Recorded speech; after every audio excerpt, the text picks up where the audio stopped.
Oh, there we go. Hello. Welcome to the first game of the New Zealand Nationals. I'm Kenji, and this is Mike. Say hello, Mike. Hello, Mike. Pleased to meet you. Yeah, the 46th New Zealand Nationals coming from Burnside Bowling Club in Christchurch. And for our first match, we've got Lawson Sue versus Dylan Early. We do. Stylistically, these are probably my two favorite players that are playing this tournament. Lawson is probably the most creative player in the field, at least from my experience. I like seeing him. A lot of people play very standard, points leave calculations. Lawson does not do that. No. Lawson, you generally need to take some thought to think about what he's doing. It's not immediately obvious, to me at least. Dylan's probably the most tactical player in the field, or at least one of. He does a lot of things that are very board dependent. Yeah, I would say Lawson. I do play Lawson regularly on a Sunday evening. He's got a huge lexicon. He's a member of the Mount Albert Scrabble Club in Auckland, like me. Bit of a risk taker, a lot of cheeky plays. Yeah, Dylan, I think, likes a nice open game, favouring sort of 7s and 8s. But again, a huge lexicon, and currently rated 3rd in New Zealand. I wouldn't say I would classify Dylan's game as wide open. I think in comparison to like Howard and Alastair in this field, I would consider Alastair and Howard both significantly more open than Dylan is. From what I've seen. I mean, you've obviously played him a lot more than me, so maybe all our games have been wide open. Yes, I last played him at the New Zealand Masters. Yeah. Okay, so Lawson to play first. He's got ADDEIIV. Any ideas here, Kenji? I mean, the first thing that shouts out is divide. Divide. Yeah, I mean, divvied also. I mean, divvy's a better version of that.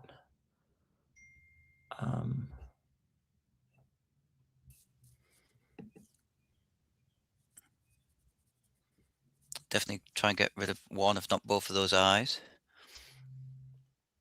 Yeah, something that gets rid of an I and a D.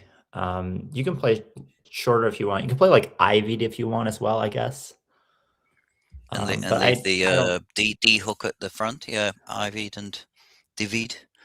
Yeah, I mean, you could just play divvy. I don't know. I mean, there's a lot of different. There's nothing that stands out incredibly much. Lawson just go with Ivied. Ivied. Perfect sense. I think all of the plays are pretty much equal. And he's got a D on his rack for the front hook.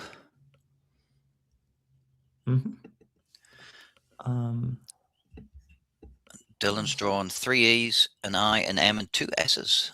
Do you like having 2 S's on your rack, Kenji? I mean, it's better than not.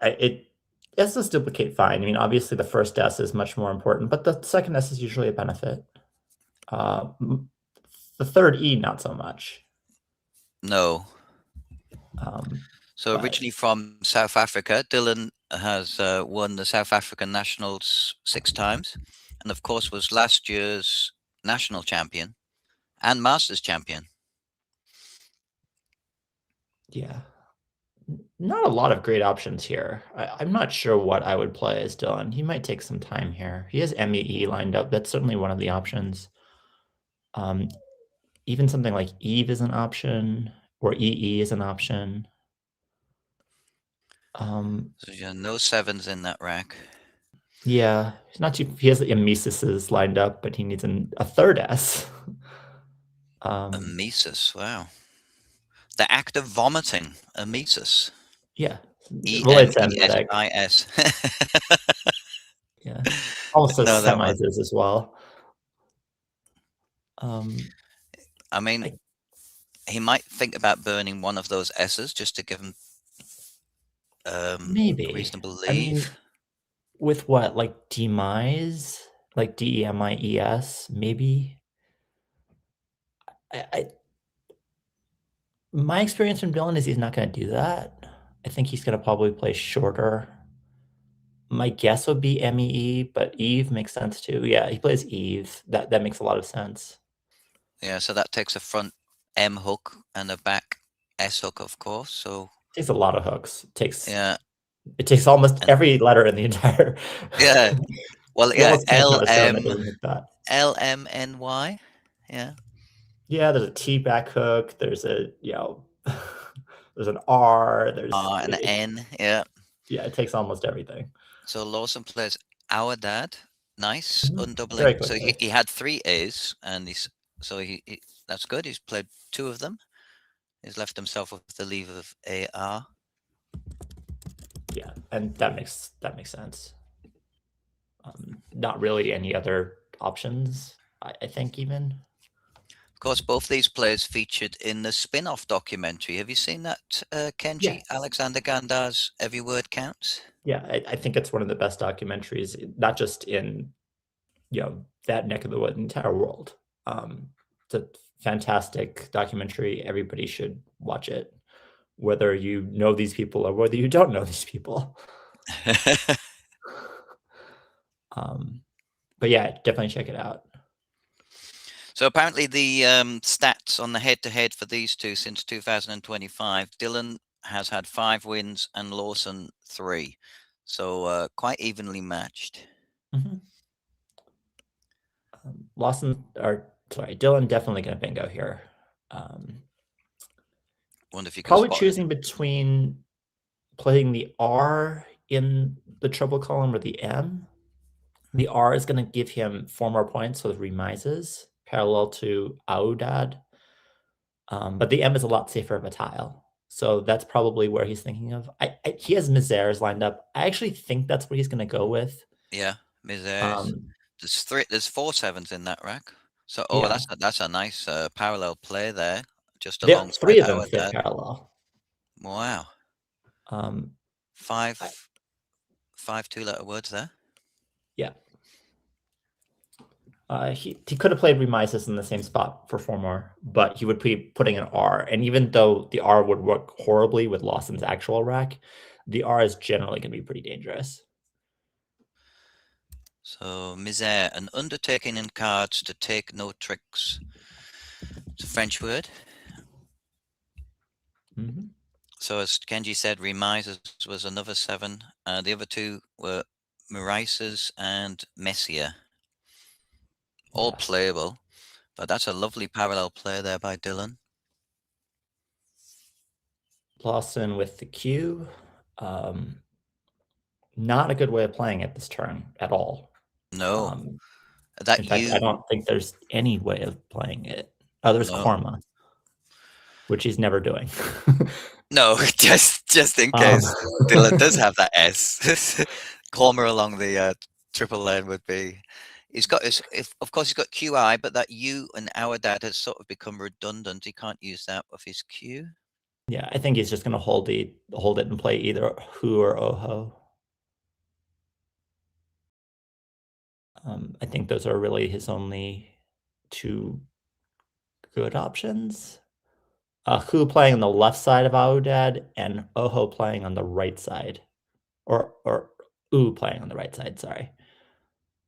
Oh yes, okay, and making Mo and Io and then Ash. Is that what you meant? Yeah. Yeah, and then Hu forming HOE, OUR, and ODE. Yeah. Yeah, I mean, there's 3 more U's in the bag, so he could wait patiently and maybe try and hold on to that I for QI later, but there's no reason to play the Q straight away. I mean, who scores 2 more, it creates if he draws an S, he gets QIS. It does block some of the Eve hooks, although not all of them. But it leaves the M open. That's kind of the trade-off here. I think it's completely personal preference here. Right. Yeah, I'm trying to find some sort of like nuanced reason to play anything else, and I'm just not really finding it.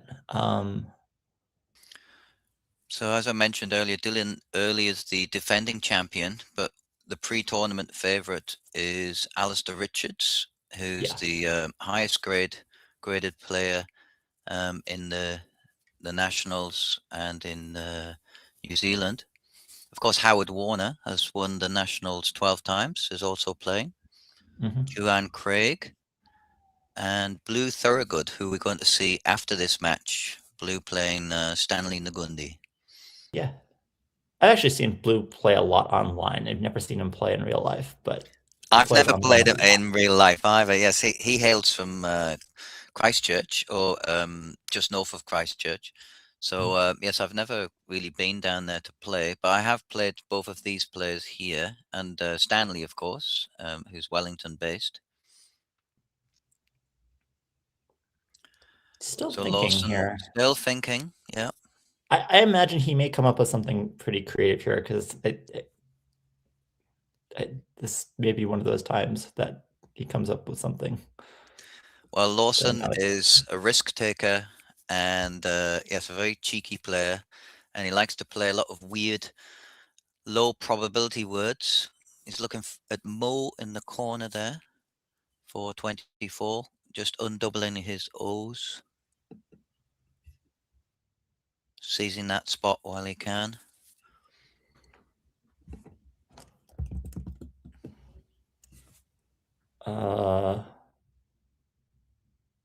Is that a word? No, it's MHO, isn't it? It's not. Yeah, It's I was not. gonna That's say, right. Yeah, it's MHO. Oh Mo. okay. That's right. Yes.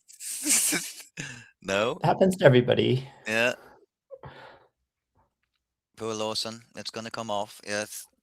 Whenever somebody plays a phony 3, there's always this like nervousness that I have personally. It's just like, well, I'm not any more likely to know this than Well, anybody I think that's else. Like, just it's not like I study the 3s on yeah, a it's just regular a slip, basis isn't at this it? Yeah. point. Of course, the word is MHO. Yeah, I think there's, MOH is sort of like Mo is like a hardness scale or something like that. It's something I don't remember exactly. I remember seeing it in a science class once, but it's a Yeah, name. a unit of electrical conductance, a Mo, MHO. Okay. I guess it's weird because that's ohm spelled backwards, which is a unit of electrical resistance. So weirdly, Dylan could play exactly the same word there if he wanted. Well, hopefully not exactly the same, but I can spell it right this time. I mean, if Dylan can see it, he has hooved parallel, which is by far the best play that he has. But we were talking about who earlier. It's the same Oh, spot. yes, okay. Hooved, making our, okay, on the left-hand side of our dad. Yeah, it's blocking the exact play we were talking about. Yeah. There are No, other options, but I think that's like the standout play. yeah. He has like Levito with the same tiles that he's playing Viold. The old, okay. But that makes a lot of sense as well. That's a more that's a when I was talking about Dylan being a more defensive player, this is the type of play that I would consider Dylan making a lot, where he's really taking some points and like shutting this down.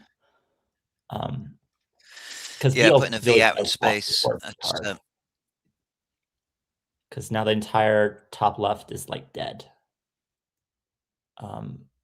Which from my experience from watching Dylan, although yours is different, like I see Dylan make these sorts of plays a lot. yeah. Where I'm sure he saw some higher scoring options, but this is the one that does restrict the board the most by far.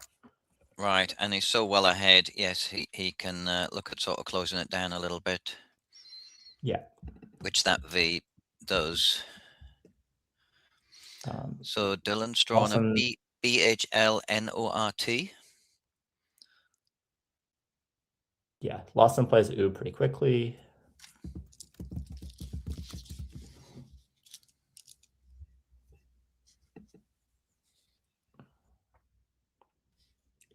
I expect Dylan may continue this whole closed board thing. He is up by 56.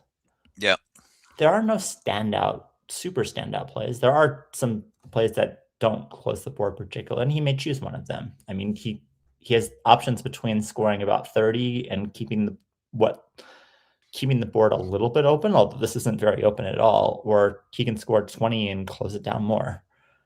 I think either option is okay. I don't have strong preferences between the many options available. He can play through the B and Ivied. He can play. He can still parallel to that same spot that we are talking about with Hooved. He can play throw over there. He could can play the possibly lever hook.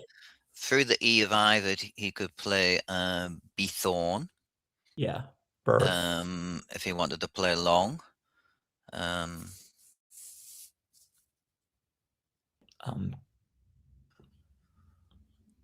That'll be 29 points.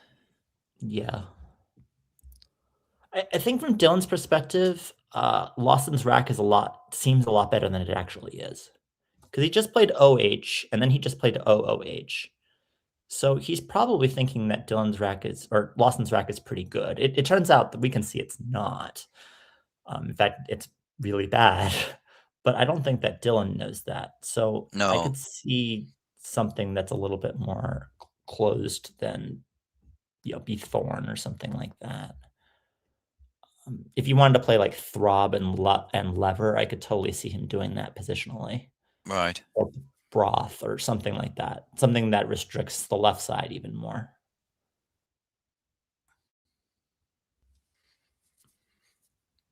But it is worth noting that Dylan is spending a lot of time thinking about these sorts of things. I don't think that Dylan's necessarily even like play finding right now. I think he's thinking about like what he wants to do.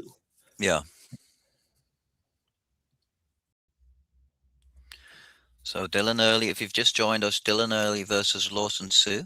Dylan, the defending 2025 New Zealand national champion, playing Lawson Sue, who's also represented New Zealand in 3 of the world champs in Perth, Nairobi, and Goa, and has a side hustle selling Scrabble themed T-shirts to help promote Scrabble. I'm not sure what he's wearing today.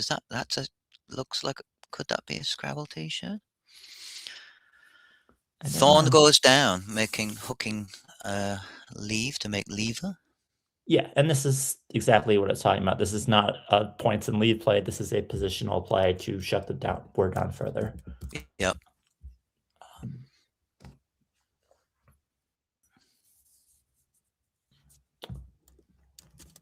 Lawson get rid of his Q now if he wants. Doesn't really have anything great to do here.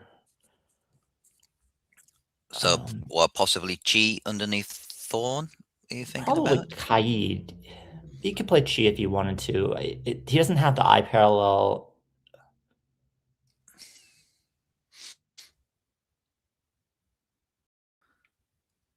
Just having a think there. Dylan is drawn horribly. Oh yes, all consonants in Dylan's rack. Lawson not taking much time playing Airy, which is interesting. It does do okay. There's 5 T's. It draws pretty decently with Cat. If he gets Cat, it's probably going to play halfway. It's probably going to have some sort of decent options. Probably thinking of getting rid of those irritable vowels, Kenji? If he had 5 vowels there, he's got rid of 4 of them. Yeah. Left himself a Q and an A on his rack. Makes a lot of sense. So, hoping to draw you, I guess. Yeah, Dylan's drawn all consonants, so he's got the opposite problem to Lawson. Yep. He has girl lined up in that same spot that we've been talking about the entire game. Yes. Yes, that would come down nicely, making Rash, Row, and Lure. Yeah. Could also play Bract or something. Clark, maybe. Dylan, of course, currently number 3, ranked in New Zealand. Lawson, number 11. So both heavyweights in the A grade of the Nationals here. Yeah. Dylan is seeded 3rd, Lawson 8th. So quite a competitive pool there. I'm looking at, I mean, even sort of Cicely Bruce, who with a rating of 1854 is in the B grade this year. So I think with Alastair and Howard and Dylan and Blue, very competitive field. Yeah. And Girl. it's kind of, New Zealand is very chunked, I think. It's a lot of ratings are kind of in blocks. A lot more than you'd expect. So you do sort of have that effect. Like there is actually a pretty big ratings gap between the two, but that being said, like there's variance in performance, there's variance in the game. We do see girl coming down. Yeah. So also with an extra R there, GRRL or GRRL, a young woman who plays or enjoys an aggressively feminist style of punk rock music. Girl. So a good consonant dump. Yeah. Yep. Lawson now has the option of burning his blank to get rid of the Q. Oh yes, putting that Q on the double letter, is it? And then trying to double up on that? Yeah, something like keys, QAYS, so the Yeah. A and airy, something like that. QINS, maybe paralleling, stuff like that. Yeah. I mean, Keys would score 52. So Right. that would be, justified using your blank and getting rid of that Q. The other plays that go to the Q only score much less. They score like 11. QI or QIN is like 11 or 13. You could keep the Q and play like SYN or something like that, but I don't think he's going to do that. And he's picked up that Y. Of course, that Ashy hook was available last turn, but now nothing going after Rash in the triple Yeah, he A. had any last turn before it got blocked, any which would be like 45 or something like that. But So it just chooses to Lawson, play his Y and maybe setting up that S there. yeah, But maybe going for a bingo as well, hoping to draw another vowel or something a little kinder. yeah. I mean, he Drawing can a draw B. like squalene or quinellas or something like that. It is kind of a diversion play. I don't hate it. It probably wouldn't be what I would do, but it has its merits. Dylan has to figure out what to do about that now, and like blocking that hook is miserable. Yeah, I don't even know if you can block it. I don't think you really can. um, Not well, anyway.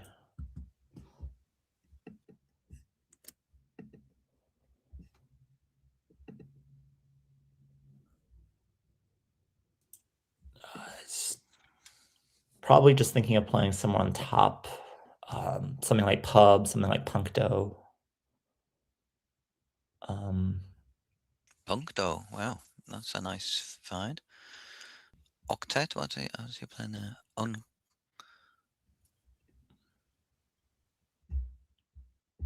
Pound pound set. set. Wow, I do not know that word. Mind you, pound set is fine. Yeah, I mean, this does block the board fairly decently as well. It So makes bingos just that much harder. I mean, that's a long play. Gets rid of his U. Pound set Shakespeare, a box with a perforated lid for sprinkling pounce or for holding perfumes. So, yeah, didn't know that hook on pounce. Putting a T there.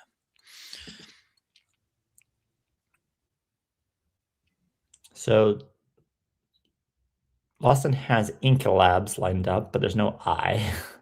That's right. Yeah, that's his only 8. So no 7s in that rack. And that would be his only 8 with an extra I. But no no I to float through. Yep. He can still burn the blank with Squab. It's just He an may I in decide to field. play somewhere else and keep the Q. I mean, judging by what he did last time, I certainly could see that happening.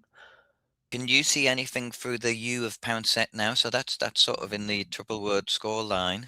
It's got that blank as well. Nothing good. I mean, he can play Balloon and keep the Q, but I don't think he can. Other than that, he can play like Squab and just not reach the triple. But if he's going to play Squab over there, he may as well play Squab and burn the blank and play it with Days and at least score something. It's pretty painful to do that, though.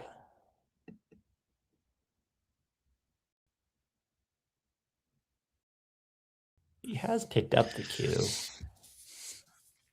If anyone else can see a candidate play at home. Okay. Lawson opting to play Chin, Q-I-N. Mm-hmm. Get rid of the Q and leaving labs and a blank on his rack.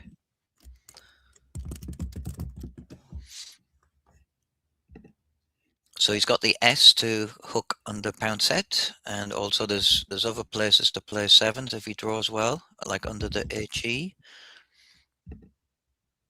Or of course down from day with the S.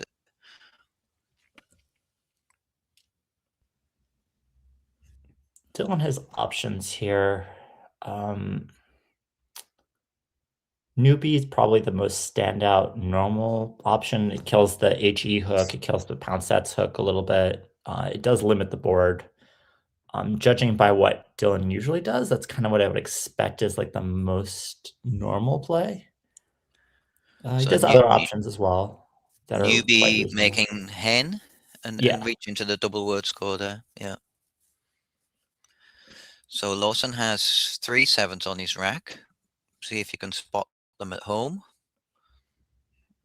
One of which is, 2 of which are sort of fairly familiar.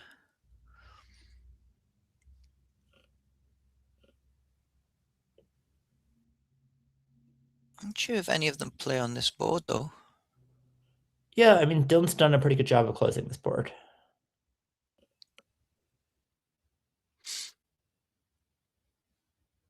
I mean, the Days hook is the biggest threat, and as we've said a few times, it's quite difficult to block. Although it eventually it's going to become a priority. I expect that at some point Lawson may have to open up something else. Yeah. If Dylan keeps blocking, as in like this turn, he's probably going to have to open up something else, which I'm sure he will. But So with the day hook, yes, the S has to be like at the beginning or in the first 3 letters. All the 7s on his rack actually end in a S, and none of them hook under the HE at the bottom of the board. So all his bingos seem to be homeless at the moment. yep.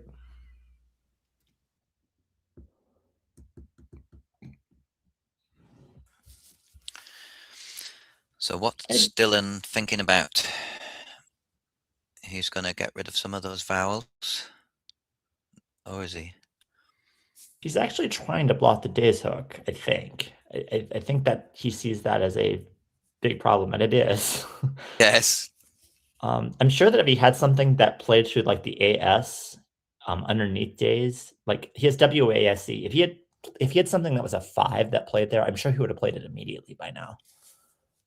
Even like ASEA, I could see him potentially playing like a C just to kill that. I think that might be a little bit over to kill. It would surprise me if he ends up playing that. But I think that's where he had like A knee, and that would be like the reason to play that. So he's opted for or. He Yeah. does have an E as an end hook there. Maybe he wants to keep hold of some vowels.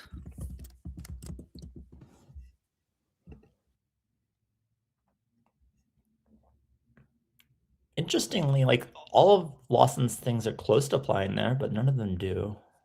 No. I,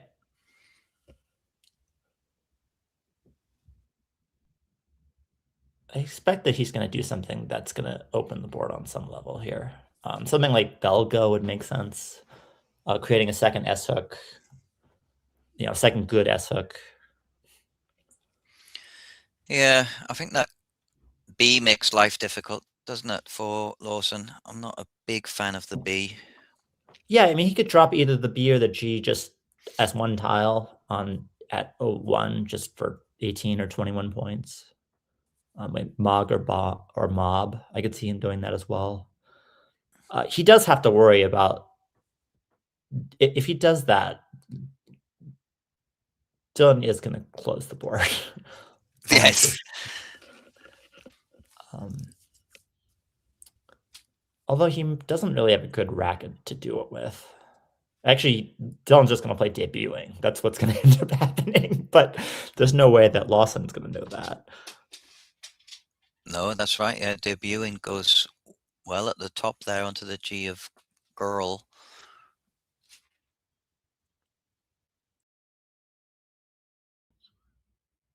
He hasn't set it up yet, but I think ING stands out. There we go. He's set it up now. Yeah. Yeah. He sees it. I would expect Dylan to find that every single time. Yeah.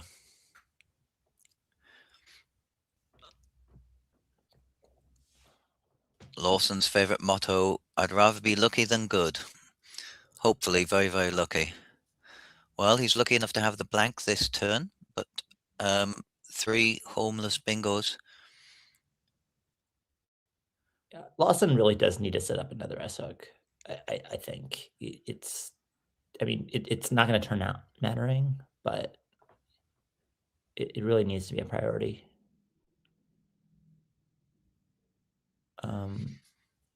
Well, maybe not necessarily an S hook, but he needs to create something that's not days. I'm sure that that's a priority on some level. I mean, I guess he has pound sets, but that's not great. He might be tempted just to get rid of the B and the G and leave himself with ALRS blank and hopefully draw into a vowel and a bingo. Yeah. More flexible rack. I could see him playing something like Beg. It does create another S hook. So if you've just joined us, we're here for the 46th New Zealand Nationals, coming to you from Burnside Bowling Club in Christchurch. 66 entrants this year, separated into 5 grades. Of course, we're watching the A grade, Lawson Sue versus Dylan Early. Ragu is the play from Lawson, burning his A and opening the board with the R and the A. Does give Dylan more bingos to choose from. I don't think it's gonna. He could bingo to the R now with turbine or underbit. I suspect he's probably not going to, but he might. But that would be defensive though, and with debuting, the problem would be obviously opening up that triple word score at the top. I mean, I don't think Listen to you really you. shouldn't care. The triple is like he's gonna if he opens that and Lawson scores like 40 over there, Dylan doesn't care. In fact, it's kind of like in some ways like defense, because what you're doing is you're opening that spot and then Lawson bingos and then you hit that you yourself for like 35 or 40, which is a lot better than just which in some ways is a benefit. Debuting scores more as well, but like in some ways scoring spots can actually be ways to decrease the variance or to preserve the score as it is, because 35 or 40 is valuable, and Debuting Dylan would be comes perfectly now. happy. Now Lawson's actually drawn the second blank, but also a J. So he does have a number of 7s on his rack, but same sort of problem. All of them end in a S. He's got an A to play through as well. so there is something through the A. Couple of things. He could just play Jebel underneath all and save S blank. Hmm. He does He have does have. jubiles as well. He's got a couple of 8s, one through the R and a couple through the A of Ragu. But yeah, nothing on the triple lane to the right, because all the 7s end in a S. So also pound set, that hook can't be used. I think jubiles is going to get played if he bingos. It scores too much. Underneath debuting. I see. ILES. Yes, that would fit. Yeah, jubiles. But yeah.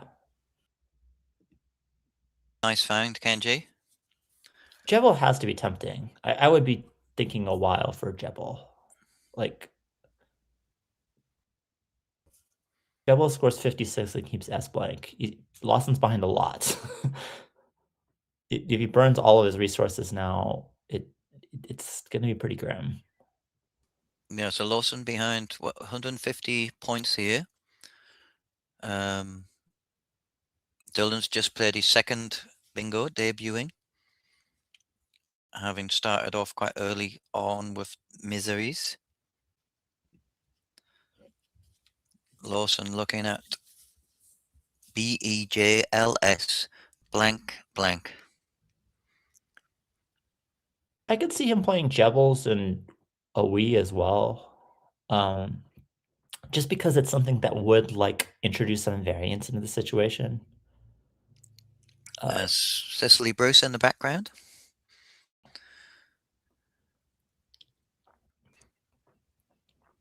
I mean, Lawson's going to need to bingo again.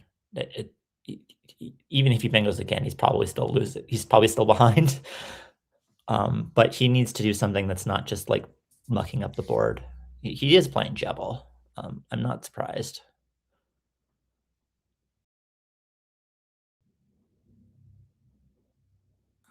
So the J going on a double letter.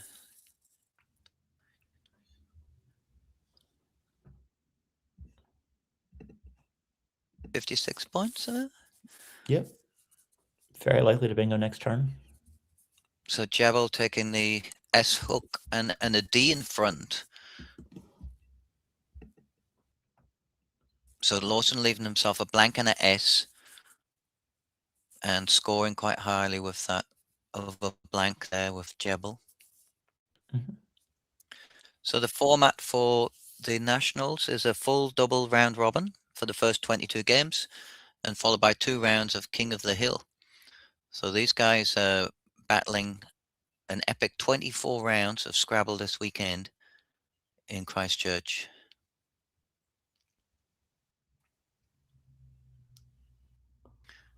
Don has Yak lined up above debuting. Keeps a very flexible lead. Keeps the S, which has lots of places to go. I like it. Well, Seems 47 points. Yeah, why not? That's a great spot and heavy letters.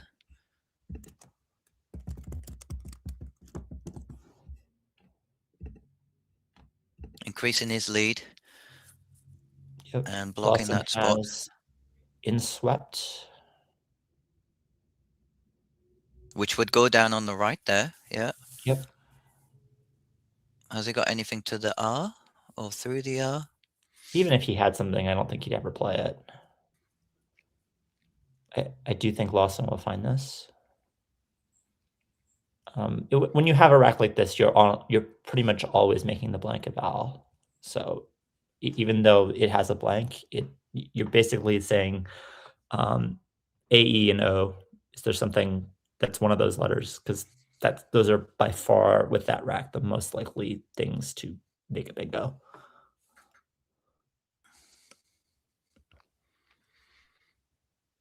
Just seeing a young player there in the background. I think there are several young players in the current field. 5 competitors aged 18 and under, including World Youth Championship representatives Mahio Tepole, Cooper Ashley, both from the Mount Albert Club in Auckland, like myself, and Lev Rock, age 12. So a lot of new talent coming through the Masters at the moment. Sorry, the Nationals, rather. A rising youth scene. Good to see. I think Cooper Ashley will be on stream later today, playing Suzanne Liddall in the D grade. After this match, we've got Blue Thorogood versus Stanley Ngundi. Something to look forward to. I am getting a little bit nervous for Lawson in terms of finding it swept. Yes, he hasn't found it yet. No. He needs to play it. He's less than 5 minutes on his clock. It's hard to know. Lawson's not a shuffler. There are shufflers and non-shufflers. Chris is a great shuffler. He will show us, and we can read his mind, what he's going through in terms of finding the words on his rack. Dylan showed us he'd found debuting, which was good to know. Oh, he gets rid of his W in the corner. He missed inswept. Well, Yeah. why not? That's the one to get rid of. I mean, that's a good leave. Those letters work well together. Let's hope he draws a vowel. There it is. Okay, the options are endless now. He's bound to find something next turn. He is, but it might be too late at that point. Dylan has Jaffa lined up. I think even if Lawson plays a bingo and then draws another bingo and plays it, I think he's still too far behind. Yes, well, Jaffa will score 42 points and admittedly opened the board further, but it seems too much to ignore. Yeah, ideally he wants to keep one of the A's because the pool is a bit consonant heavy and there is a Z and an X in the pool. And he wants to make sure that the Z and the X score something. But you know, he has salami lined up, which is probably to block days. I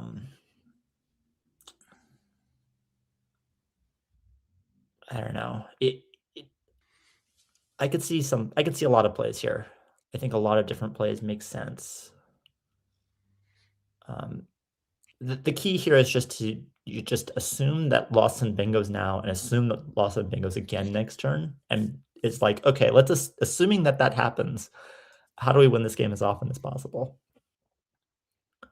Dylan decides that the answer to that is Jaffa, which makes a lot of sense. It gets rid of his F. It scores the most points.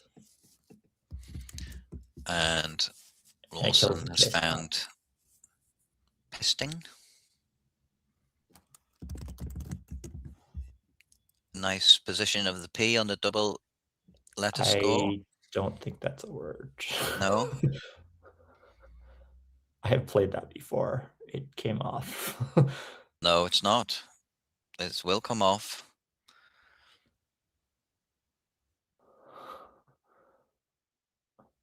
And he's obviously looking for something with the S in the sort of middle position. There is inspect with the same rack, which would have gone down there.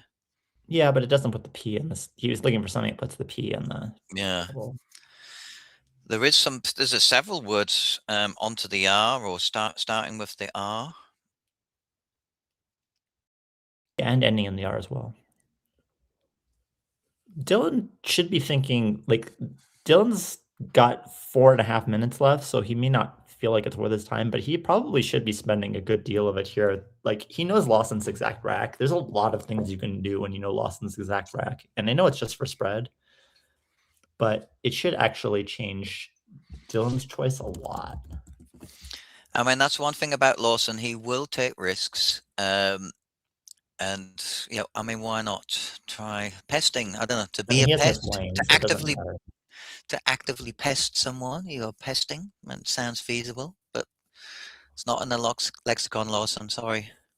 Yeah. Huge lexicon Lawson has.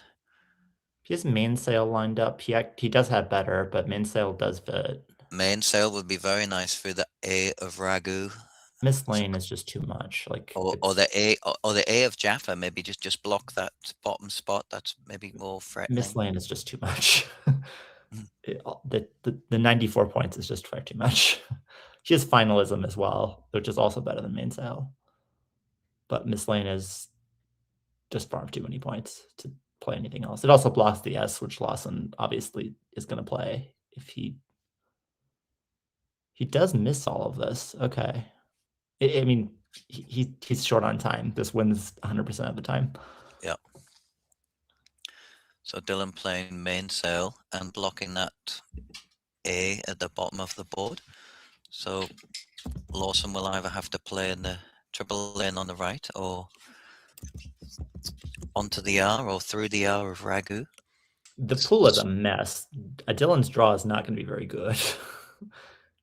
It could be really bad, depending on There's what a he Z and an X in there. Of course, Dylan knows that Lawson's got the blank now. Lawson may decide not to bingo here because the best spots for Dylan's, like the pool from Lawson's perspective by far is alongside Jaffa. So, like, for example, he wants to block like Zax over there, which is what Dylan is actually drawn, but he wants to get rid of that. And I could totally see Lawson just being like, okay, I can bingo next turn pretty much no matter what. So he may not bingo here, but if he doesn't, it's a choice. Looks like he is going to bingo, though. He's got to play something. Yeah, like he's got inspect there. So Dylan drawing the Z and the X, threatening possibly Zoes or something alongside Jaffa next time. Zax is probably more likely, I would imagine. I'll put in the X. Okay, double in the X rather than the Z. Yeah. Well, it doubles both, but yeah. Well, I mean the X is sort of 4 times. In steps is what Lawson plummets for. Certainly a more viable word than pesting. A good find, Lawson. Well done. But still 100 points or so behind. He's going to draw an outplay. So Dylan may elect to draw to block Cruft. I'm not really sure, though. He may just take Zax immediately. Because if he blocks Cruft, he's going to lose that. But Dylan does have Oxgate, which is probably the best play, I would imagine. Oxgate. And Dylan does know his Ox words. I remember him playing Oxgang against me in the 2023 Masters. I think was it the year of the Ox?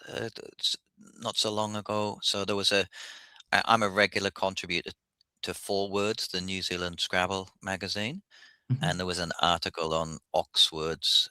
Yeah, so Oxgate would fit nicely through Ragu. Good find there, Kenji.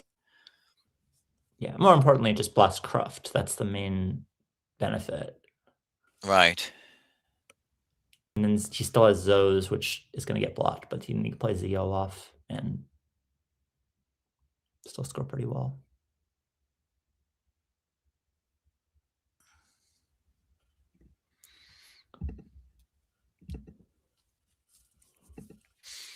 If he plays Oxgate, Lawson will probably play like Calf or something, and then that's how the game Ooze works. might be an option at the top.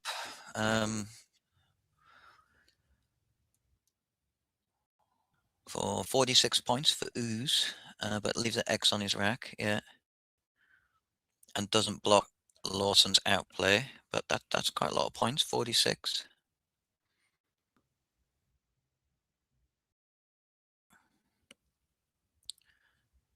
Oxgate's not that easy to see.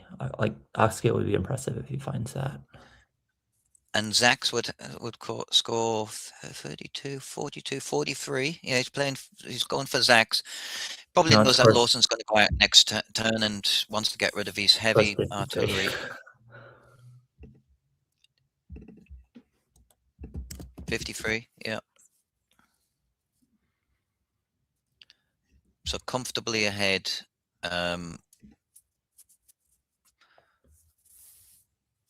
Dylan's managed to win this one comfortably. Of his 2 bingos, Miseries and Debuting. And that's quite a heavy play as well, Zach's. Of course, Lawson's had a couple of words come off, and that's cost him. Yeah. Some good finds by Dylan. Mainsail and Pound Set.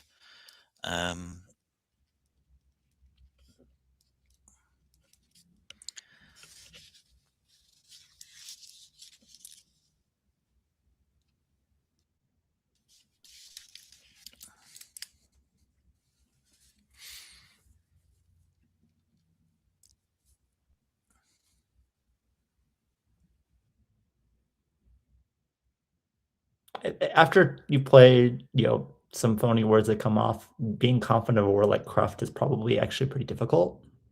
It's very easy to Yes, get nervous and talk yourself out of something like that. that's right. Yes, it can knock your confidence, Kenji, if you've played a couple of phonies. And then you start questioning what you know. Is that a word? So this game going comfortably to Dylan, the current New Zealand national and Masters champion. And currently ranked or seeded 3rd in this competition. Just below Alastair Richards and Howard Warner.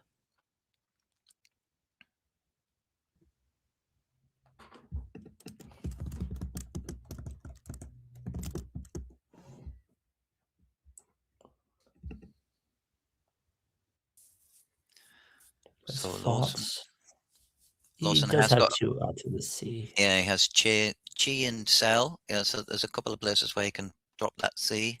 Yeah, there's more than 2, yeah. Dylan has Toge lined up. He could also play Goof. Both of them are more than good enough.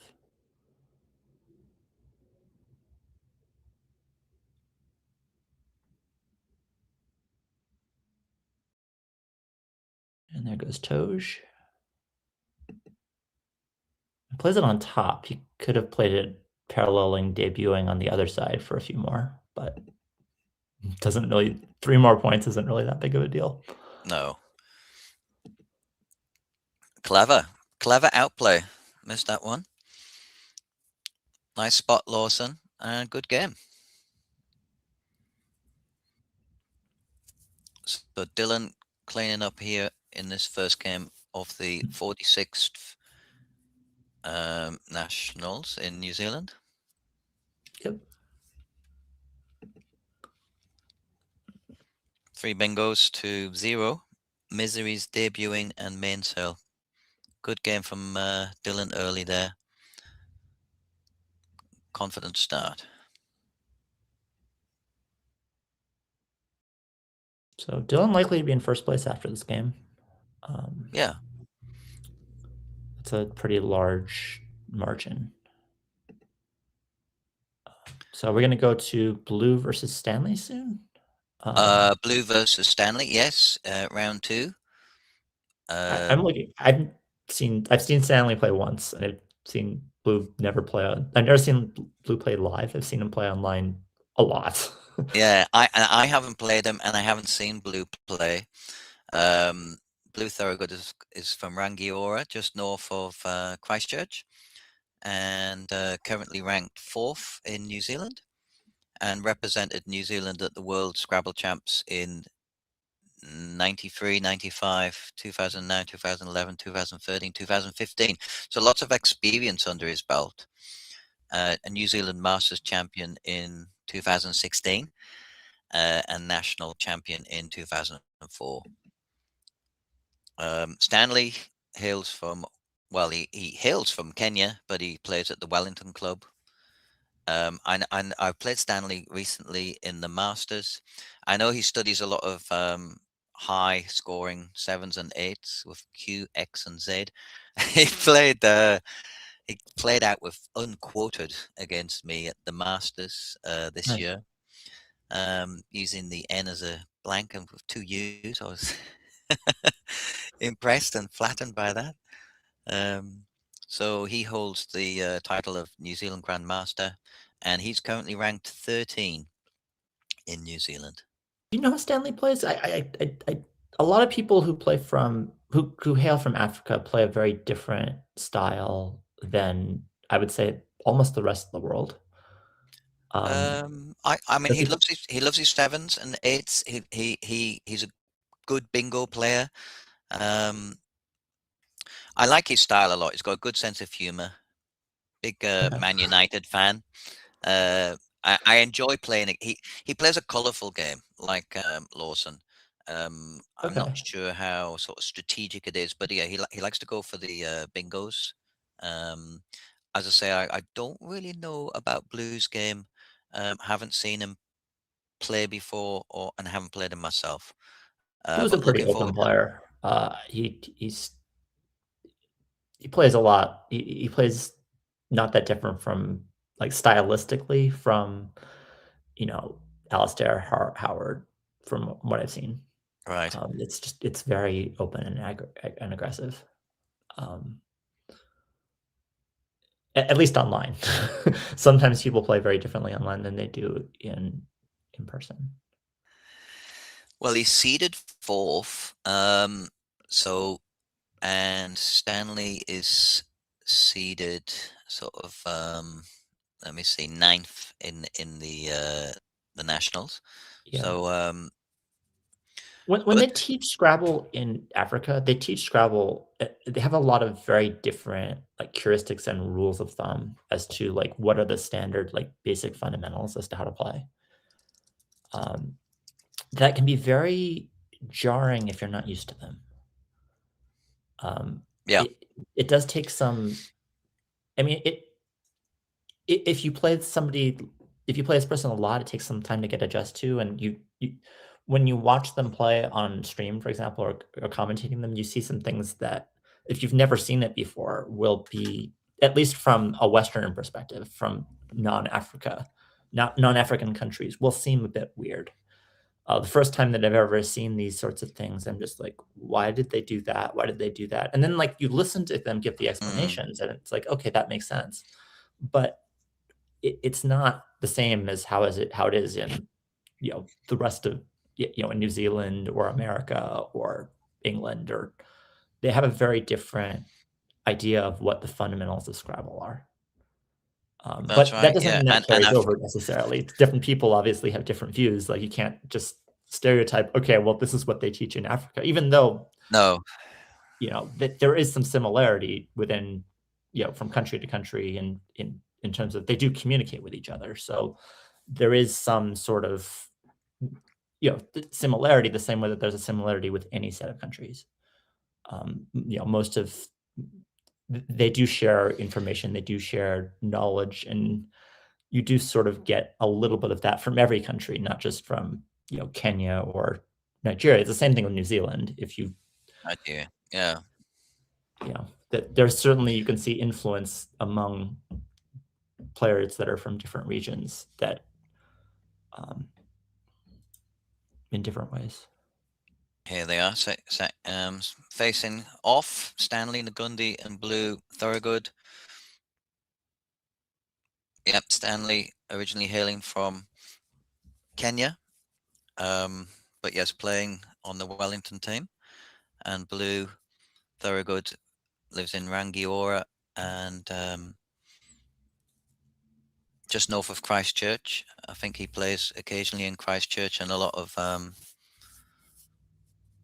sort of home Scrabble, but currently ranked fourth in New Zealand. We expect to see some fireworks here. Do you find that Christchurch and Auckland have like different styles? I'm just curious. I don't really know, Kenji. I mean, I know Lewis from Christchurch. I can't say I've played a lot of the Christchurch players. So yeah, I don't. I mean, I know Mount Albert's a very competitive club. Mhm. Lawson, Lawson Sue, Liz Fagerland, Andrew Bradley, Patrick Carter. There's a lot of strong players there. Right. But yeah, I can't really comment on the Christchurch club. I mean, I know Wellington definitely punches above its weight. Howard Warner and Dylan Early, and of course Stanley, Ngundi. All playing on the Wellington team. Yeah. Okay, so blue is first, and just drawn. 2 eyes, 3 eyes. Oh dear, not so good.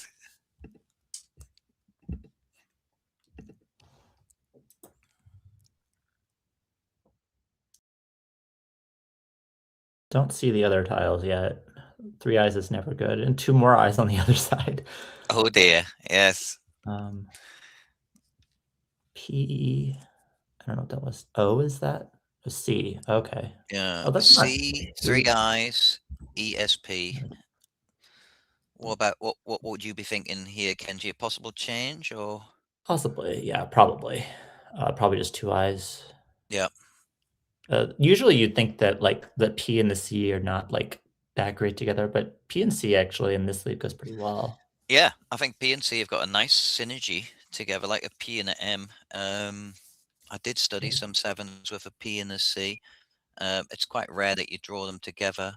I would think about keeping those two, and the E, the S, and as you say, 1 eye. Maybe yeah. He's blue's Send the P exchanging back as 2 well. eyes. Yeah. Oh, the P as well. Okay. There's part of me that wants like PICI to be a word. It's like a pasta shape, but As a peaky. I mean, a lot of words, we're stuck in this mentality. Like there are a lot of words that are not good in Scrabble. Like to me, like all the pasta shapes, at least all the common ones, should probably be words, and that's probably one of them. But less. And blue's unfortunately drawn all vowels in his pickup. So now CWEIOSU. Stanley going with Obi, the Japanese sash, undoubling his eyes, leaving a nice leaf of ADIT. Moments of regret. Yeah, this is actually very telling. Like most people would probably play long there. Stanley playing short is something that people from Africa do. Is that right? We'll see. I mean, most people probably play Biota or Obiet there. Right. So, for a few more points, yeah. Yeah. It was a good leave, and neither of them have drawn into a sort of I mean, it was a good leave for blue as well, but unfortunately he's picked up a lot of vowels. So there's no sevens on Stanley's rack. Oh, another change. Okay. Why not? So he's left the same leave, CISE. Hopefully you can pick up a consonant this time. Blue's other hobbies include snooker, pool, chess, backgammon, and poker. He enjoys a game of poker. I know Stanley has his own farm just outside of, or lifestyle block outside Wellington. And yeah, big Man United fan.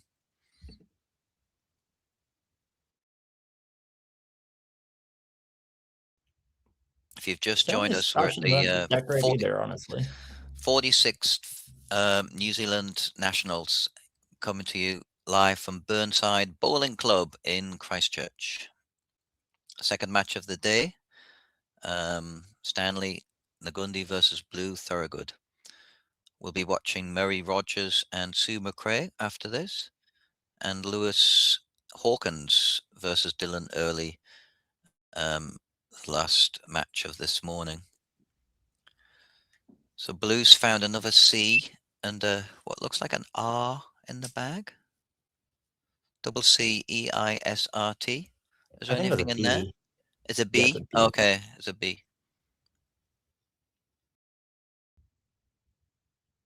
Stanley's going to have to fish. He has no good scoring options at all. Just play the A off. He can play AA. He can play AD. It's one of those plays that like a lot of people have different theories about. A lot of people, it's one of the more contentious questions, I think, at the upper levels of Scrabble is how bad are vowel heavy leaves? So how bad is a leave like A-E-I-N-T? Yeah. A lot of people have different ideas about these things. I have my own ideas about these things. But it is a, you know, these are the sorts of questions that you are thinking about with a rack like this, because there's no plays that score particularly well. And if you wanted to score anything, you have to blow up the rack, and it's kind of too good of a rack to want to blow up. Yes, I mean they synergize quite well. I think the ANTIE and possibly the D as well. That second A makes life difficult for Stanley. Certainly no sevens. There's Well, eights in there, but nothing through the B. I mean, playing with the A itself seems nice, but if you actually like go through the tiles, like it doesn't like detain looks like a really strong lead, but it only bingos with an I. It doesn't bingo with an E. It doesn't bingo with an O. It doesn't bingo with an A. It doesn't bingo with, a U. It doesn't duplicate particularly well. It doesn't even bingo with tiles like the N. No. And most likely, it's just going to get overlapped. So even though there's an inclination to want to keep, to keep the D on your rack, it doesn't make a lot of sevens, and you're not likely to get a lot of eights on this board. So I do get the Right. idea of wanting to Yes. burn it here, even though it's like, it looks like a good tile to add to these sorts of things. It's just if there were lots of floaters, or I expected there to be lots of floaters, I would want to keep it. But I don't. Yeah. I don't think that you're going to allow floaters here.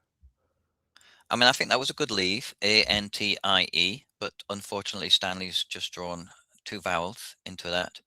So it's made it more complicated, and only the B to play through really, or the D. So there's no sevens or eights in that rack. Is he thinking about just getting rid of the A and the E he's put to one side? See bisect coming down.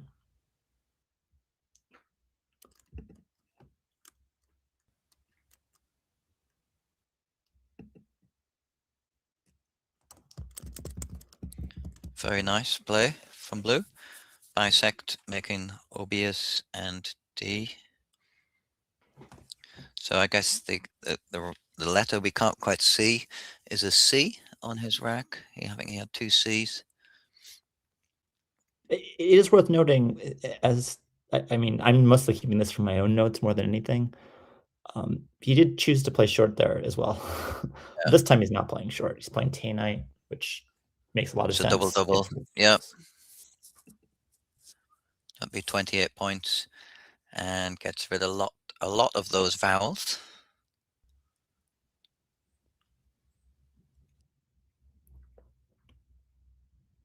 It is worth noting that bisect kept the C, which was also for cobias, which matters a lot less now that the Tay-Night's there, but was probably part of Blue's reasoning. Right. Copias, yeah. It's worth noting this board is bad. Getting to the top left of this board is going to be hard at this point, especially if Blue doesn't play the C and go up. This board's going to probably shut down. Stanley's drawn an S, which hooks on nicely to Tay-Nights though, and possibly bisects if he can play along there, but nothing. Right. I mean, the right side's going to be, the right and the bottom are going to be open, but the top left is pretty shut down for a while, I think.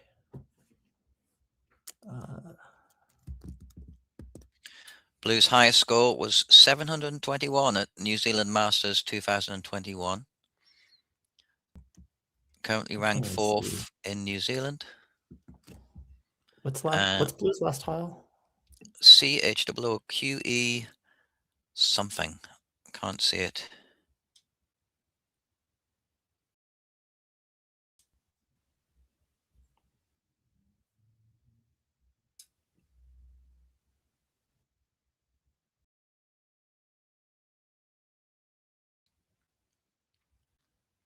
See who come down. That's 31. Yeah.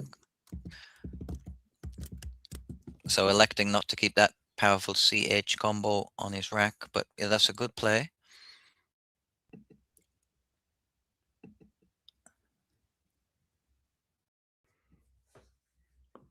Stanley's also quite a quick player. Look, he plays foo almost immediately.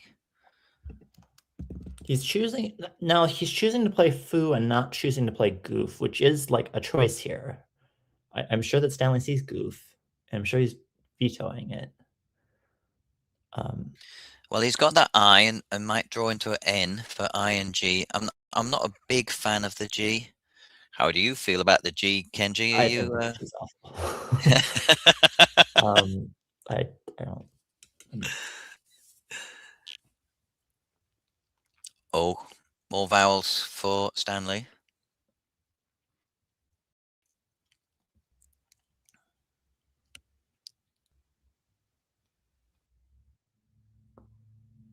So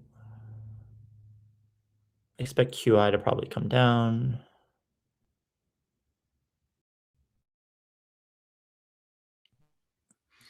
Yeah, or just at the top right there, QI and buy.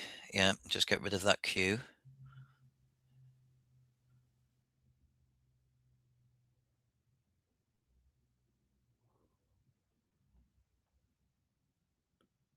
We can see now how like much this is impacted in terms of like the Copious thing really is the only way that the top left opens. Right. Yes.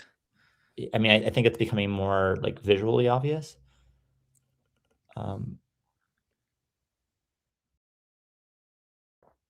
I'm not sure how blue feels about that.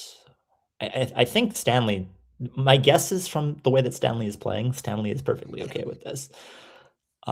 Stanley's seemingly made choices to kind of contribute to this, and maybe blue has as well. Maybe blue is okay with this. I haven't seen blue play a lot of boards like this, but that doesn't mean that he's not comfortable or happy with them.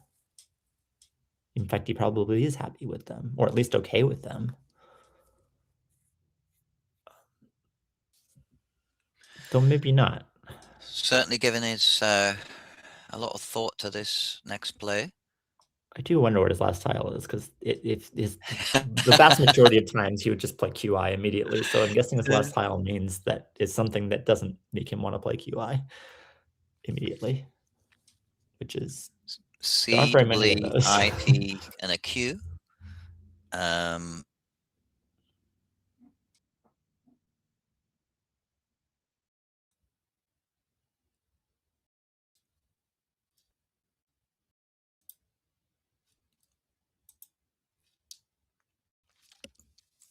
Games like this break down to be very technical. You get a lot of things that are not glamorous, that are not necessarily easy to explain, and are very complicated. But the better players are very happy to talk about these endlessly complicated technical positions that where no best play, there's no clear best play, but where they think that they know what they're doing. They can talk about those all day, but maybe to the average person, it's a little bit more boring. Well, I think a lot of players would do what Blue's just done there and sort of play in the top right there, losing the Q. G, 26 points. Why not? It's going to make the rack more bingo conducive. Stanley just playing Gae, G-A-E. Another overlap at the bottom left-hand corner, leaving A-E-I-S. So hopefully wanting to draw into some consonants. To me, this is more evidence that like Stanley is comfortable with this. Like he could have played Iga. I get why you wouldn't want, if you want a closed board, you definitely do not want to play Iga. You don't want to create some sort of hook to the top left. But I think that Stanley is making decisions. There's just been too many plays in a row where Stanley has had choices to open the board and has chosen the one that does not do so. To me, this indicates he's probably gunning for it, at least to some degree. Yeah, I mean he'll be looking for a bingo. He's just been unfortunate. He's drawn a lot of irritable vowels. He's now doubling up on the A's and the E's. So no sevens in that rack. There is a 8 through the G, but of course the G's blocked now. So yeah, nothing really good for Stanley next turn. Blue staring at Cenot, I think 2 E's. And 2 T's. And 2 T's, okay. I mean, he's kind of... You're kind of locked into playing some of these tactical games now, whether you want to or not. Your rack isn't particularly good for this board. Like, this is actually quite bad. You don't have an I, you don't have an S, you don't have a blank, you don't have really any way of not just scoring now, but like scoring in anywhere near the future. Right. The scoring option is something like sign, but that's going to open a spot that you don't really want to open.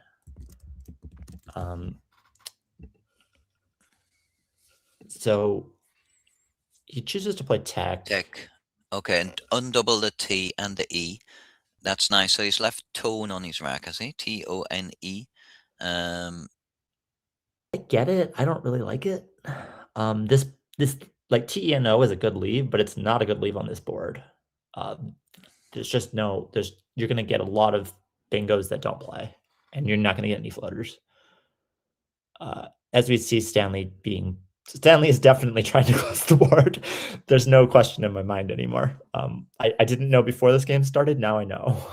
Burning some more vowels, yes, and it is a promise. It's a promising leave. AEINS.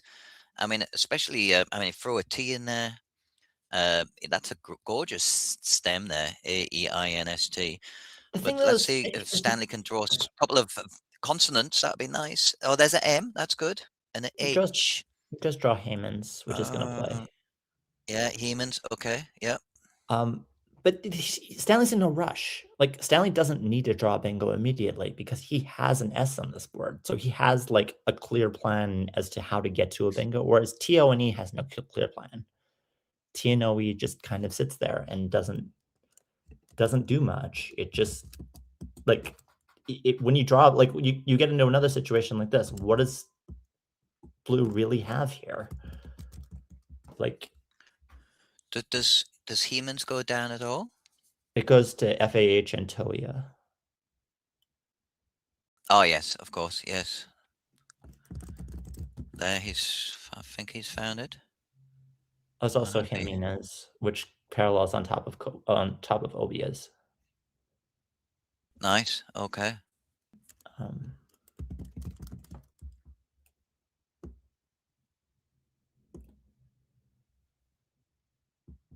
Like, blue has to do something. I mean, he could just play like Tania again in the same spot, but I would like to see him be a little bit more proactive. There's not really, the thing about these boards is there's not really a good way of being proactive. No. Like, the thing with a rack like TONE on this sort of board, it's bad, yes, for now, but it's not going to get any better. It's just going to stay bad. It's so like, there's kind of a recursion effect. Like, TONE is like 4 or 5 points than usual, but it's going to continue being 4 or 5 points than usual. So in reality, it's not even a very good leave at all. That being said, how do you get rid of it? It's not like you can just manifest these tiles off your rack. And it's not like you want to be, stringing out 5 floaters right now. Like, you don't really want to play something on Tainite and just burn 5 tiles and leave, 3 floaters for Stanley to play with whatever he wants. I'm going to ask that question again. What's the 7th letter on Blue's rack? What's the 7th letter on Blue's rack? I have no idea. If you know at home, please let us know in the chat. But assuming it's not, something that has not an E. It's not dolente. Yeah. Yeah, it's not like an E or something. I'm acting as if it's not a tile like that. 66 entrants this year in the 46th New Zealand Nationals. So he could play Peniel here or something like that, and probably should, because this rack was not very good last turn. It's still not any good. Yes, if he draws like a specific good tile, then it's good. But if he doesn't, it's just bad. It's not going to get better. It's just going to stay bad. in that sense, I would have liked to see him play a little bit more tiles off, because unless he draws, very specifically, like, I don't know, 10% of the bag or 15% of the bag, maybe not even 15%, he has nothing. He draws another L, which is not what he's looking for. So Stanley with 2 bingos on his rack, and as Kenji noted, they play at the bottom of the board, or at least Haymans does. Haymans plays in does. the middle. Yeah. Stanley would much rather play Haymans. Like, Haymans is much better positionally, as well as being more points. Heyman is the red crystalline salt of Hematon.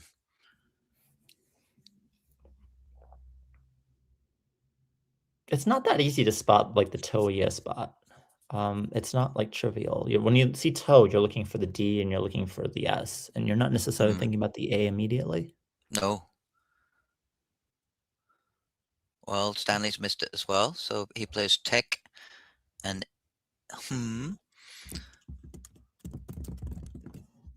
I wonder if he sees the A at all, or he. I guess Jimenez was blocked. Actually, I didn't see the pot, like the P drop, actually blocked Jimenez, so that was the only thing he had. Yeah, I think he missed the Toa play. As you say, yeah, people are looking at a constant really there under toe, like a D or an S. Anyway, a nice leave. Let's hope he can draw another consonant. Not so I would like great. to see Blue play Molted here. I think he needs to get rid of tiles, and if he Yes. doesn't, he needs to do it like now. And Molted is a pretty safe way of getting rid of tiles. It doesn't, like, the D is the only floater that really matters. The E doesn't matter. The parallels are not really a threat. And this rack is not very good, to be honest. It's just not very good. So I would like to see something that isn't fishing for a bingo. It's something that's actually playing off tiles and getting an S, getting a blank, or even getting scoring tiles, or even getting vowels. Oh, he needs elect for a change, does he? I actually don't mind. I mean, I think Molted is worth it, but I think that that's the right theme here. I think that those tiles were not getting any better. They were just bad on this board. They're not bad tiles. They're just bad on this board. And it's good to keep the D, because then of course it hooks onto Toad. And Stanley playing say and bisects. So again, keeping those bingo prone tiles, EINS.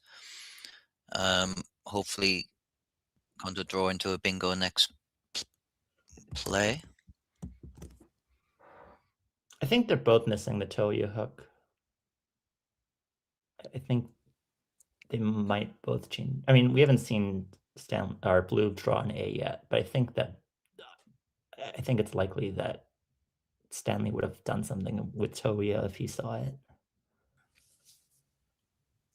I think it's more likely he missed Toya than missed Hammond's.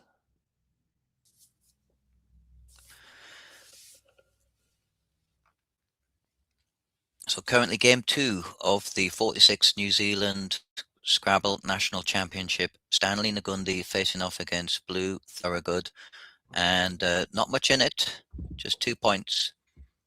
We haven't seen any huge plays yet. I think both players struggling with quite a tight board, and Stanley's been struggling with fouls. Stanley currently ranked 13th in New Zealand, and Blue 4th. I don't know what Blue's rack is, but he might trade again. He's got that ugly UV combination.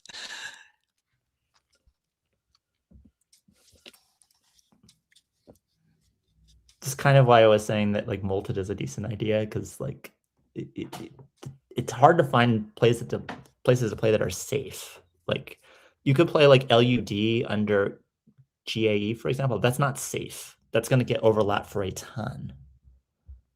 Okay, he had an N, so Voln makes sense. Yeah, and getting rid of some of that clunk. Great idea. So, is that a W there? So leaving a D-E-W.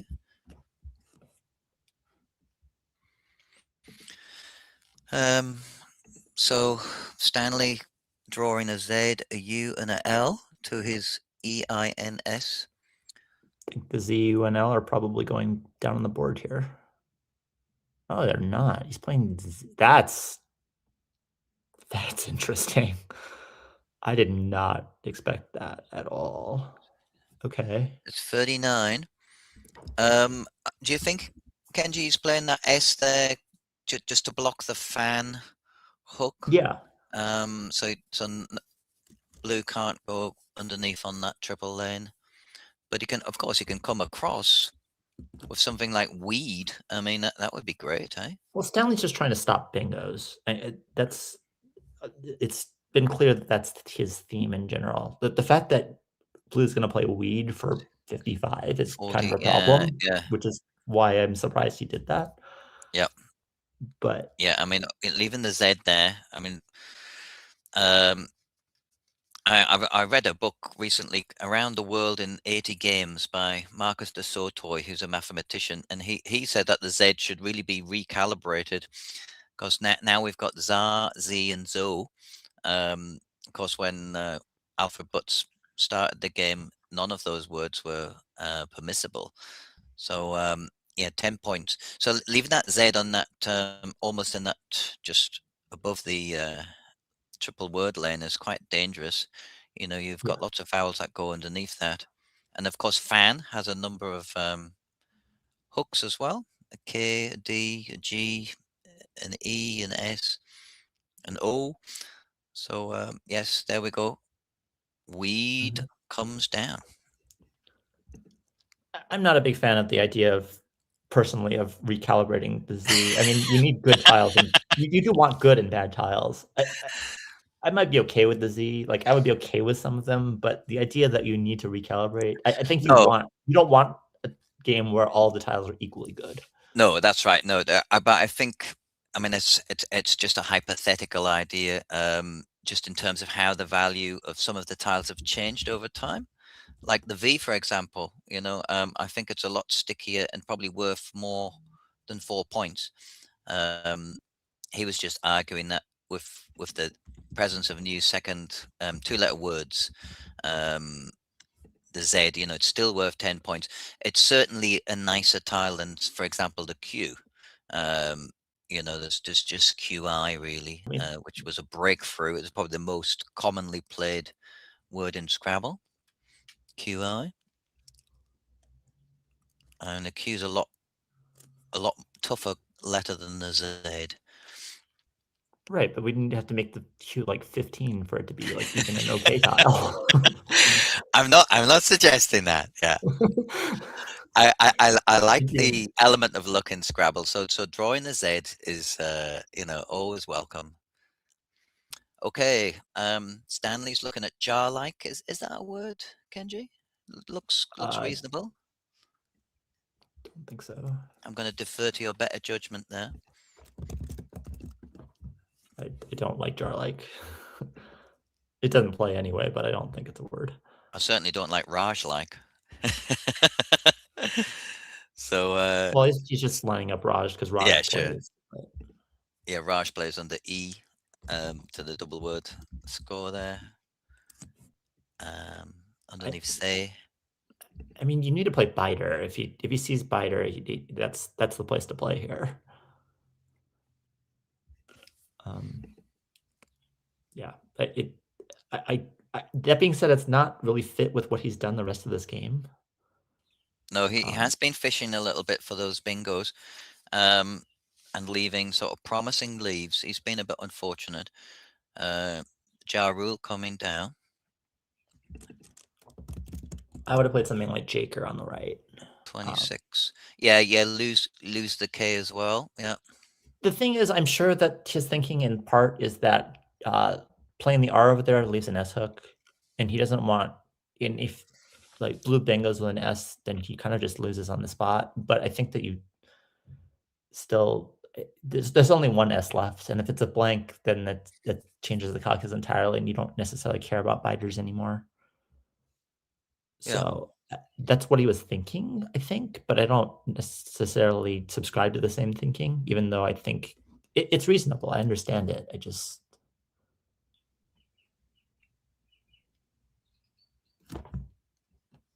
plays Udo. So yeah, blue choosing to get rid of one of those U's, and I don't blame him. He's still got 3 vowels on his rack.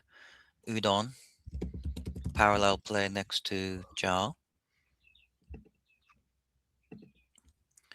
And Stanley set up uni-like on his rack. He's got 2 I's and a K and a U.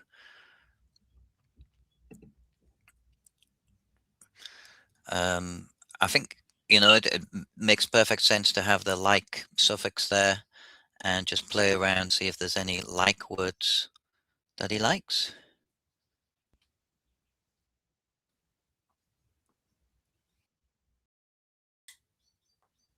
I think he might change again.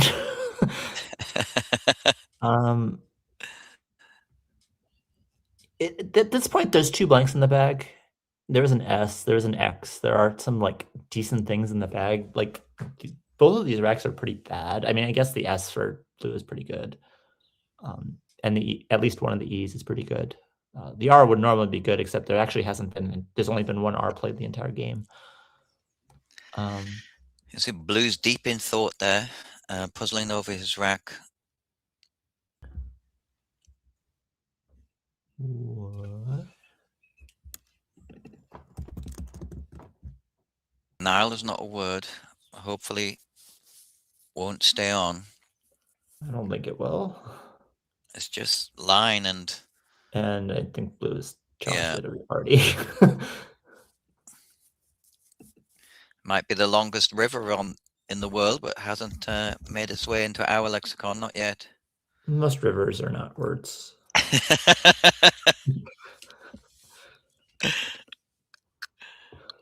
I mean, a few are, but like snake or Big. Amazon, but they mean something completely else.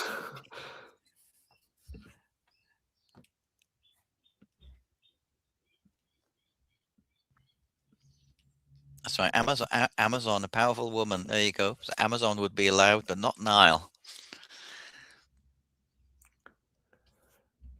I am interested as blue's choice here. Blue can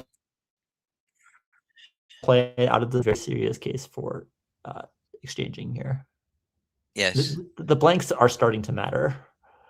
I'm known for being one of the biggest turnover haters in the entire world, but on boards where there are no particularly good scoring options and where there are bingo options, blanks are pretty good. Blue choosing to balance his rack there. So he had 3 E's and he's just played 2 of them off, Joe and Ain. So leaving himself with an EORSU. Quite a nice leave. There's still places for bingos here. Maybe onto bite and through the U of udon. I think Stanley needs to exchange. I don't think he has any viable plays that are any good at all. And he should keep the E. The E is immensely good in this pool. Yes. There's only 1 E in the pool, and Stanley and blue actually has it, but if he burns the E now, he's never getting another one. No. So yeah, I mean, maybe that's why he's put Nile on the side of his rack, and it's going to change the K, the U, and the I. I don't like the U. The K is proving difficult for him, and yeah. I think in these particular cases, it's really important to make a plan. I think it's really easy to just be like, this is 15 points, this is 14 points, this is, hopefully I'll draw better, hopefully I'll draw a better play. You need to make an actual plan as to how is this rack getting better? How am I going to win this game? And the way to win this game is to draw blanks.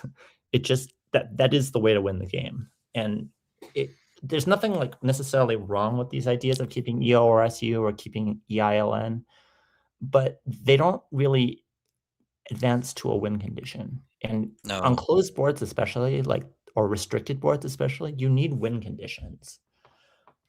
So Stanley's, he's just drawn 3 consonants, which is a bit of a shame, onto his line leave. But even if you drew a vowel, even if you took away the N, which is his worst draw, and make that instead an I or something like that, that doesn't really change anything. No. It's not like his rack is any good. It's not that he drew a consonant. That's the problem. It's that he didn't draw something that gets to a win condition. And on a restricted board especially, you need to advance your win condition. You're not going to win this game by just plugging away these 10 or 15 or 20 point plays at a time. Somebody's going to draw a bingo or something eventually. Someone's going to draw something some high scoring play at some point somewhere. We'd like to see one of those blanks. I mean, Stanley's got next for next turn, possibly underneath EA and Y, say. Okay, so quite an aggressive play there by Blue. He's played You are opening the top of the board with a U. So Stanley looking at Ulex for 33.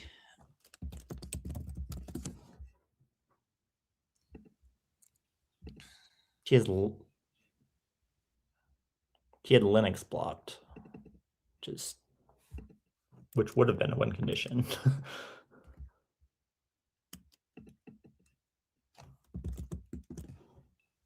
I'm not sure what Blue's 7th letter is again, but the 6 that I can see look very nice, very synergistic together. EIMORS. But there's no lanes. Why do you care? What about the HM would take another M? Yeah, that's true. That actually is a so lane. let's But say he he's didn't got have an that when N. he made the leave. Let's say he's got an N for Marinos. I mean, possibly under Ulex as well if he starts with an M and I. Yeah. I'd like to know what that 7th tile is. I mean, now that he has the M, he should actually go back to now he has a win condition. It's to play HMM and bingo off of it, and a lot of things hit that.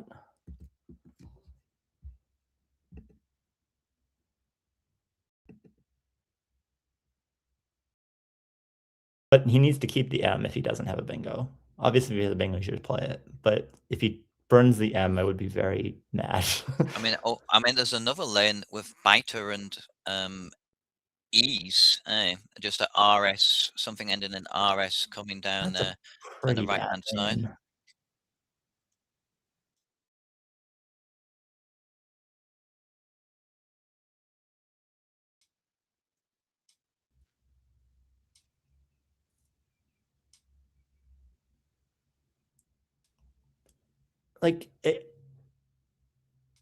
Also, Blue is very short on time. 3:30 is critical, especially with 2 blanks out. This game is still probably a quarter of it left.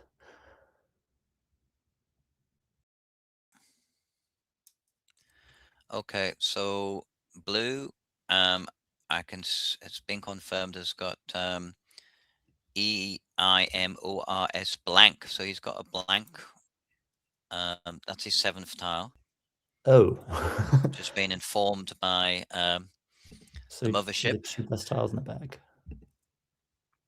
So therefore Mersion would come down and Marinos with the HMM hook, or even something. I mean, if that's what he has, he shouldn't play HMM anymore. He doesn't want to create more floaters. He should sacrifice some points and play Ulex. Or play Biter and EAS, something like Memoirs or Mistour or something like that on the top right. You don't want to create more lines. Mistour would be very nice. Yeah.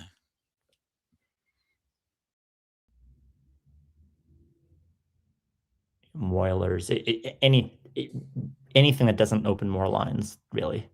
Yeah. So Mistour would fit nicely. That's the only MI word. There's a number. Yeah, I mean that's an option if he doesn't see that the hook HMM. You don't want to play there. the HMM hook. You want to just leave it. It's not. It's only a threat because you have the M. It's not a threat when your opponent has a blank.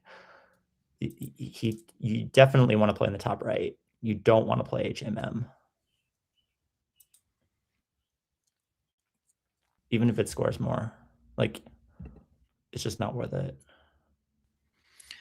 Again, it's kind of like win conditions. His win condition here for blue is he bingos, his opponent doesn't. So if he needs to get to the his opponent doesn't part. Yeah. Well, he's found it. He's found Miss Doer, which is good news. Lovely find there by blue, making Xi and M. And that was the only word that fitted there, really, with the MI.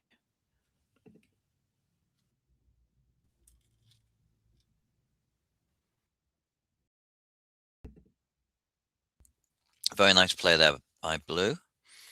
Yeah. So Stanley sitting on a INNRTVY.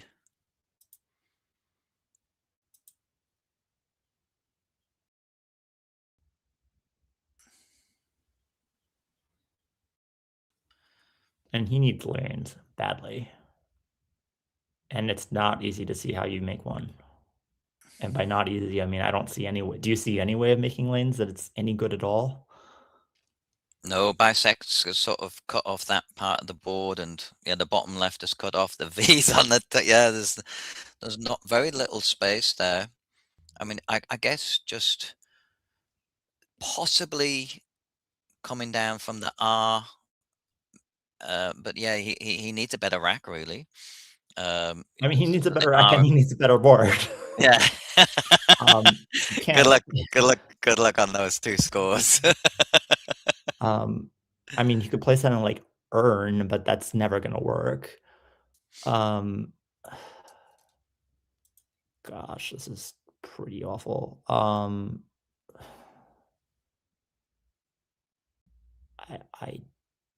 looking. Like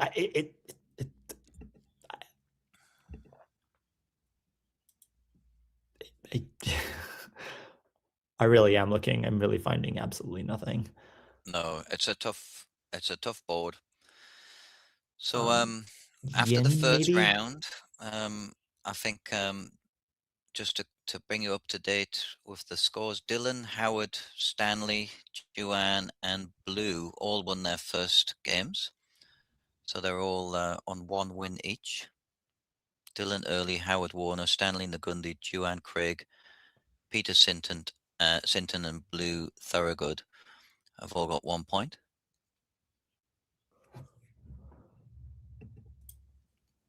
Is Yoni instead of Yont? Interesting.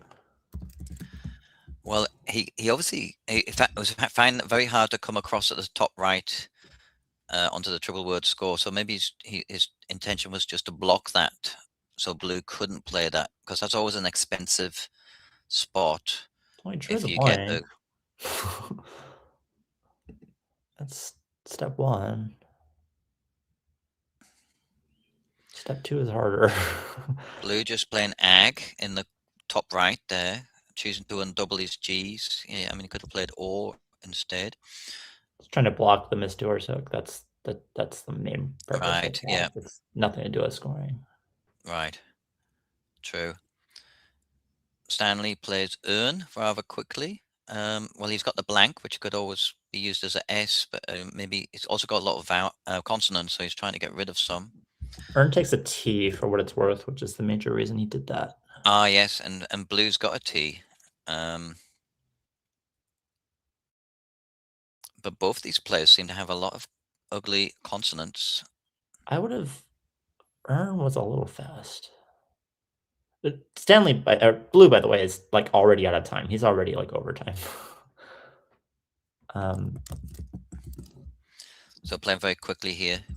Players waking. I may prefer to say ear on the right rather than earn. It's so hard to figure out. Maybe not. It's so hard to figure out like setups when you have like no time. You have to figure out like what the blocking options are, and you know it's tough when you're playing it like high speed. A lot of the like general nuanced rules have to just kind of go out the window. True. Yeah. I mean, and Stanley's about 80 points behind, and okay, he's got a blank, but no vowels on his rack. He does have DRLT. like Earl. He could just play the R off and set up Earl, and there's not any tiles that I see that can block that. I don't think there's anything that hits that though. But playing ear on the right side from with Tech and EA to set up the L is got to be at least worth considering. He just plays the V off.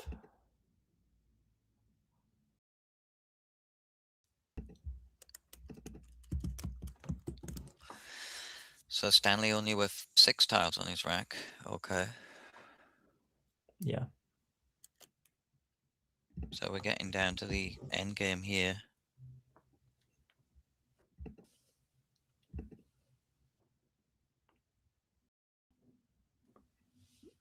I see Riff come down pretty quickly.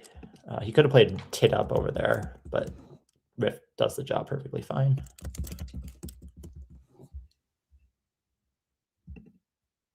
Could have played the T also off. I do wonder if he saw the T at all, given that he played Riff and it's not Rift. It's really been that miss doer that helped Blue sort of catapult ahead here. Yeah. And playing quite a wily game with no openings, and of course Stanley just with 6 tiles on his rack. Very little chance of catching up now. I think this game's comfortably in the bag for Blue. It's over. It's been over for a little while. But there's just nowhere to bingo, and Stanley's rack was also just too bad to bingo. It is worth noting that if he played Yont, instead of Yoni, he would have a vowel, and he may have been able to figure out something. I still don't think he probably does in this case, but burning the eye did hurt him quite a bit in this, like the way that the game ran out. Yeah, I must say I'm not a big fan of those staircases that we've got going on in the bottom left-hand corner there. It's just sort of blocked that side of the board. They're very technical. You have to know what you're doing when you make staircases, and you have to you should be focusing on staircases much more on win conditions rather than on like this is the points, this is the leave, this is how you play the game. It's a different way of thinking about the game than when you play on these like hyper restrictive boards that staircases often are. It does favor it is a skill that needs to be developed, and it's a skill that not a lot of people have developed because, as you've said, most people don't like these types of boards. No. Okay, so both players playing quite quickly there. Blues behind, as you say, 40 seconds overtime. Last and Opt, and then Erd going down very quickly in succession. Convincing win for Blue. I missed that entirely. Okay, never mind my whole year Earl thing. Yeah, never mind about that. I just missed I mean, that's part of why like playing setups and high speed is hard, because it's like I didn't see that. Oh, but he didn't. But wait, Stanley had the D. Yeah, okay. No, it still applies. Now you're setting up 2 tiles. But yeah, like figuring out setups and stuff like that in 20 seconds is just very hard. Yeah, I think Blue was mainly concentrating on his clock, not to go over any further, but he had that comfortably won besides. Yeah. So congratulations, Blue. Thorogood. That's 2 wins to Blue. In this first day of the 46th New Zealand Masters. So we've just watched Blue Thorogood playing Stanley Ngundi, after watching Lawson Sue versus Dylan Early, and very soon Murray Rogers will be playing Sue McRae in the B grade. So looking forward to that one. Yep.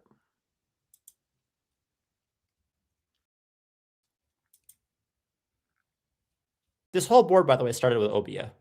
Remember when we were talking about like how Obia and the board was dying and we needed the C hook and the C hook never happened. That's right. Yeah. That's the result of that. Like that's the way that if you really hate these boards that much, the way to get rid of those sorts of boards is to figure out what to play with Cobias. Yes. Ultimately, that Well, there was quite a lot of changing at the beginning of that game, especially on Stanley's part, and he was drawing a lot of vowels, and I think just didn't really have the flow of the first game that we watched, and I think it was quite tricky for both of them to get scoring points. Well done for Stanley for spotting Miss Doer, because that was the only bingo that fitted quite nicely under the X. Yeah. I think we're about to take a break. So we'll be back in a bit. And yeah, we'll see you soon. See you soon. Yes.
Hi. Hey guys, we are back with round 3 of the New Zealand Nationals. We're How's going it to going, feature a Kenji? game between. Oh, sorry, what? How's it going? I'm all right. How you doing?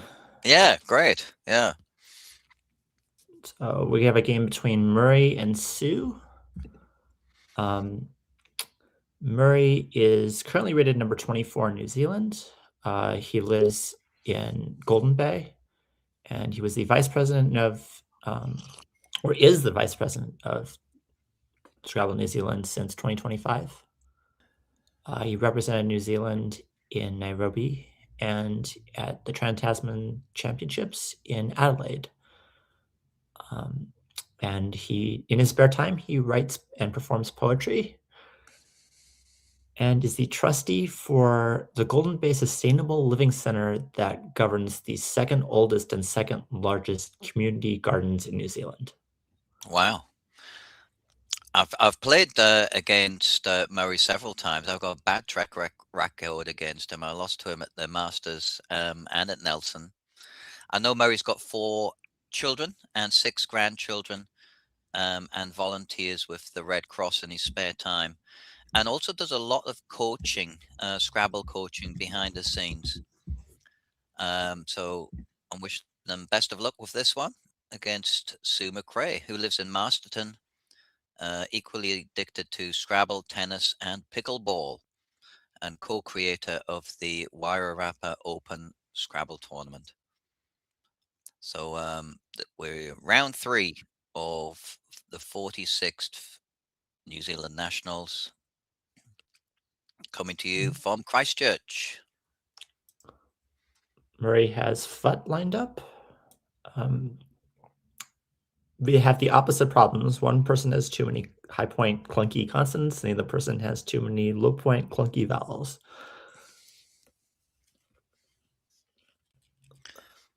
See, looks like it is going to be FUT. Foot goes down. Yeah. Playing vertically. Ooh. I used to not be a big fan of like thinking about things vertically and like thinking it's a big deal, but I've kind of come around a little bit more to the idea.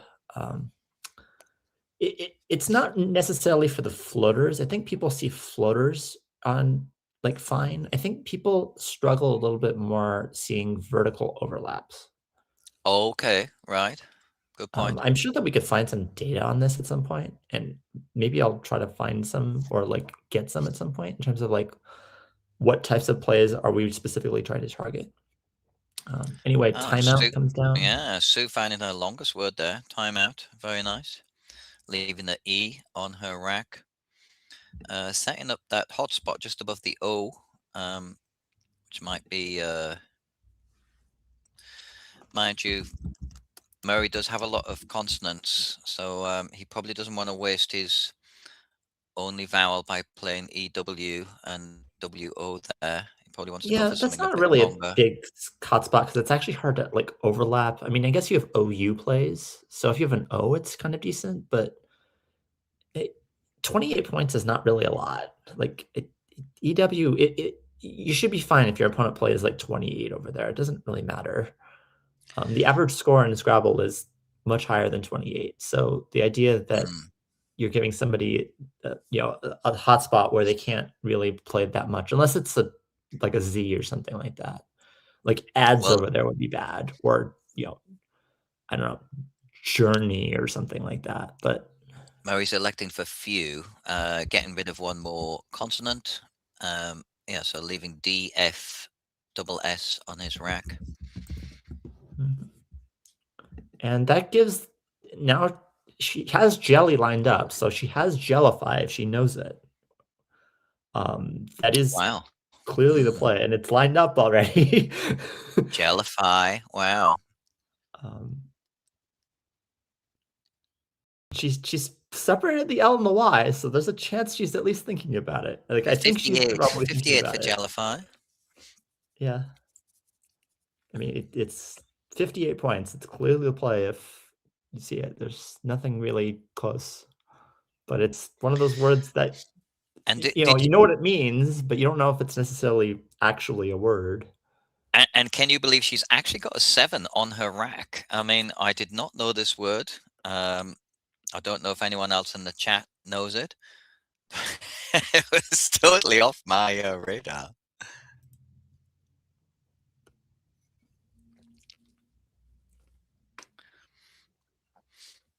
Not that it plays, as far as I can see. No. Yeah, we just NY, unfortunately. I do think I'd like to think that she knows it. It kind of had the body language she knows it, but it's hard to pull the trigger. Yeah, Jellify would have been a great play there. Well done, Kenji, for finding that through the IF of if. So the word I was looking at was in jelly, to place as if in jelly, to in jelly something. You can have in jellied and in jellying. So yeah. See iffy come down pretty much immediately. Yeah, so too many consonants there for Murray. He's burning a couple with a decent score. With few and NY, we're heading towards a game that's very similar to the last game. This top left is also probably not getting opened. No. We have the same problem where it's not hopeless yet. It's a little bit more hopeful than the other board because there's a few different ways that the left can get opened. Still, there's the T. There's a lot of times what's going to end up happening is foot's going to get paralleled on the right, but it's going to end up creating an S hook because a lot of short words that start with P take an S front hook. So there is still hope for the board to open a little bit, but this is pretty. And Futz, you know, it looks like the top, you know, the right will close, but Futz will probably end up actually opening it pretty well. Although it might take a few turns, and until then, the board might be pretty bad. Also, Murray's rack is not good for opening the board. I mean, that was plausible. Yeah, the Jiffy, the J hook. I mean, she's left 3 L's on her rack. Yeah, Not the maybe not the best choice. So just in terms of the standings, we've got Dylan, Early, Peter, Sinton, and Blue Thorogood all on 2 wins in the A grade. Followed by Lewis, Hawkins, Howard Warner, and Val Mills and Stanley Ngundi on, and Nick Ashcroft on 1 win, with Lawson, Sue, Scott, Chaput, and Alastair Richards yet to win a game. Cicely Bruce is leading the B grade. Ben Duitahi, hope I've got that right, is leading the C grade. Ashley Cooper's leading the D grade. Okay, and Tanga Lawrence is leading the E grade, but still very early days. The players have just played 2 games of a total of 24. Okay, L coming down, which is a good way of getting rid of her L's. Right, yeah, leaving AILN on a rack, so yeah, it's good to get rid of 2 of those L's. Murray's drawn the X, he's still got 2 S's. Evidently, Murray has the word safeguards, but that's going to be pretty difficult to find even if you know it. Oh, I see. Okay, as an extension. Very nice. Yeah, safeguards.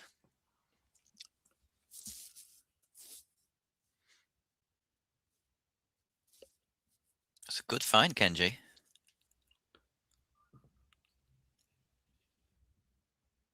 A lot of these sorts of boards are very difficult. I mean, this is a very difficult board to play on. But generally, you're looking for things like extensions, you're looking for overlaps, and you're looking for, you know, ways to balance quickly. It would be nice if that X were good, but extending the save, but brilliant. Yeah, safeguards. Good play. Safeguards also sets up your X, which is a big part of that play. Like, in addition to just, you know, the points of it. Also draws, you know, locks and things like that for 50. So Murray just electing to get rid of that X and hopefully drawing into another vowel. He's vowel poor. That's not the right draw. No. we asked for a vowel, please. Not the Q. Okay, Sue McRae, what have you got for us? Owler? Getting rid of some of those vowels. So we've got opposite problems. She's got irritable vowels.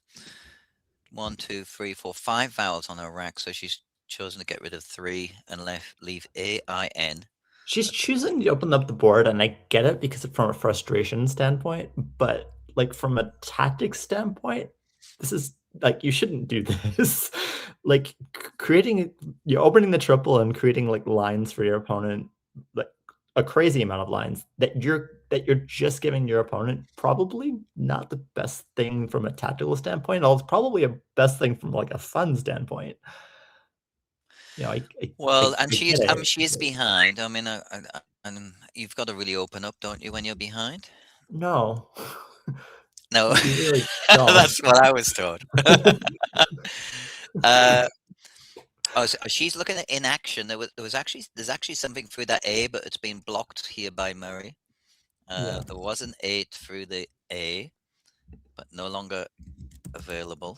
But that's kind of what I'm saying, though. Like when you play all-in, you're opening the board for Murray. You're not really opening it for yourself. That's kind of the problem with plays that are like this, is that they're good for exactly one turn, but unfortunately, It's your opponent's turn. Okay. And of course, Murray's got that second S to hook onto souk, the is that like a North African bazaar, the souk? So Sue gazing at what had been in action with an O, but of course there's no O floating in space. There are several 8s in that rack, but none of which would play on this board. Yep, it's probably just going to stay closed. She could play Actons maybe if she wants to open the board, but it's kind of you don't really want to leave like all of these floaters when your opponent has probably a pretty big rack. I mean, I get the reasoning of I want to open the board, but in reality, you're kind of facing the same problem that you did last turn. Opening the board is really just opening the board for one person, and unfortunately, it's not you. Yeah. So, I mean, you can't leave it closed forever, but she plays Sank. Well, good, undoubling the I and the N and leaving a very nice leave there. It also blocks souks, which is kind of relevant because you probably know that Murray is a little bit more likely than normally have an S because he just played one. So that's actually also a little bit of a benefit of this display. It also just leaves pretty well. Not a great draw, though, adding zoo to her AINT leave. I mean, it's not a bad draw, actually. Is there something in there? Well, I mean, no, but the board's pretty bad, and like Zoo scores for 30 to 35 in multiple spots. Like, I'll take it. You're not going to get 30 or 35 on this board very often. As you see, Brand's getting played, and now she has a huge play of Zone Nation if she knows it. That's right. Wow, with the Z on the double letter score. Nice find. Zone Nation. Yeah, playing onto the N of Brands. But you have to know what N you have to find it, and that's not, neither of those are easy necessarily. She does have TION lined up, but she also has Azo for like Lazo lined up. Yeah, I mean, and Azo just on the left side. That's right. So the A of Brands has got that double letter in front of it. That would be a natural hotspot to zoom in on. Azo or Zo. I prefer Azo, but yeah, Zonation is the best play. Kenji found that straight away. Well done, Kenji. So she does take the automatic. You can't really blame her. You're not really looking for a bingo when you have 2 O's and a Z on your rack. So completely understandable.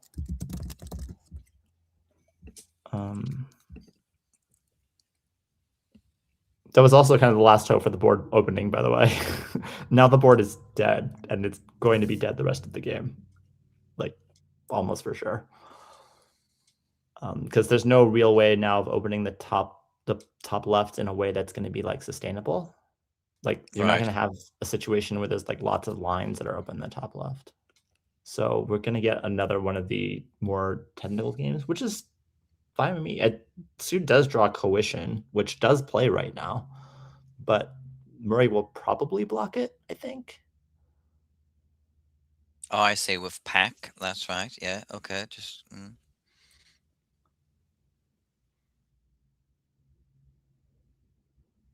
But yeah, something with Pavs blocks it. Or although he does have Jib lined up, he might not necessarily block it.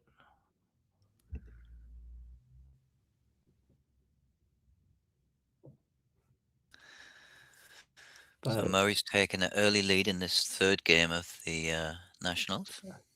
his big lineup, which does block. It is a pretty big swing. If Coition comes down, that is a very, very big swing. This rack is not very good without Coition. It goes from being a 70-point play to like a 10-point play.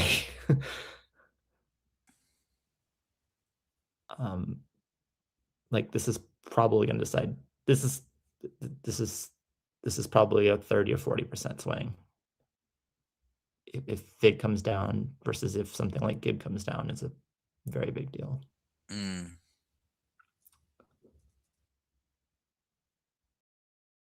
Assuming that Sue also knows Coition, but she did have it lined up on a rack. That's right. Yes, I think I wonder if she spotted the spot though, making pack. Murray currently ranked 24th in New Zealand, so he's towards the top of the B grade, just after Sicily and Norma in terms of seeding, whereas Sue a little bit further down. Oh, he's taken that spot. Okay. Yeah. So no Coition. I mean, Coition still might get played, but for 18 rather than 70. But that very well could actually be her best play here. Yeah, her options have plummeted, to say the least.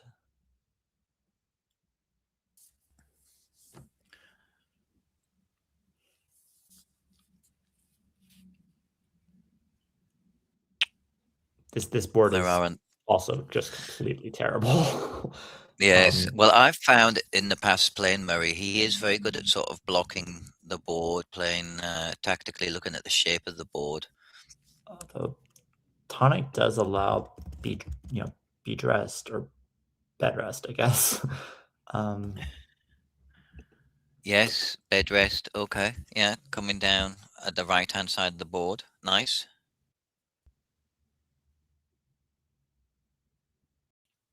And he does have bed lined up immediately and S lined up immediately, so I think there's a decent chance he finds it here.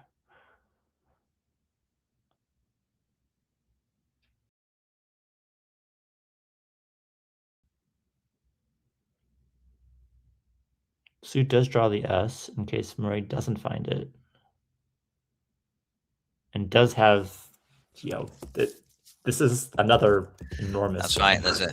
There's a bingo in Sue's rack if anyone can find it in There's the two of them. chat. And they play in the same spot that Murray has it. So either Murray finds bed rest and wins, because then it basically is if Murray finds bed rest, he wins. And if he doesn't, he probably loses. Because assuming Sue finds her bingo. Oh, she's got one lined up already. Yeah. Yep. And it doesn't look like Murray's actually going to play bed rest. If he finds it, he wins. He's going to be up by over 100, and none of Sue's bingos will play.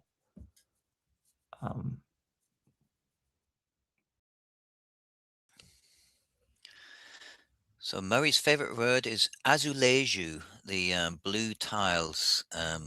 used in sort of interior design of using a Z and a J. I don't think he's going to get the chance to play that word today. Oh. Plays bed. Plays bed. Okay. A nice leave there. But he missed the bed rest. Odorize would go down there on the right-hand side of the board. Yep. Actually, Oroids goes down if she can find it. Oh, we're making Gobi. Rory does draw the blank. Nice find, Sue. Odorize. This will put her into the lead. Sue McRae from Masterton. So Murray's going to bingo back, I think, a decent amount of the time. Very easy to tunnel vision. This is a pretty... So, like, the bingos that fit along Orderize are relatively findable. There are bingos that don't play over there, but Bed Straw being one of them. There's also a 9 through AR, the Stern word, which I actually would have chickened out on, even though I kind of know it. Sternwood, towards the stern. Sternwood. Yeah, okay. So he's found Strode, which does go alongside Odorize. Also Strode. We're not really sure what the blank is going to be. And Strude, for that matter. Any of those. Normally, we would ask what the blank is. I think in this case, it actually isn't going to matter because I think that the odds of it getting used is, or being relevant, is next to none. I mean, I guess it's possible, but it's very unlikely.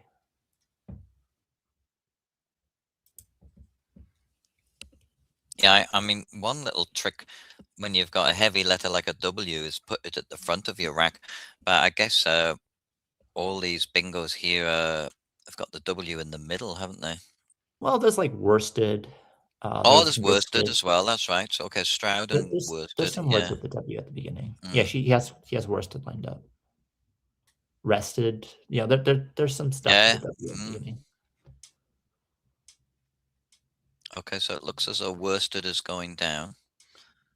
That's a nice positioning. So the W goes on the double letter score and a double word all round.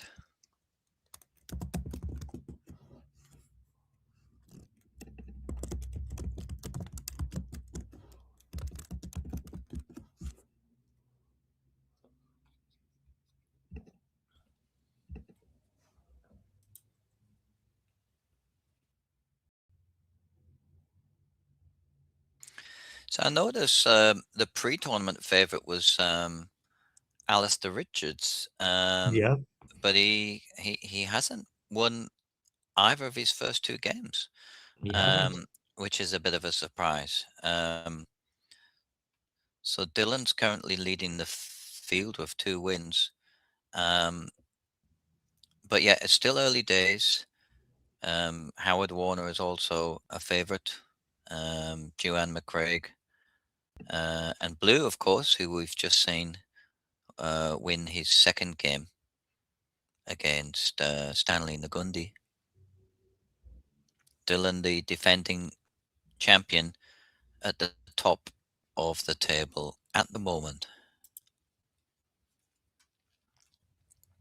Worsted comes down from Murray. Yeah, Sue needs lanes. It's kind of a catch-22 because the main way of creating lanes is blocking the only lane that really exists, which is the L on the bottom of the board.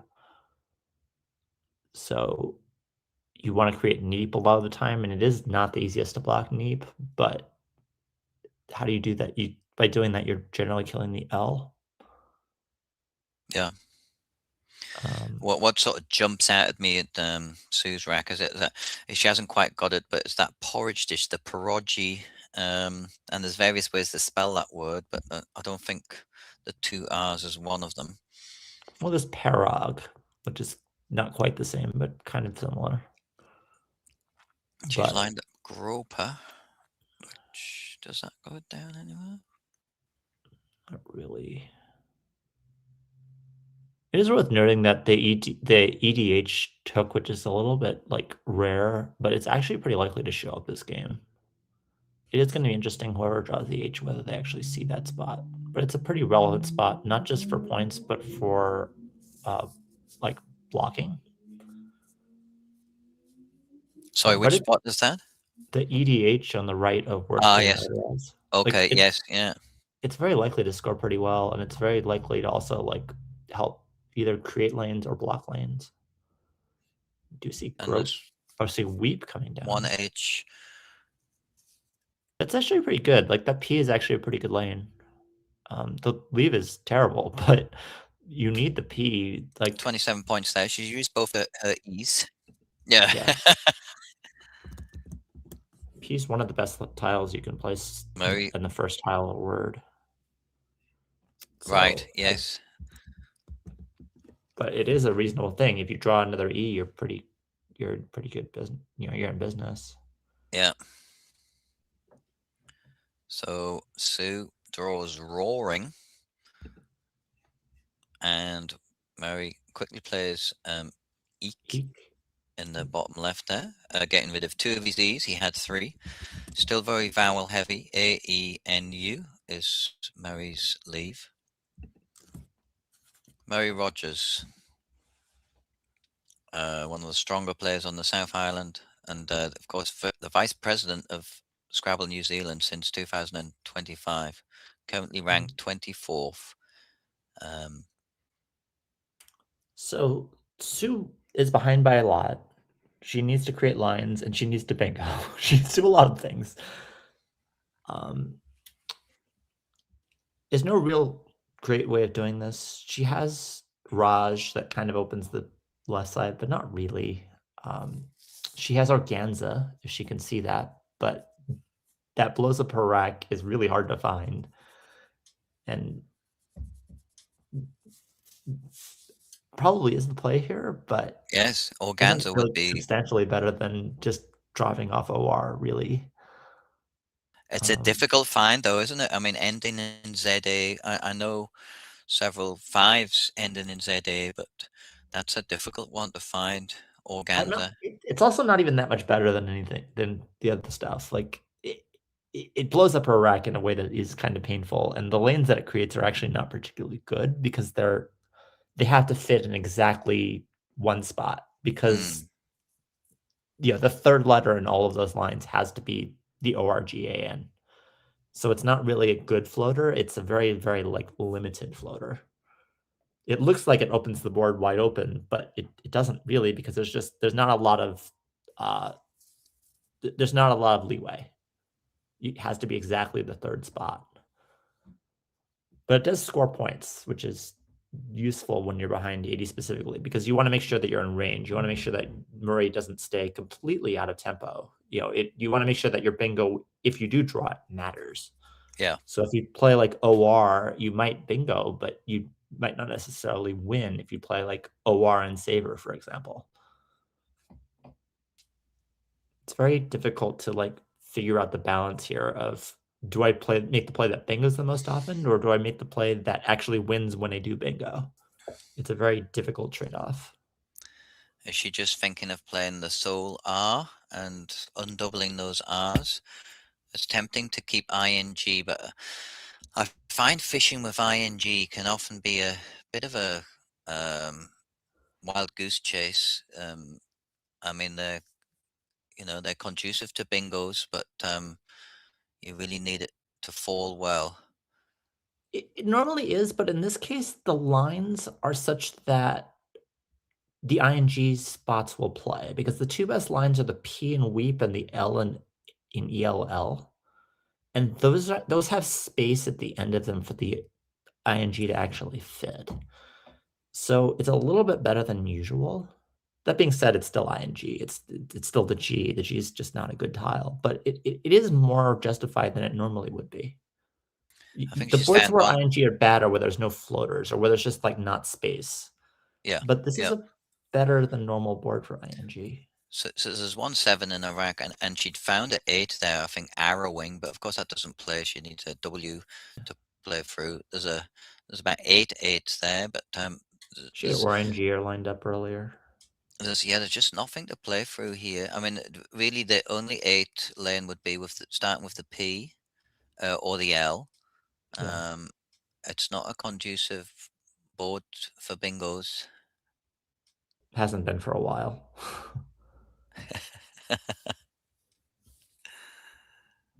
Are you still playing a lot of competitive Scrabble, Kenji? I wouldn't say a lot. She does play Raj. That does do the good job of opening the left side, which is important here. It creates at least some secondary threat. Yeah, undoubling those R's and scoring reasonably well. 16. Okay, so Murray does have a bingo on his rack. Doesn't play. Not sure if he's got anything with the P. No.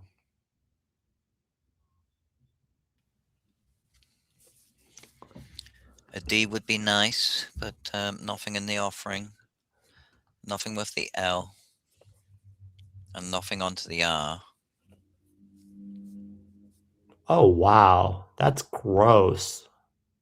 So one idea that he has that's actually pretty cool, and I don't hate it, I'm trying to think about it, is actually playing Pluron. She's never going to do this. But you could play Pluron here. There's 3 eyes in the pool, and if you draw one of them, you play Pluronia. So you're going to draw it like very, very often, and you can outrun that way while also killing the P. I actually think it's pretty So, good the more I think about this. He's never playing sorry, this. what Don't are you get me wrong. suggesting? But I think that actually might be the line here. It might not be. Like, it may just be like killing the R here. But I'm tempted. Like this, you want to score here. Like obviously, if there's any scoring plays, you're just making that. But there really aren't anything good. There's like, I don't know, Urao or something like that. Like Lunar here, like it's 15. If he plays Pluron, he scores 10, and then he scores 33 next turn with Pluronia. That probably is going to outrun any bingo that Sue would ever get. Anyway, it's just like kind of a cool option. You Yeah. don't see all the time, but No, I mean that's new to me. Pluronia. So Pluron's good as well. yeah. And Pluronia. So that would be a 9. Yeah. Wow. Anyway, it's just like it'll never show up, but I just thought it was cool. It's not really findable. It's not even findable by like the top players, I don't think, or not very Always often. nice to see a 9 on the board, isn't it, Kenji? Yeah, Pluronia. Yeah. Pluronia is just what what it sounds like, a mixture of pleurisy and pneumonia. Pluronia. It probably is medical. Murray did draw the blank. This game is done at this point. Oh yes, yeah, Even did the and a blank good badly. balance of vowels and consonants there. A-E-I-O-R-T blank for Murray. Yeah. Lots of bingos. I mean, I'm sure he's got something from that P now. Yeah, he's got things with the L as well. If he doesn't find one of them to the P, but So there's two 8s starting with the P. Let's see if you can find them in the chat. And the L also looks very strong. Yeah, 3 also 8s beginning with the L. So both of those options would go to the triple word score.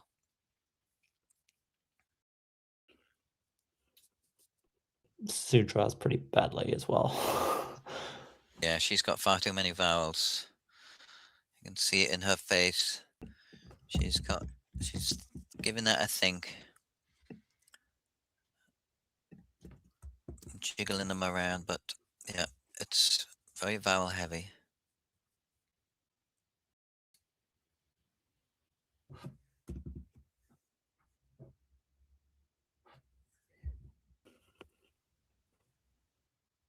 Is there?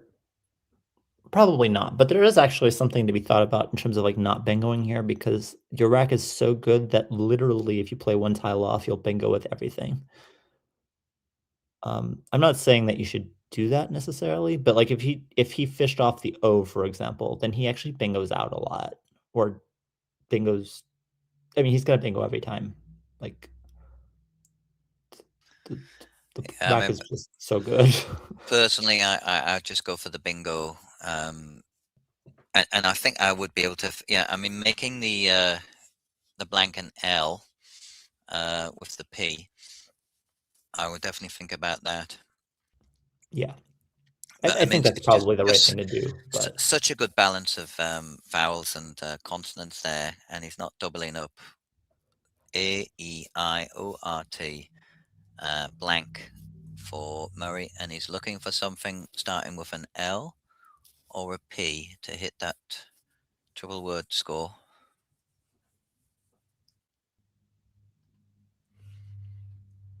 I think they're all quite high prob. if he plays a lie Eights. off, are there any draws that actually miss? If he plays, It probably doesn't matter. I'm probably just overthinking. He should probably just bingo. But um, I'm like trying to figure out like does RATE blank ever miss with this pool? It probably does, but I don't know with what. If the pool's pretty good, I don't know. Anyway, it just bingo and win the game. You probably want to just kill the P anyway because there's like photoing or some pinotage, some other like legitimately pretty painful things that could happen. Even if you bingo out, like you don't want to give away like pinotage or which pinotage is going to happen a lot. There's two I's and two O's, so that makes it even more likely. She probably kept ing a decent percentage of the time, or she probably has the N and the T from. so I think Mary's asking for another blank slip or something. Is that Floatia he's playing there? Yeah. I mean, it does make sense to have the IER as a common suffix, the comparative form. But the Works. he missed laborite, literato, and loricate. They would have all gone onto the triple word score. Yeah. And with the P, there was petiola. What was the other one from the P? Priorate. Priorate.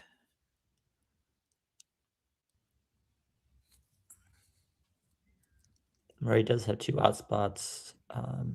Sue has nothing particularly good. Plays was that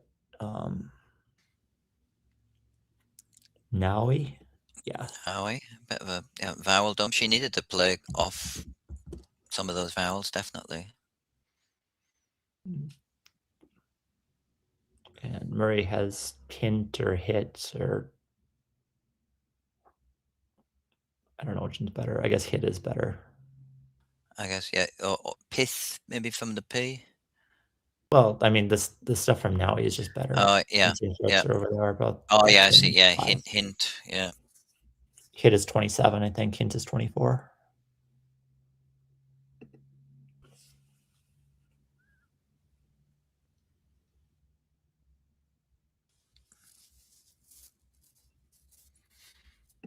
So a convincing win for Murray Rogers. Yep. It's the third round of the Nationals. Well done, Murray. Sue found some nice. She found odorize and timeout. Some nice words there.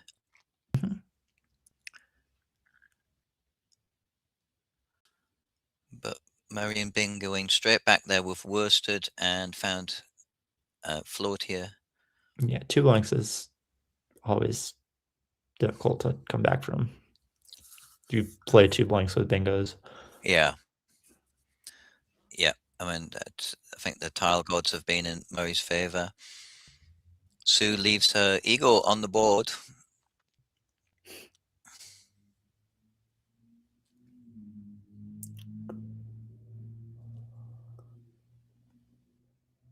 Well, another good game. Yeah.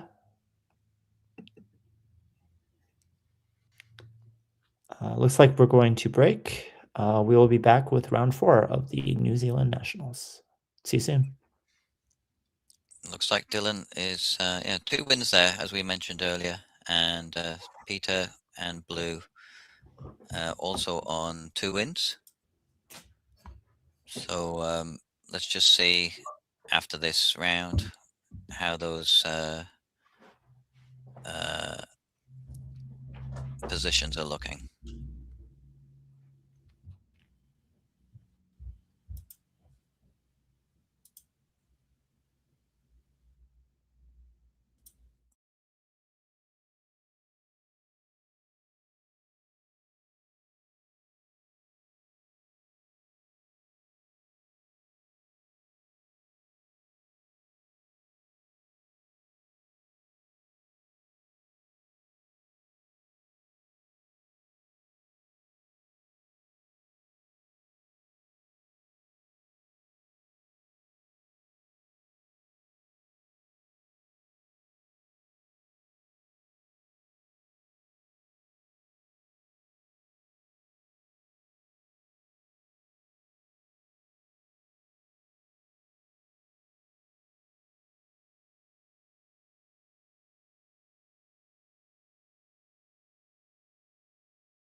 And we are back.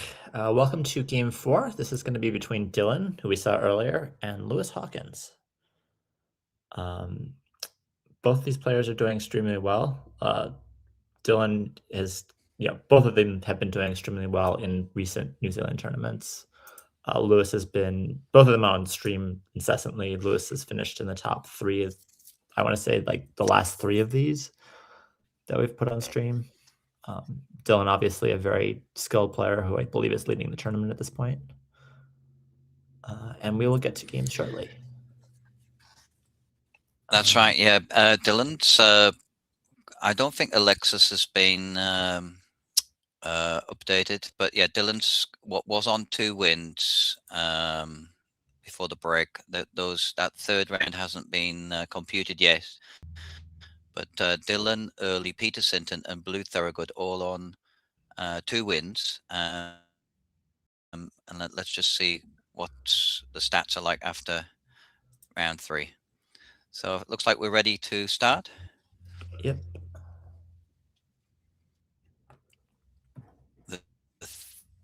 Round 4 of the Nationals. Dylan Early versus Lewis Hawkins from Christchurch, currently ranked 6 in New Zealand.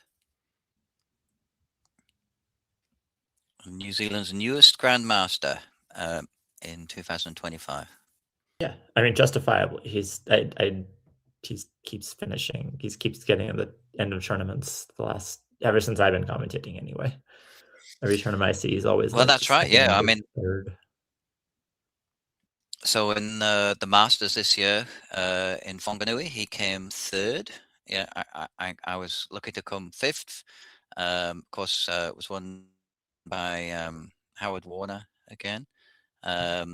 So yeah, Lewis is doing extremely well. And although he's only 21, he's got a wealth of experience under his belt. He's been playing for the youth championships, and yeah, I think now he's finished his studies. He's playing a lot more now. Mm-hmm.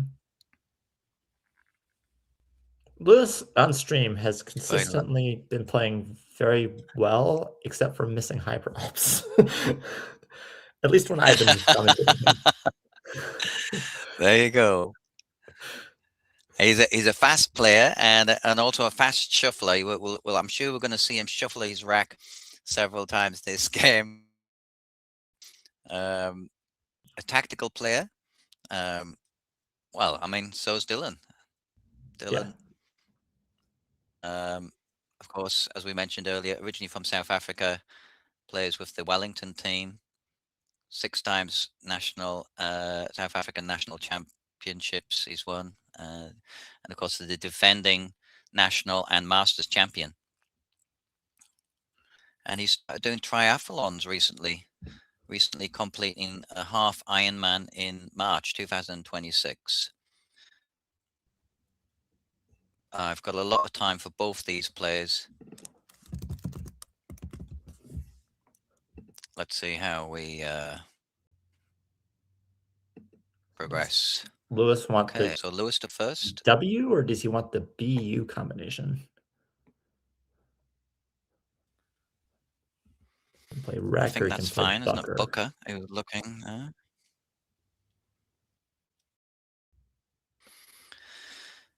Yeah, Wreck or Book. Wreck would be nice and put the W on the double letter. Yeah, he's doing this. I mean, this avoids putting the extensions, so wreckers, wreckage, all that sort of stuff. It's also a little bit more defensive. Although I don't.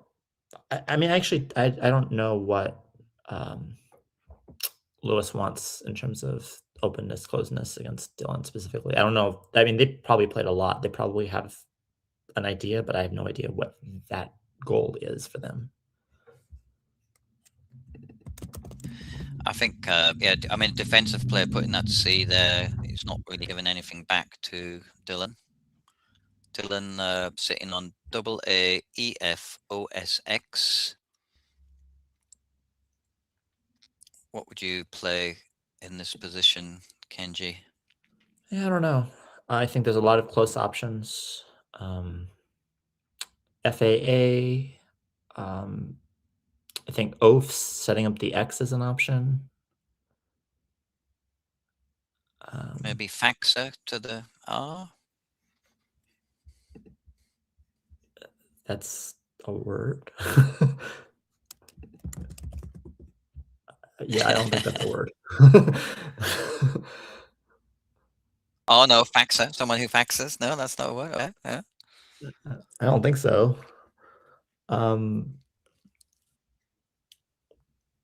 There's just oaf on the left side too, if you want to No, play it's more not. closed. No. That's a surprise. Okay. Yeah, I think this is really one of those trends of like Dylan thinking about what he wants to do. I don't think that there's like any clear option, but there's lots of like options that are roughly equivalent.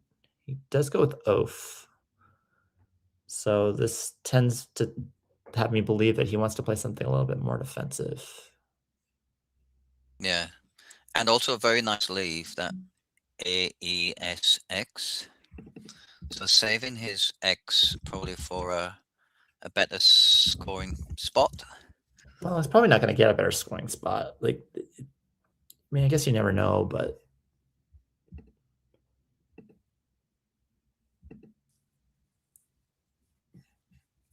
usually if there's not a good scoring spot on the board for the X now, there's probably not going to be one next turn either, as a general rule. There are exceptions, though. You never know. Abeotu.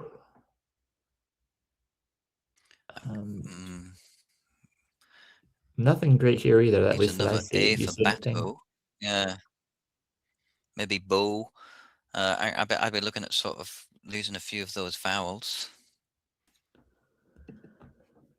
Yeah. I mean, you could play like outbake. I don't really love that.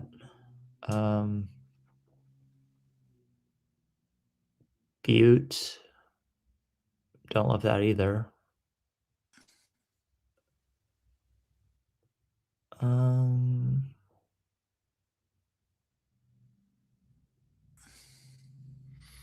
No, it's a difficult turn for Lewis. He's thinking about it.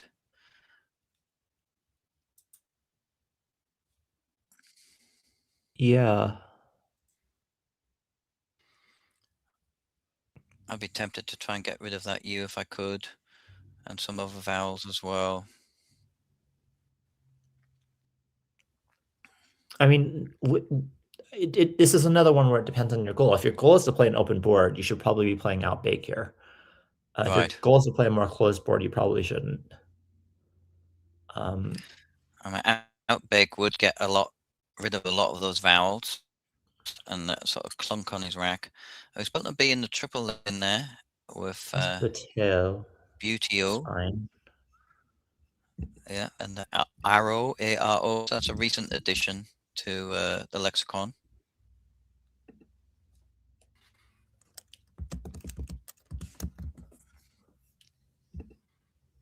An aromantic person, an arrow.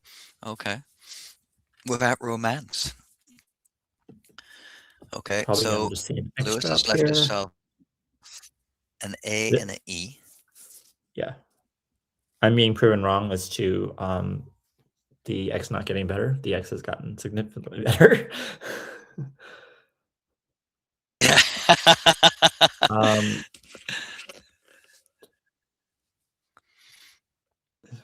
He has Koyo lined up. Is I don't think Dylan he's just gonna looking at do that. Oi? Is he looking at Oi, Ob, and U just to get rid of the O and the Y? I think he's looking at Koyo.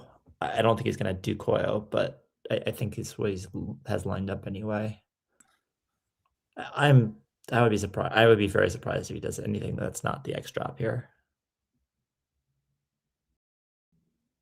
He's maybe thinking about Ox versus Axe. That also might be which X drop. Yeah. Okay. Yeah.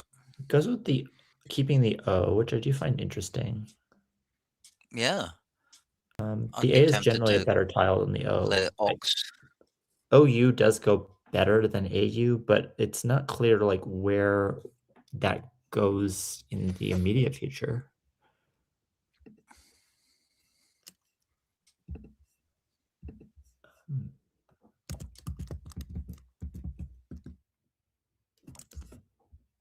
So Lewis is going to want to clear some of these eyes off. Yeah. Not a lot of great ways to do 3 it. eyes. He's like Tayed or something like that.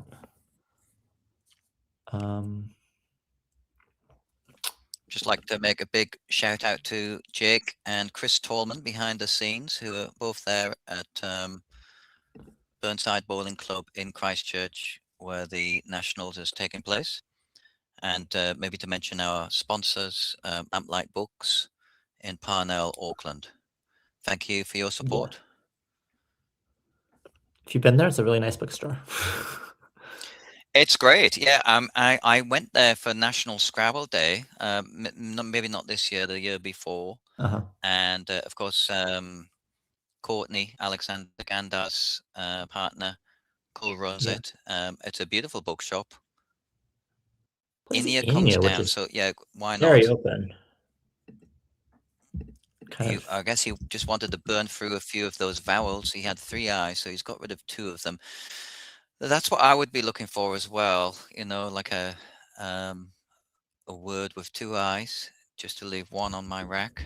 Yeah, I think he probably just didn't see Tayed. Like Tayed's not the easiest thing to find. When you're looking for ways of getting rid of 2 eyes, like it's not a play that jumps out. I think he probably would have played Tayed if he saw it. I don't think he probably doesn't think that like opening that spot is good for exactly the reason that happened. That Lewis got to play a use for 35 and off a rat that otherwise isn't very good. That's use such does an make ugly sense. word, isn't it? Use, like pluralizing the you form. Use over there. Yeah. So Y-O-U-S and also Y-O-U-S-E, so that it's just a variant on the plural pronoun use. Personally, wouldn't use that myself. Use. Okay, so we're back. Lewis now has E's instead to of Lewis. I's. Yeah, 3 E's. He's getting some triple ups. Probably just something like DEE or DENE or something along the right side of Inia is what I would expect to happen here. Yeah, try and burn through 2, at least 1 of those E's. If you've just joined us, we're in the 4th round of New Zealand Masters. Lewis Hawkins versus Dylan Early. Dylan, the defending champion. Did I say Masters there? I meant the Nationals. Dean. That was the last part of it. I've still got my head in the Masters for some reason. Dean comes down. D-E-N-E. Makes sense. Okay. So, yeah. It's always good if you've got 2 or 3 of the same tile to try and get rid of multiples. So we see both those players, Inia and Dean, just trying to shed 2 I's and then 2 E's from Lewis. Of course, the national rotates between Auckland, Wellington, Christchurch, and Hamilton. And this year, coming to you from the South Island, Christchurch. A full double round robin for the first 22 games, and then we move to 2 rounds of King of the Hill.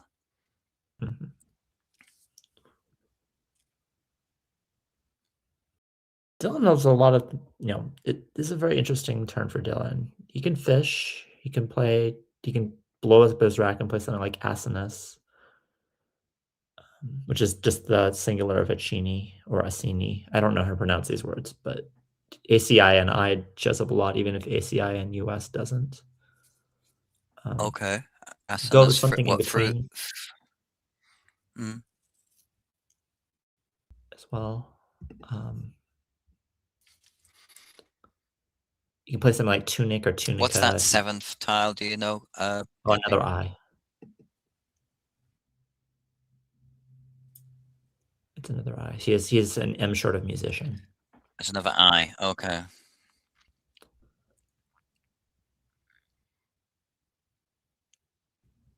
I'm pretty sure that, yeah. Of course, Dylan. So he's got ACIINSU. Okay, yeah, 2 eyes. I could see also Dylan making a blocking play like Inia alongside Hughes.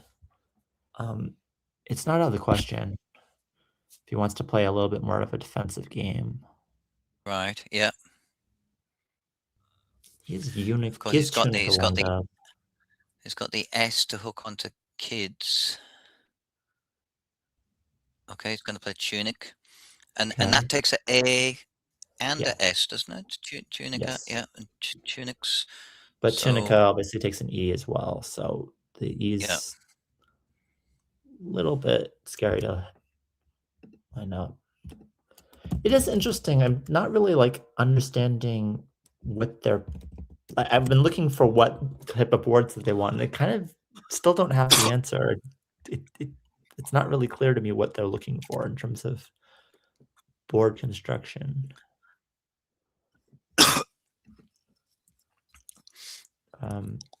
Lewis with a pretty clear fish here. He has just no good scoring options at all. He has 2 O's. He has too many vowels. So that's 2 O's on his rack. Yeah. I imagine something like OO or I don't know, something like that. Maybe. Yeah. I don't even know what else there is really. Olu. I can't imagine him playing Olu. I think it's just got to be OO on some level. Maybe Aikido. I wouldn't hate. Well, that's a good Aikido. lead. AILS. Yeah. OO. Excuse me. The standard play there. Dylan Dingoes. Now, has Dylan got something through the E? Yeah, he's got a few things through the E. He also just has 7s. Misplan, Plasman.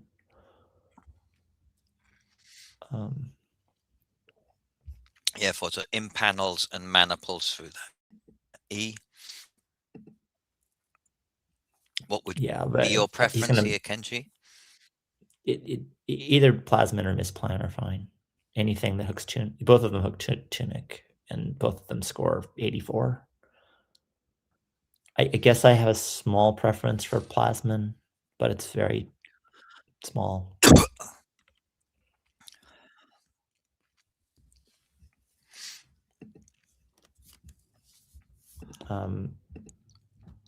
Most of it based on, I guess, just most of the preference for Plasman is just based on the T-hook. Misplant is probably not something that you want. I see. Okay. I say if he plays Misplan and Tunic, and then the T can go underneath to get into the triple lane, you mean?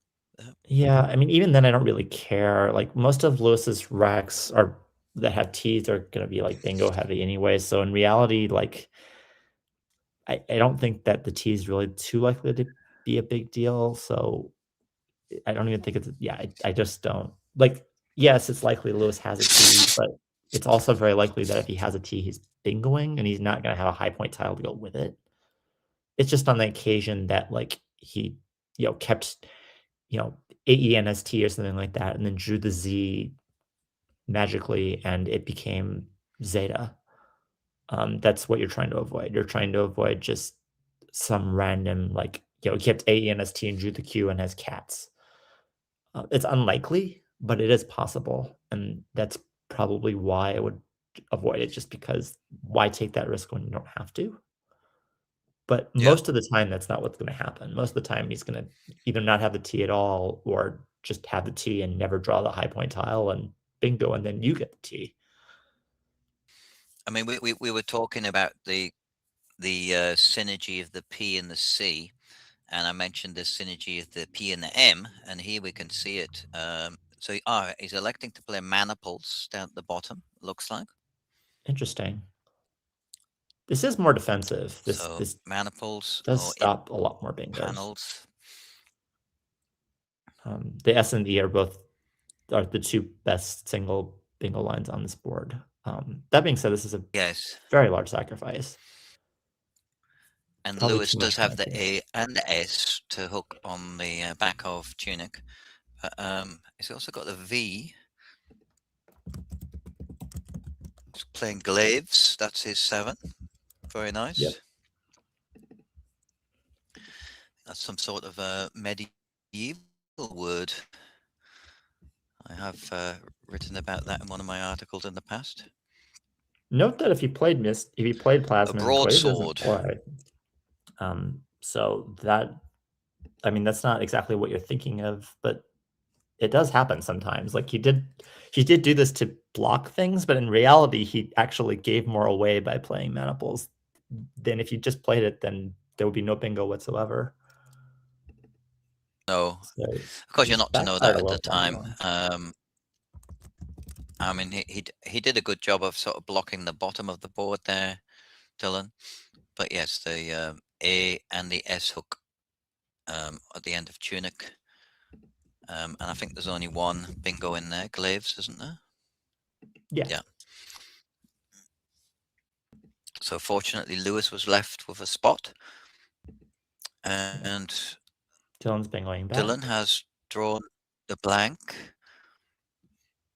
So yes, should be able to find something in there.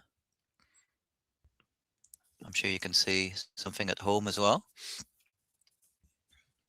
Yeah, and not the easiest to find, but Dylan will find. And for what it's worth, Lewis is going to bingo back too. So this one's not going to be a close board. This is going to be a bit of a shootout. I'm pretty sure that Lewis is going to. Well, we never know, but I think that Lewis is going to find his bingo as well. You see Molted coming down. Then we're probably going to see Venetian, I imagine.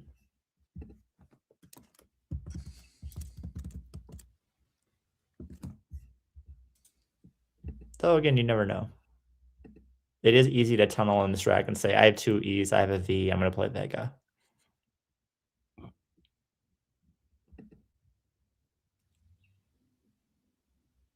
And the N is not exactly the tile that you looked at because you already have an N, and because there's not really like a natural ending.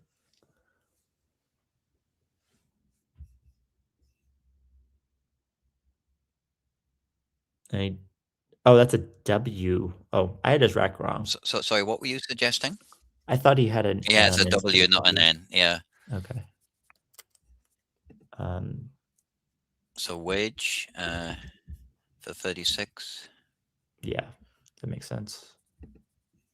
Leaving a V, I, T, and then an E. Is it just out of view?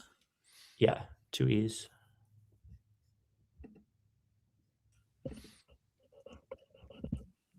Dylan's First day of the New Zealand Nationals. We've got Blue Thorogood versus Scott Chaput this afternoon.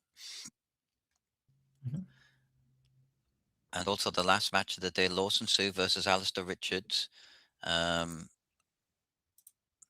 Alastair yet to score. Well, I'm not sure if he won his 3rd game. But Alexis hasn't been updated yet.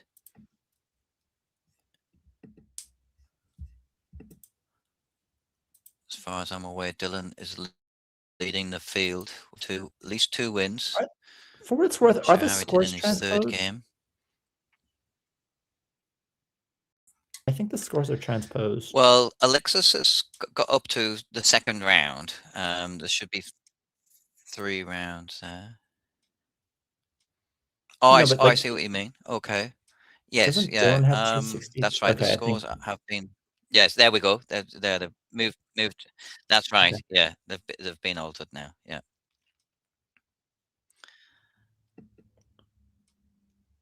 Anyway, I expect to see like. Now, if Dylan had an O in the right place, he would have a lovely word. Yeah. Something like a head, something that blocks, goes with Dylan's pattern of blocking on this board.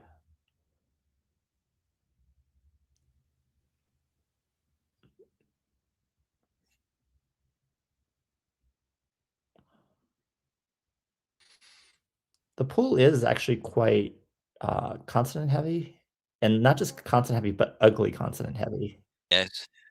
So he might actually hold out the A, but he likes to play it. I understand both sides here. You want to block the board. Yeah. Spending the A blocks the So he board. plays ahead. There is the risk of you drawing 5 consonants here, especially like ugly ones like the V or Z or J or F or G or whatnot. But there's also a blank. The board is open enough. If the blank exists, it's going to bingo. It's not really that beneficial.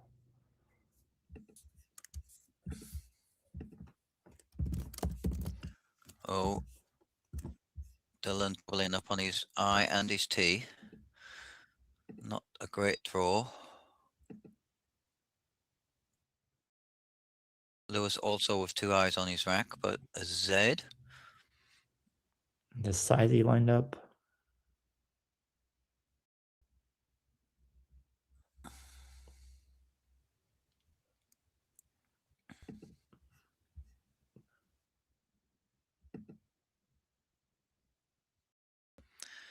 Dylan, of course, a member of the winning New Zealand Trans-Tasman team in 2024, and has created 5,000 mnemonics for stems and hooks.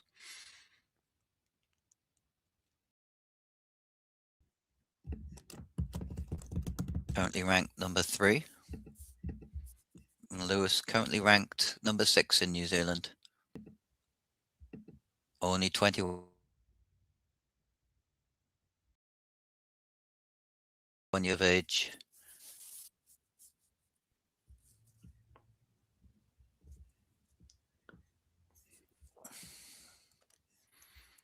So Lewis with a little bit more time on his clock. He's He's just known for the thinking between speed with which he Spivey plays. and ZD, I think. Those are really his 2 options. Looking at the board in general, it is interesting to note that, as much as we were talking about how the G is like ING is bad, on this board, obviously ING is like the best thing ever. Wow, that is a sacrifice. He plays Vizey. Okay, well the G's now ING is now not worth anything. Goth was a big deal, and now it's not even there. Interesting. So Vizey and Yao. Yeah, and that Z hasn't hit a value square there. So, but maybe looking at his leave of EIT, hoping to bingo. Yeah. I think we're going to see Idiot pretty quickly. I guess he could play Ditz, but I don't think that that's going to happen. Ditz does have, does score a little bit more than Idiot, but Ditz opens the board and Idiot closes the board, and Dylan's ahead, and Dylan is pretty consistently wanting to close the board. So I don't think we're going to see Ditz. I think we're going to see Idiot.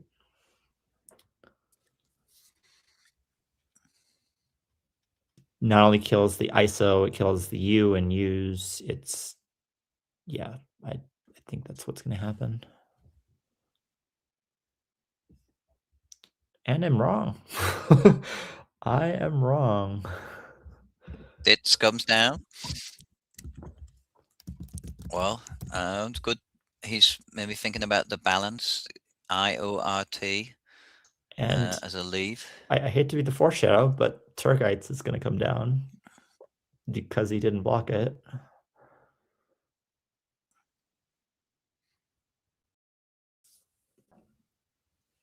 Maybe. I mean, I'm not saying that Turkites is going to come down. I'm just saying it's available. The U of U's, yeah. It wouldn't have been available if he didn't play. If he played Idiot. But he did get a few more edits, and his leaf was pretty certainly good. no sevens. Yeah, it's just Turkites. If Lewis wants to bingo, he's got to play through another tile. Yeah, so it's Turgites really. Yeah, there's nothing through the D or the I. I hope that I'm not jinxing Lewis and he's not missing another eyebrow.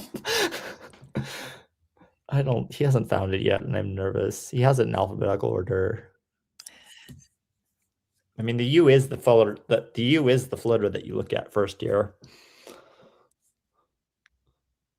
But well, yes, the U is very accessible, isn't it? But it's not the nicest tile. Yeah, so maybe he's sort of given up on the possibility of going through the U if he sees it. He hasn't It's seen not. it. He's Oh, not wait a playing it. moment, please. No. If he hasn't played it by now, he's not playing it. Yeah. Jitters is there for N. With words like this, if you don't, he would have played it by now. I don't think he's playing it, sadly, but there's no indication that he's. If you've just joined us, we're on day 1, game 4 of the 46th New Zealand Masters.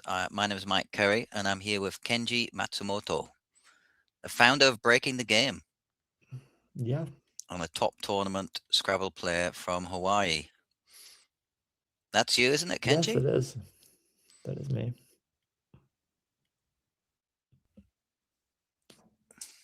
Still timeless. This will be game costing if he misses this. Lewis is thinking long and hard. I think No, yeah. I mean that is a lovely little spot though. ISO. And the worst thing that can happen to Lewis, by the way, is he draws the ERST, blank.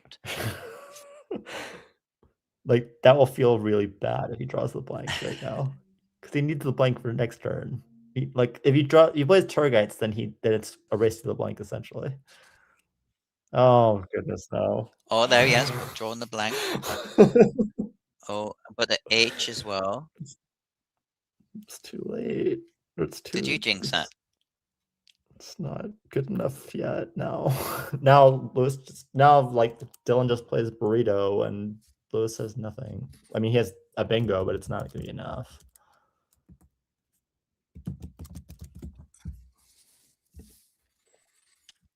Yeah, maybe something through that eye of dits as a number of things.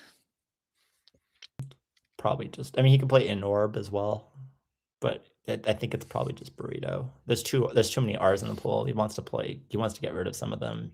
Like burrito blocks just as well as probably better than in orb actually, because he wants to kill the column L as well. Yeah, okay. But he wants to kill the U in U's, and he wants to kill column L, and burrito does, and he wants to score, and he wants to get rid of some duplications, and burrito does all those things. I think. Oh, he's going through the eye. Okay. So maybe he's onto the fact that Lewis is close to a bingo. Lewis does have something through the U still. Yeah. But he couldn't see that spot last turn. But, I'm sure he'll be more prone to shuffle things around in his inimitable fashion. Now he's got that blank on his rack. Ciders.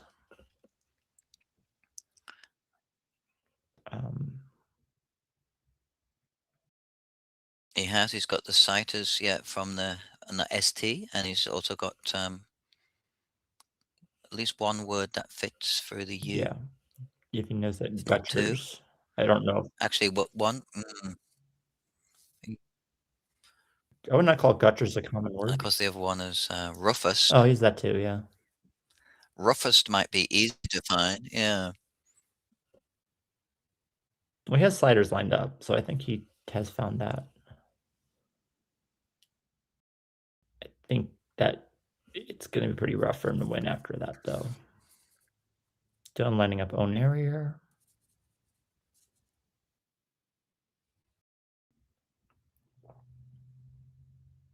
the pool is very, the queue is very likely to also rear its head as being very relevant this game. We have a Q, we have no U's in the bag, we have one I, and QI doesn't really play anywhere. Yes. If the Q is going to either not play or it's going to play for like 12 on this board and get rid of like a vowel that you need. Like if he plays cat, that does not for 14. That feels terrible. It's the last K. Well, if Lewis does play, I hope he's not thinking of thuggers. If Lewis plays Saito, which he had lined up just a minute ago, then that will leave the U of U's free for whoever draws. It feels as though someone's going to draw it soon. Yeah. I hope he's not thinking about thuggers because he has that Lewis lined just up. checking how many tiles are in the thuggers bag. Would be the best play by a lot if it were a word, but it's not. Okay, he plays roughest. He's got it lined up. He's going for roughest. Yeah, that's a safe option. Yeah. I guess when you've got a rack like that, you're looking for the suffixes ERS or EST, just common suffixes. So not any scoring options for Dylan that are great, but his primary thought has to be the Q. Lewis is going to have the Q 70% of the time from his perspective. The Q has absolutely no good poem here. Yeah. So if there's 2 QAT spots, but if Lewis has the Q, I think he just loses. But Dylan, right, yeah, and he's drawn the Q, and of course, no eyes to draw alongside it. But Dylan's going to assume that eyes the to Q's in the play bag because onto. that's like the way he can lose. And he's also drawn the J. Like,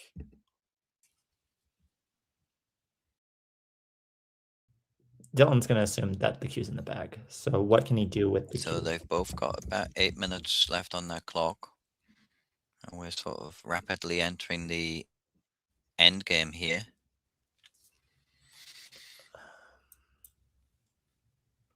So there's a QI spot. So Dylan's going to want to keep the I, and he's going to want to create a second spot for the Q if he draws it. That's going to be his, like, the way that he's thinking about this position.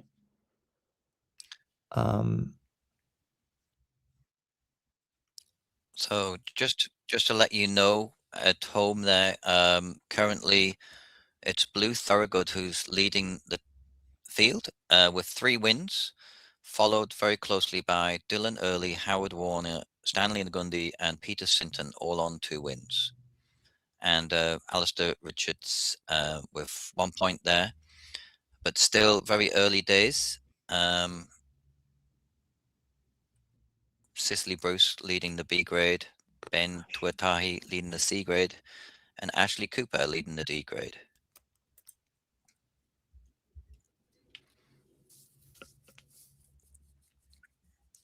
Screen's a little bit blurry now.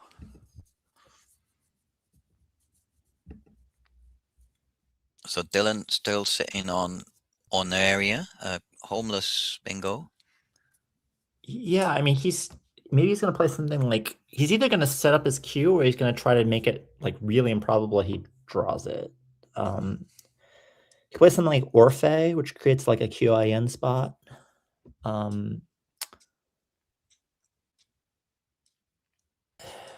Like the QI setups, so I guess are not good.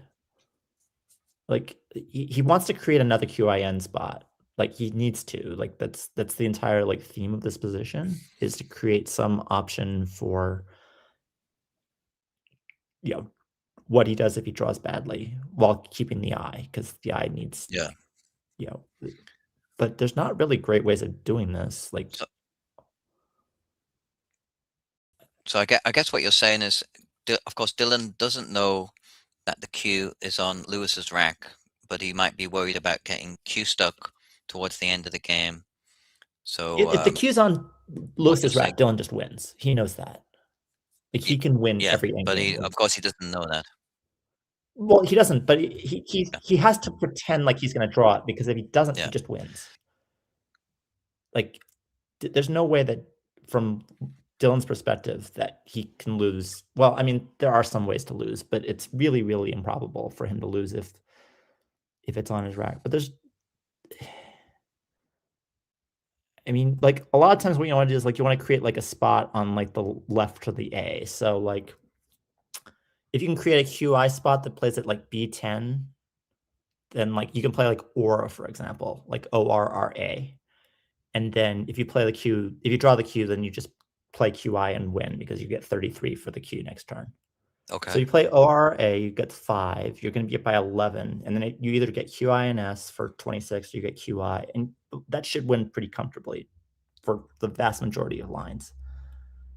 So that's like the Q protection that you're trying to get here, is something like that, where you play like ORRA, you have, and if you draw the Q, you're fine. There are other ways to lose that position, but it's pretty hard, honestly. Like, I don't know, what's the worst thing that you can have happen after that? I mean, you could lose to Polaron, I guess, but like, that's a very specific draw.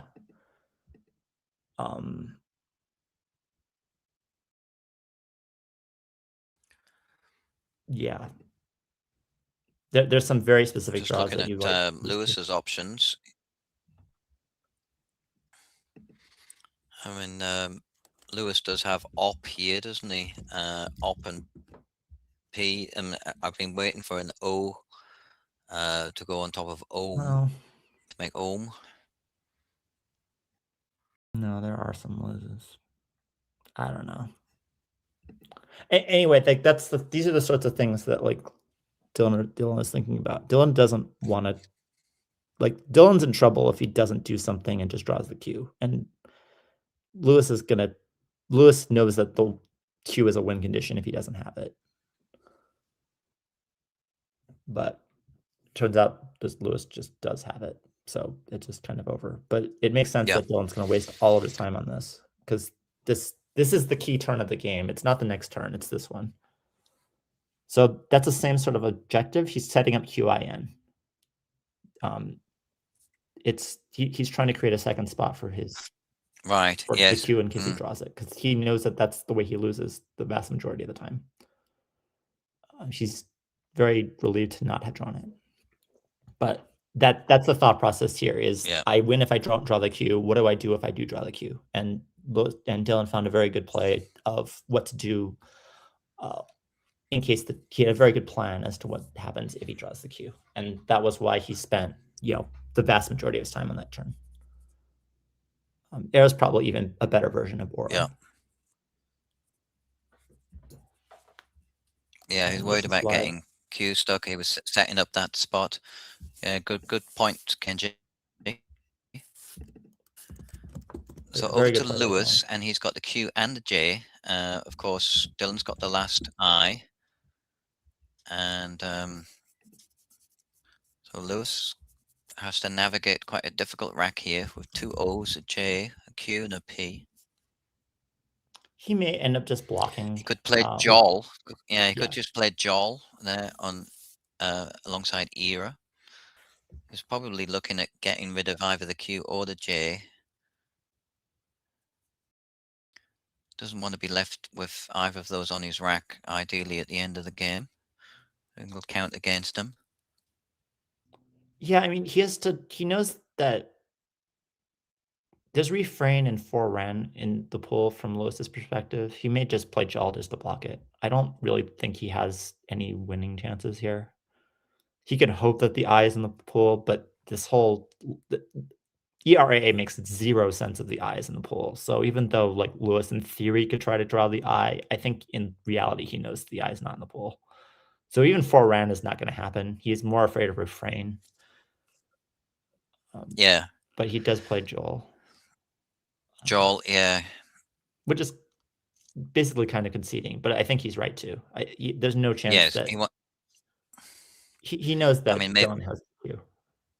And he probably wants to think about spread, even if he isn't. Not the Q. The I is what I meant. Sorry. Yeah. And yeah, like you said, he wants to care about spread. So Lewis actually holds the record for the youngest Masters entrant. He was 12 years old in 2017 when he played in the Masters back then. So still a very young player at the age of 21 and competing well in this competitive field. It's been in the top 3 in the last 3 New Zealand big events, the Nationals and Masters of 2025 and the Masters this year. Mm-hmm.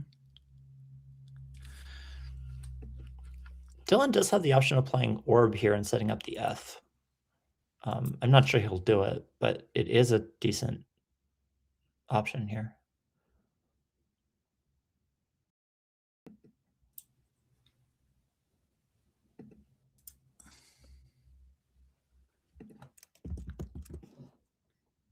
Because there's not really a good way of... In fact, there's just... I mean, it can be blocked, but it's not going to do any good to block it. So Dylan plays Nor or something like that, I guess. Will know. So Dylan knows now that Lewis has got the cue on his rack and no place to play it. And so he's probably just being very wary about playing that eye. He doesn't want to leave it in space. So he's played Frib at the top left. Yeah. Oh, that's actually better. 27. Frib, playing Rib and then playing Frib is a better version of what I was thinking of. I didn't see that. But yeah, I mean, Frib works just fine. So for those who are interested, the Frib is Australian slang for a short, heavy, conditioned piece of wool removed from a fleece. A Frib. Okay, so Dylan's left himself with AENO and Lewis with NOPRQ. Of course, the Q is unplayable on this board, so Dylan just slightly ahead, but looks like Lewis is going to get Q stuck. Yeah. Rib's actually pretty cool. I didn't see it. I wish I would have seen it. But Rib might actually be the best play period because it's completely unblockable. Oh, I see. Yeah, Rib and then going for maybe fan or phone even. Yeah, next Anything, play. yeah. Yeah. He doesn't have an E. Lewis doesn't have an E to play in front of that R, so yeah, it's tricky. Unblockable, really. Yeah. Yeah, Nice you can only block the... You can block like the double letter, but that's it. And he still gets the F regardless. We saw Nigel Richards play Rib, setting up the F. Yeah. Does anything else go in for Rib? D. Oh, well, a C and a D, but yeah, it's not a threat at the moment. Yeah.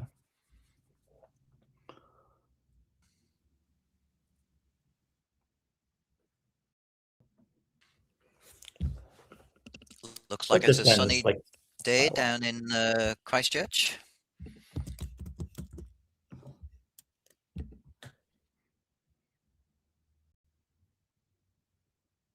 The last match of this morning, Dylan Early versus Lewis Hawkins, and it looks as though it's Dylan's game. This afternoon, we've got Blue Thorogood versus Scott Chaput, Cooper Ashley versus Suzanne Liddall, and Lawson Sue again versus Alastair Richards for the final match of the day. So stay tuned.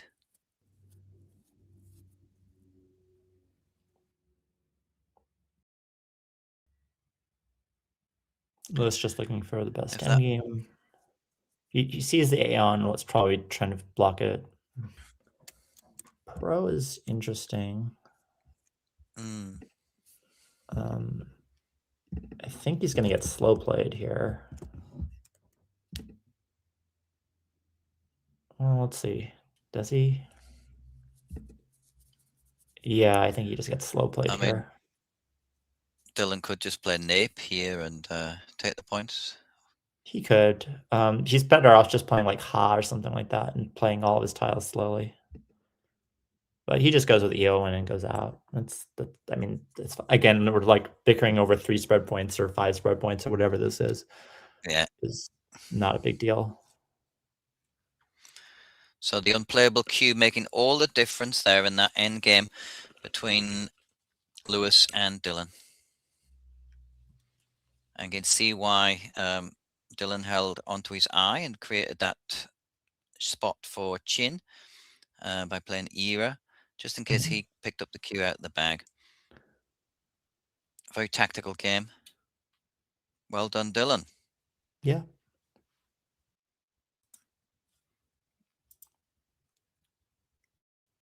So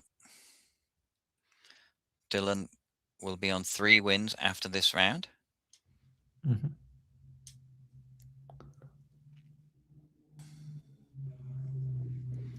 And we'll have to see how Blue did.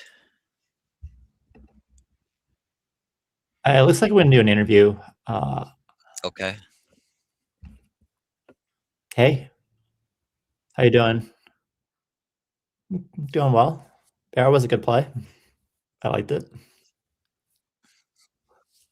Seems a bit weird to take 4 points, but yeah, I was very worried about the O above HM, and it seemed like a good way for me to open up a lane for myself. Yeah, I mean it's a Q protection play. Yeah. I mean there's one specific combo that you lose to, and that's pretty much it. It's these exactly polar on. That's the only way that doesn't work out. Oh, right. But yeah, it's really unlikely, obviously. Yeah. Thanks for doing the math on that. Well done, Dylan. Some good plays in that game. I've really enjoyed watching it. Oh, thanks, Mike. That's good to know. Did you have were there any big blunders? I didn't see any. Yeah. You found your bingos where it counted. Yeah. Yeah. You found, was it molded? Oh, malted. Yeah. What did you say? Malted. Yeah, malted. We were looking at roughest. For Lewis. I think that Maniples is arguable. Yeah. But what would you have done instead? Plasman? Yeah, probably Plasman. Yeah. And Tunica.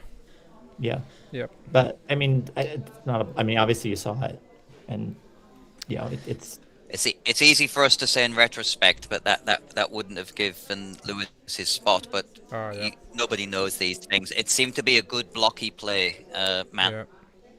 Yeah. Its variant. Yeah. Truth be told, I saw the word, but I was rusty, so I went for the word I knew. Yeah. Because Plasmon goes with an O, and I thought I might be getting them mixed up. Yeah. That makes sense. Yeah. Well. Very good game, Dylan. Congratulations. Yeah, thanks. Thanks for commentating. Of course. And good luck in the rest of them. Thanks very much. We miss you. Take care. And maybe we'll see you here, Kenji. Yep. Thank you. Cheers. Well done, Dylan. See ya. Good win. So I think we're going back to lunch. There's going to be a bit of an extended break, so we will be back with new commentators in a little while. I'm not sure exactly how long, but we will see you soon. Hopefully for more games. Round 6. Yeah, thanks for tuning in, and thank you, Kenji. Thank you, Mike. And we'll see you soon. We will. Thank you very much. Take care.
Hello, everybody, and welcome back to the 46th New Zealand Scrabble National Championship.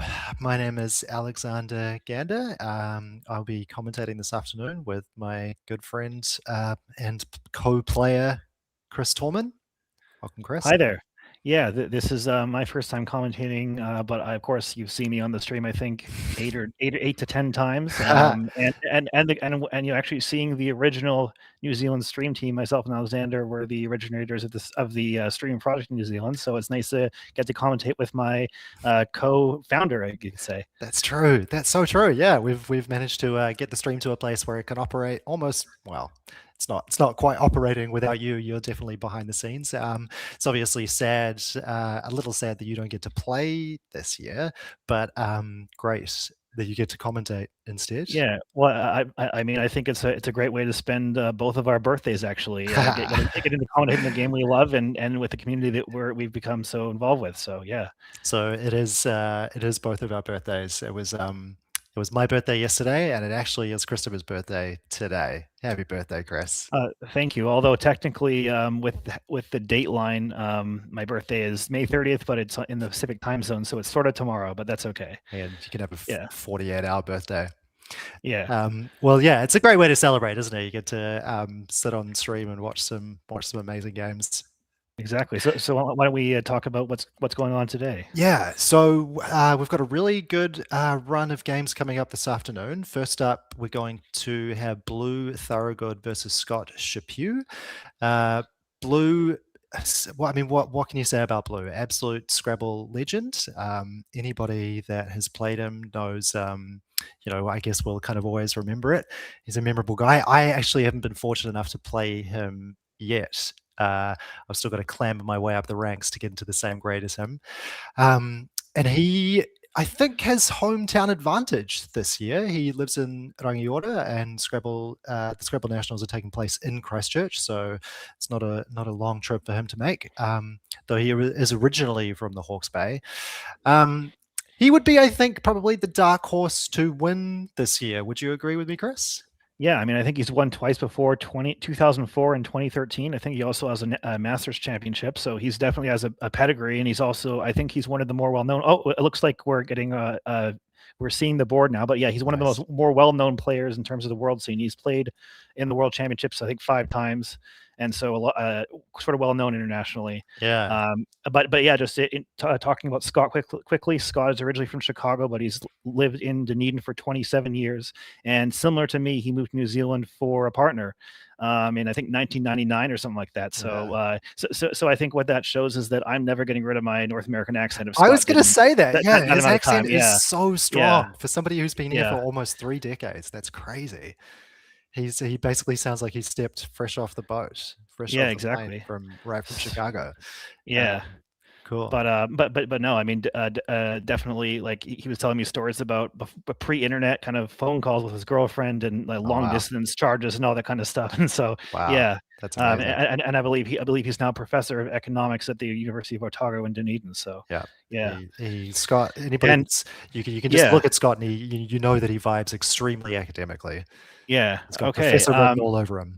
Well, it looks like we have our first racks here, and it looks like Blue has a rack of 5 vowels: E, A, O, U, N, R. So, sort of a slam dunk change, maybe. Maybe. I mean, I think you can definitely consider a play, but it looks like he has changed 3, I think. Yeah, I mean, you could definitely make a play like Rouen or something, keeping AN, but I think I've noticed that Blue likes to exchange early. He did so against Stanley, and he did so in a previous game. And Scott, true to his style, is playing immediate, very fast player. Very fast player, yeah. Very fast. So. Now, the only thing I would say about Scott's play, I mean, great, just like drop 3 of those consonants, try and get a bit more synergy in your rack. But I think I would have gone fry instead of cry. I would have kept that C. I like the C a little better for synergy. I think that makes sense. I mean, it's interesting because it looks like it's defensive, but actually it takes an S on the front for scry, so it's not as defensive as you may think. Yeah. And yeah, so but we'll see what. So blue, I can see 6 of his tiles here. 2 T's. Oh, there's an M. Okay, Yeah, so okay. So instantly, I've made mutator, but I don't know whether that is good or not. I think it might be mutator. Sure. Yeah. Yeah. And the ER words, right? You never quite know. So he does have 4 bonuses with different floaters, none of which are on the board. So perhaps a play hooking the MY, maybe MUT is looking more like the most offensive play. Of course, that creates a big E hook and also the a double lane and also the spot to the triple line. So it's not necessarily maybe what he wants to do, but it's looking like what I might consider right now, just keeping the great AERT leave. But we'll see what he does. And meanwhile, Scott is not doing so well. He really needs that U floated out somewhere for his Q. But he might get it. Yeah. Yeah, well, I think he might get the U played, but I'm not sure it's going to be floated out. We'll have to see. If he did play MUT, like you suggested, then that would put the U above the Q would go. I'm trying to think because Cry backhooks the O, right, for cryo. No, it doesn't. Oh, it doesn't. No. Wow. I think at some point I know you're still working on your 4s. That's instantly outed myself as a sort of 1500 to 1600 level player. The 4s are coming, and often you've just got to learn them by. It looks like we're seeing you. Yeah, that's a much more defensive play, and I'm not surprised. But blue definitely that tends to be his style, and I think keeping that extra T is still decent for his bingo chances as well. And also, the average score that Scott's going to have after that play is a lot less than MUT, as you can probably see there. So yeah. But yeah, it's interesting. You actually, you know what? I'm gonna say that after we see Scott play probably in 2 seconds here. And then we'll play fast, won't he? Yeah. No front hooks on the top of MY, is there? So Scott will probably be looking to play sort of as far. Yeah, I wonder what he's thinking about here. He's got phone lined up. Yeah. So he has. Yeah. I mean, he'd love to get rid of the Q. Obviously, he can't. I mean, I think something just putting the F on that spot. Okay, it's interesting. He's using the E though. I mean, I would definitely. I would much prefer to use the O, even though the Q and the E don't work together. It's still the Q and the O also don't work together. So it's not. It's probably a bit of dealer's choice, and maybe he thought because there were no E's out so far, the chances of getting back another E might be higher than getting another O. Maybe, but yeah, and I'm having trouble seeing the last tile. It looks like latter with 2 T's and something else. Letter. So is it a blank? If it's a blank, then he's definitely bonusing. And even if it's not, he might be bonusing anyway. There is the UME spot there. So if it's an S, for example, he'd have startle. Now the production team, Jake, has just informed us that it is indeed a blank. Oh yeah. Okay. Well, then he's definitely bonusing. All right. Yeah, startle. Does letters takes an S at the end, doesn't it? Yeah, I mean, I prefer to play with. I think he's almost forced to create a huge opening. I mean, he could play this with scry as well, and not put the S in the triple lane. But the problem is then you're creating slatters, hooks onto the triple lane that way. So it might be in a way safer. He could have also considered backhooking, making the blank a C and backhooking Mike and playing clatter. Yeah. But then I guess putting the R that close to the triple word score might be a little less defensive than just putting it out, putting the blank out of that triple lane. Yeah, it also scores, I think, a few less points as well because it doesn't double the word. Yeah. Of course. Yeah, sure. So it looks like Scott is going to play monks immediately. It looks like, which is a great score, terrible leave, but you have to do it. You can't leave that S there. So he's doing something else. Okay, he's playing. Wait, okay. That actually, it's a C blank, not an S blank. Of course, that makes a lot of sense. I don't know why. So he did choose my word, but yeah, he did choose your word, and that makes a lot more sense that he would not put the S in the middle there. So he plays conch. Yeah, I mean, I think it's worth it to play there, even with the terrible lead. But you could consider, changing. It's not a huge score though, is it? But I guess, you just have to. You got to do it defensively. You've got to do it. Yeah. All right. And thankfully, I mean, I know we'll get back to his rack in a second, but he did pick up an eye, so hopefully he can drop his Q, finally get rid of that Q in his next turn. I mean, I'm not seeing a spot unless something else it's open right now. So let's see what happens. So but blue has BSONT in and something else. Yeah, we'll determine that soon. But yeah, I mean, and an A. Okay, interesting. I don't think that off the bat makes a 7, but I'm gonna check with my trusty Zizova, and it looks like he does have a bonus. I'm gonna leave it to the chat to determine what it is. It's not a 7, and it's a tough find. Okay, it's an 8. Yeah. Let's see if he's found it. I mean, or I wouldn't be surprised if he does find it here. I think this is the kind of thing that blue might find. But yeah, just. But I do feel like he's gonna spend a while if he doesn't find it. I think his spidey senses are tingling as he's a blue has played for a long time, old school player, and when you play for that long, you kind of know, that you know when to spend time. And blue, he went over time last time. He definitely is not afraid to use his clock. So, let's see what he does. Tell me you. Okay, it looks like he's going to miss it, which is understandable. But he is leaving tans, which is a fantastic leave. So he's still a favorite in this game. He's up in the scoreboard, has a much better rack, and is likely to bonus next time. But he hasn't hit the clock yet. Maybe he's still noodling it over. Yeah. I'm trying to think what it is. So it must be using that A, right? Is it using that? It is using the A. Yeah.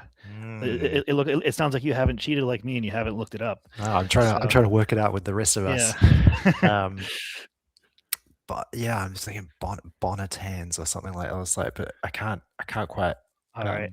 Well, he has hit the clock, so I'll spoil in the chat, or I'll spoil it. It is abstinent, which is a very absonant, like assonant, but with a B instead. Yeah. Wow. Yeah, exactly. Yeah, it's a really tough find. So I wonder if that's similar, has a similar meaning, like something to do with the pronunciation of S sounds. Yeah. So cool. So here for Scott, I definitely would consider potentially changing here because you really can't use the Q at all. But at the same time, you do still want to score something. You don't want necessarily. Yeah, and here we go. He keeps the D, which is interesting. I think that's sort of close. I think I probably wouldn't have done that. Oh, true. Just because, I mean, I guess the A and the T are unique floaters, but I think the D. I'd prefer to try to get an S here or an E or something like that. Nice. I like that insight into your Scrabble mind, and I certainly will keep that in mind.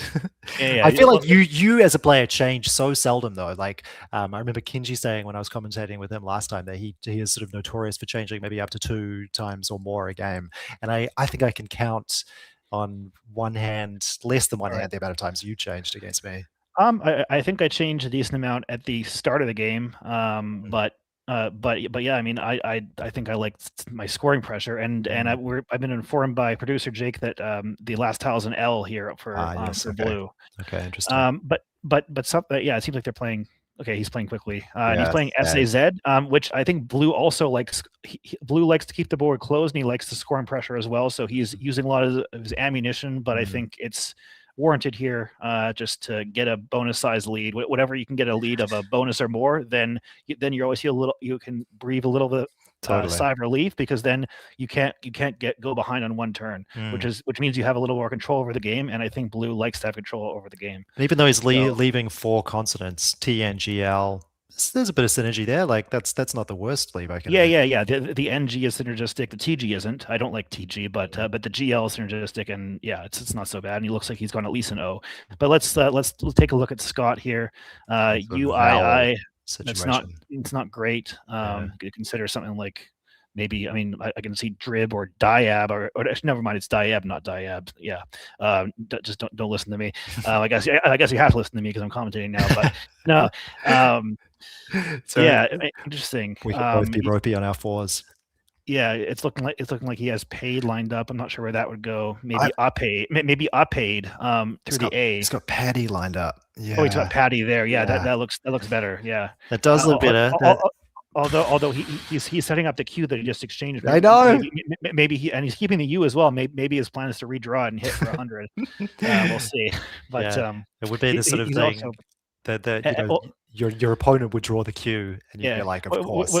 Well, something else he's doing, he's setting up the spore hook for a bonus, and he's behind. He needs to create more opportunities, and so For sure. that does fit. 7 letters do fit there, so that's not so bad. Oh, quite a nice draw until that final vowel. Until the A, yeah, exactly. So, looking at so it looks like blue has an E at the end, so that makes his rack a lot better. He got pretty lucky with that draw, getting those 2 vowels. Yeah. And however, he might spend some time here because it looks like there's possibly a bonus for the A or something like that. But there is not, according to the program.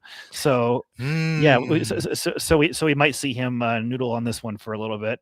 He might be concerned about that spot above the I there. He might put his G there and go 5 across with something. God, I'd be something. I mean, you gotta be a little worried if you could play something like Glent, but then that would put the E below the double letter score. So that might not be advisable. But we'll see what he actually does come up with here. I'd be spending a lot of time thinking about the 8s through that A. Yeah. So given that we have a little bit of time, I wanted to mention that you mentioned you're a 1500 to 600 player, even though your New Zealand rating is 1750. But that actually, I wanted to have a little discussion about how New Zealand ratings relate to Westboro ratings, because I think that's something international players are sometimes confused about.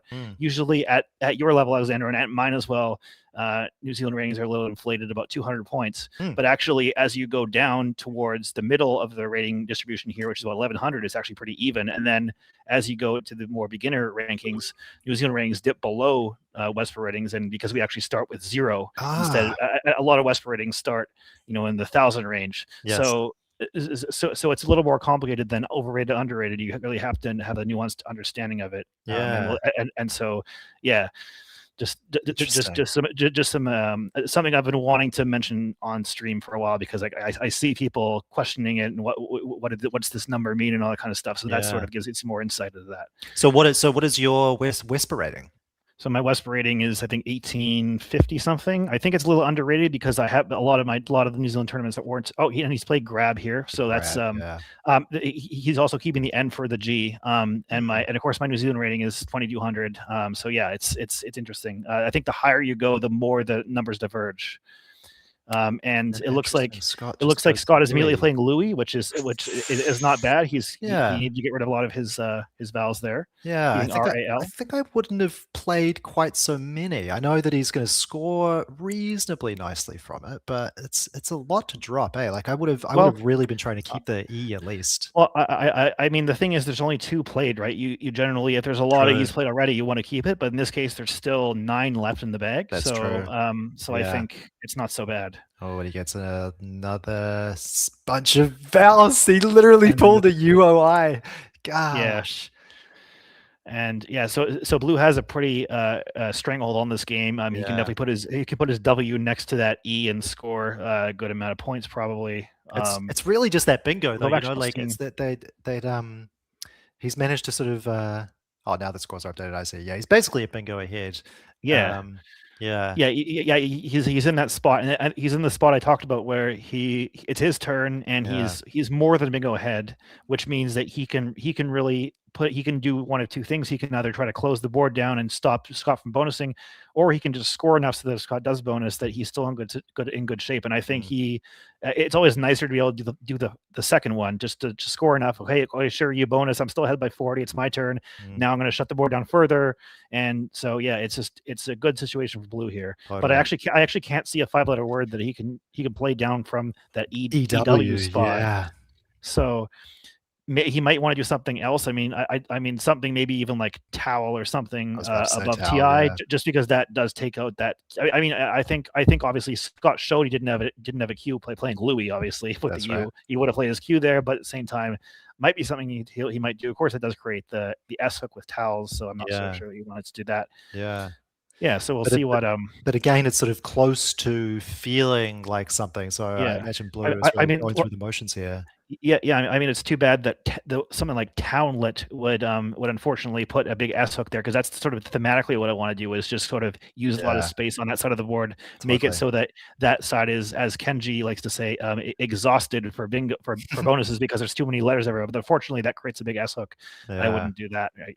But Blues done pretty well this morning. I think we have got updated results for after round 5. Yeah, I'm checking them out too. So he actually lost his last game. Yeah, I think he lost his last 2 games because he was in the lead after 3. So he's 3-2, and it just goes to show Alastair Richards, the pre-tournament favorite, who we'll see later on today, lost his first 2 games by a combined spread of 19, meaning he had 2 very close losses. But then since he's won his last 3, and he is and we can see some of the stats coming up on the screen now. I think this is the club stats. So we also have a trophy for who wins the which club has the 3 highest performing players of all grades. You can see Cooper Ashley, who we're going to watch next. Looks like he's won all 5 games, and that's really exciting. He's one of our up and coming youth players.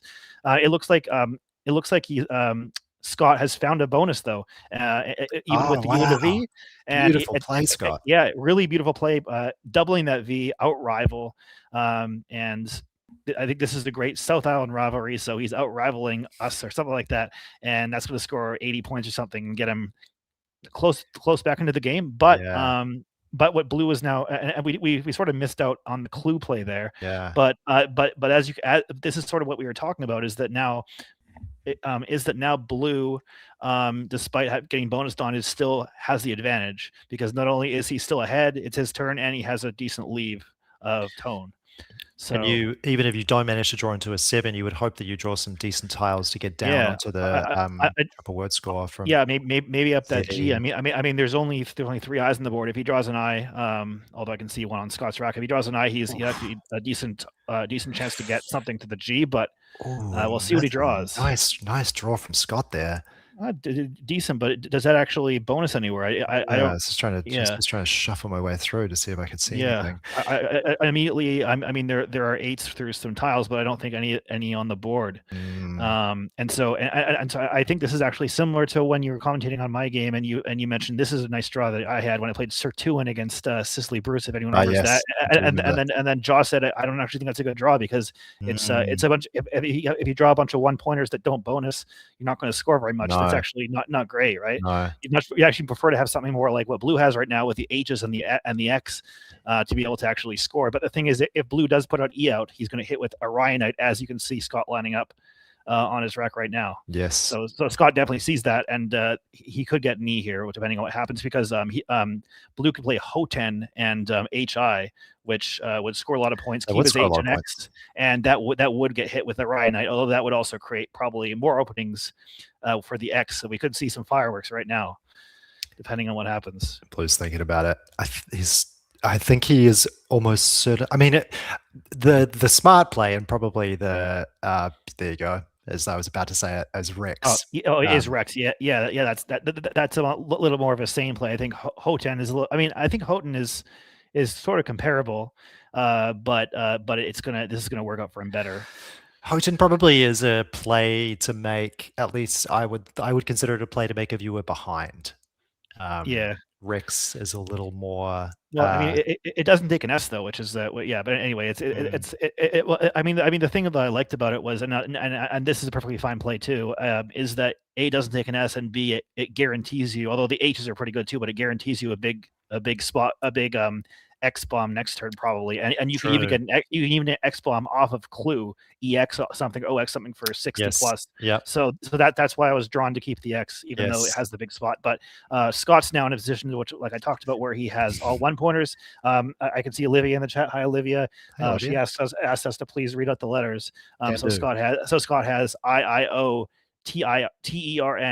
So quite good bonus letters, but nothing's going to play, so he might be looking to fish something, especially with that G up there. He might fish off OI somewhere, maybe WO. Problem with that, of course, is that he doesn't have a hook down to OI, so that was sort of he might want to do something else. But I almost thought for a second he was going to just play off one eye. He was sort of just fiddling with the tiles, if he was just going to drop the eye. Orient's not a terrible leave to fish with, but it's not as terrible as Stem. I mean, the thing there, I don't see really where that goes though, unless you hit something with the G, which is gonna be tough.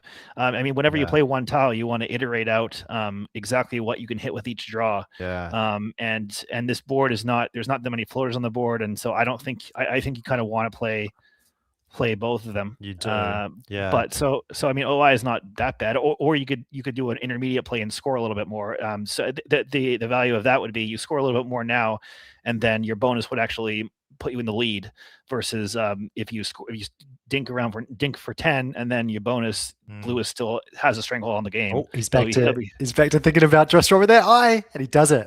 He is doing it, yeah. So we'll see what happens. I mean, I guess from Blue's perspective, Blue doesn't know that Scott can't hook clues, so he might not necessarily block the G. Sure.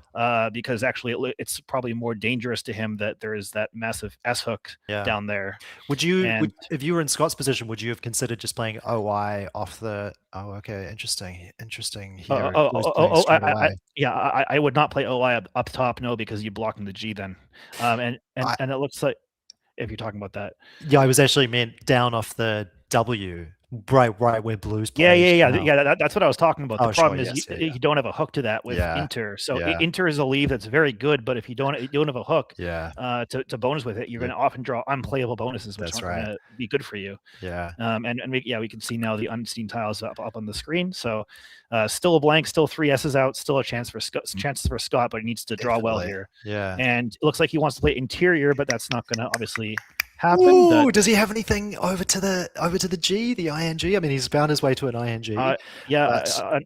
This is sort of exactly the problem with the I is that I mean he it looks good, but he actually needs the I to get an 8 for interior and some other things, but I don't think he has anything here. What are the hooks off Paddy other than S? I think just S. Oh, yeah. I think just S, yeah. Yeah. And so Scry is nothing. No, yes, but the S's are really important. So I think Blue has played DOH. I think there's definitely some doubt as to what there would be a scintilla of doubt for me is whether DOH takes an S, which it does, but it does sort of looks it's less certain than something like Clue. So maybe Blue is using some of his poker skills, which of course one of his hobbies, to try to mind game Scott into not necessarily thinking DOH, like the Homer Simpson dough.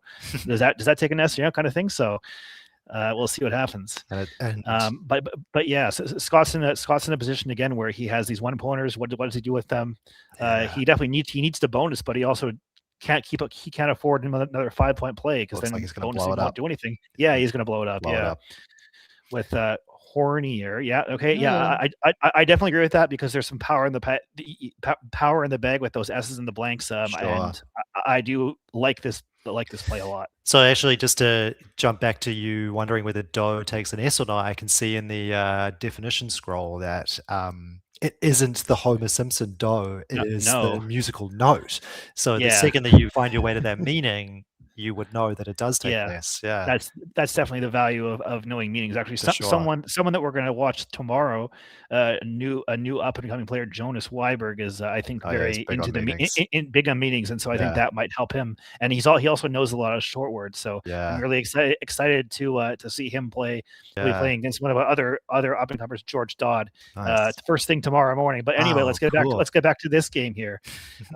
Blue now has only one vowel. But is still in that comfortable position where you're a bonus and a bit ahead. He definitely wants to keep scoring here, though. So, gosh, if I was Scott, I would be like, well, how am I still a bingo behind? I found rival. I played my tiles the way I should be. I mean, one spot that I'm actually noticing is that you can put an A. He doesn't have an A, but you can put an A with between the L and the Z to make lays, and you also put a V next to make a vowel. So you could actually so VA actually might that might come into play. Yeah, of course, not relevant now. I saw the A spot there when before Blue had played Doe, and sort of I sort of thought the second that ZE hook was used to that direction, I thought it would probably maybe kill that possibility, but obviously it's only made it kind of a couple more points more powerful now. Yeah. So I'm trying to think of what the best options here for blue are. Yeah, and, it's a tricky one, isn't it? Yeah, I mean, something you could potentially do is something like Blent. Yeah, I mean, you could play. Oh yeah. Birth actually looks like a lot more points. I was thinking like Blent for 14, but Birth is definitely probably worth it, even though you're creating a big S hook, a big S hook, but and also another big hook to the other side, and you're leaving badly. So it's not something I love to do. 32 points though, you know.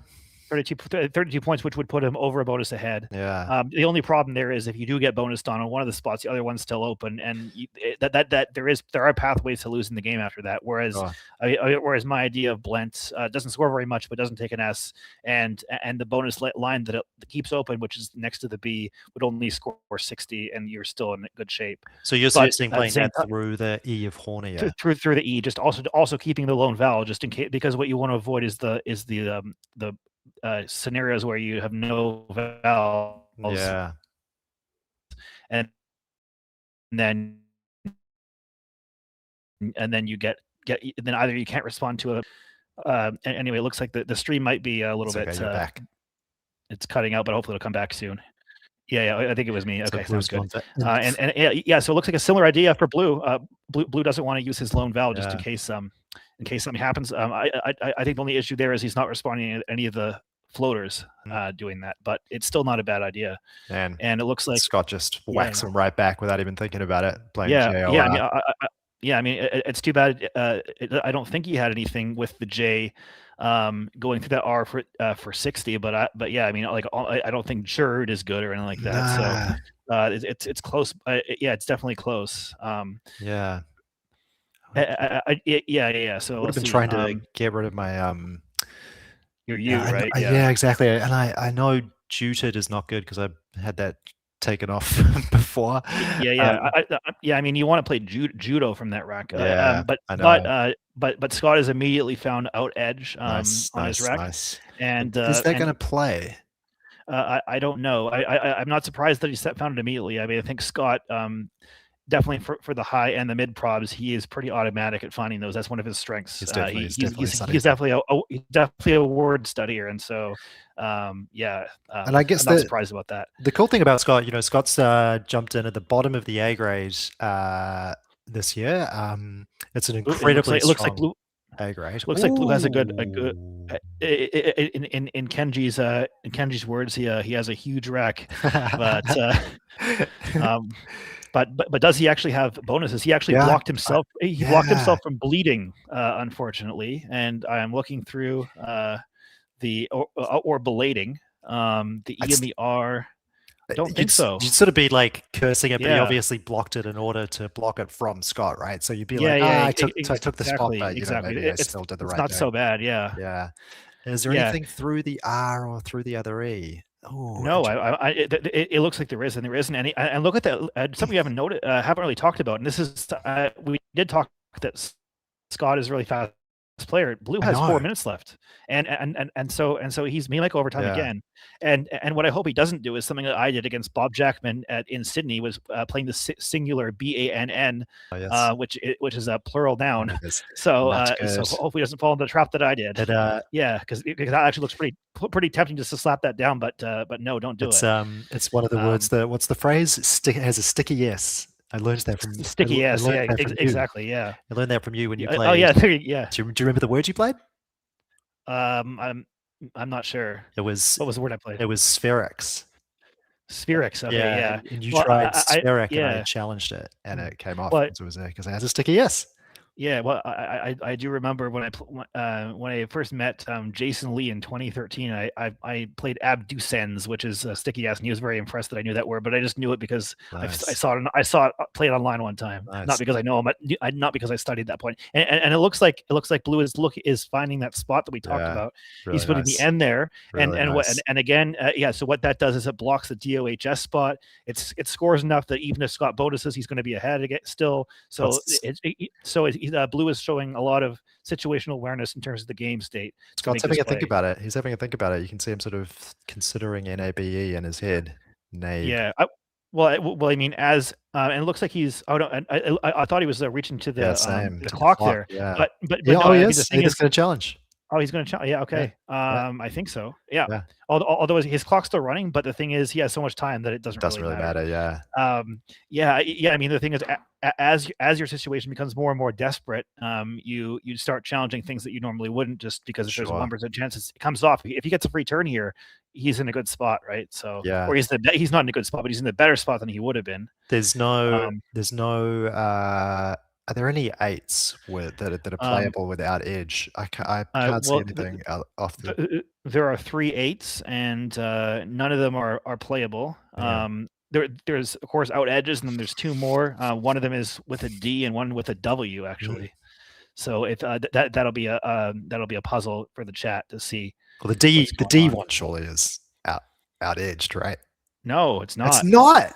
No, it's de-gouted. Whoa. So that's a bit of a weird one. Yeah. So out-edged no good, but out-edges is good.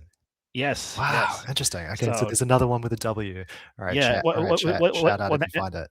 Yeah, and that's because out-edge means the furthest limit. It's a noun, so it doesn't mean to out-edge, to be edgier than someone else. It's not like a cricket term or something like that. No. So de-gouted, that's great. Yeah. So what are you doing here, if you're Scott? You've got 15 minutes left. Oh gosh, I'm sorry. I just jumped ahead to look at Blue's rack. He has Witless on his rack. I'm not sure if that plays, but I don't think it does get down anyway. Yeah, for now. But the thing is, it might play because Scott's being incentivized to open something, and he might get smacked as soon as that happens. Yeah.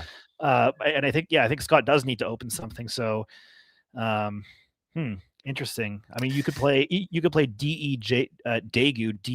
DEGU, and kind of float the U down there. That's a potentially something you could do, because then Blue would be forced to address that, and then that would leave the floaters of the E and the R of Hornier open, which, by the way, is sort of why I wanted to block that earlier. Yeah. And it looks like instead he's going underneath with Deg, and that is going to get smashed with 2 S's back to back. I think so. I think Blue is looking good to rebound after a few tough losses after his initial 3-0. He's very likely going to be 4-2 after this, unless something crazy happens. It's kind of a shame that Scott did manage to get out edge down somewhere. His 2 bingos would have been out rival and out edge. That'd be those would be some nice games, especially against somebody like Blue, because I consider these guys probably as people that play together quite often. There you go. Yeah, for sure. Well, I think because Scott isn't needing his sparring partner is actually Peter Sinton, but I'm sure they have played quite a few times. Yeah, there comes Witless. I just want to note that in our behind the scenes chat, our producer says he's the most out edged. so there you go.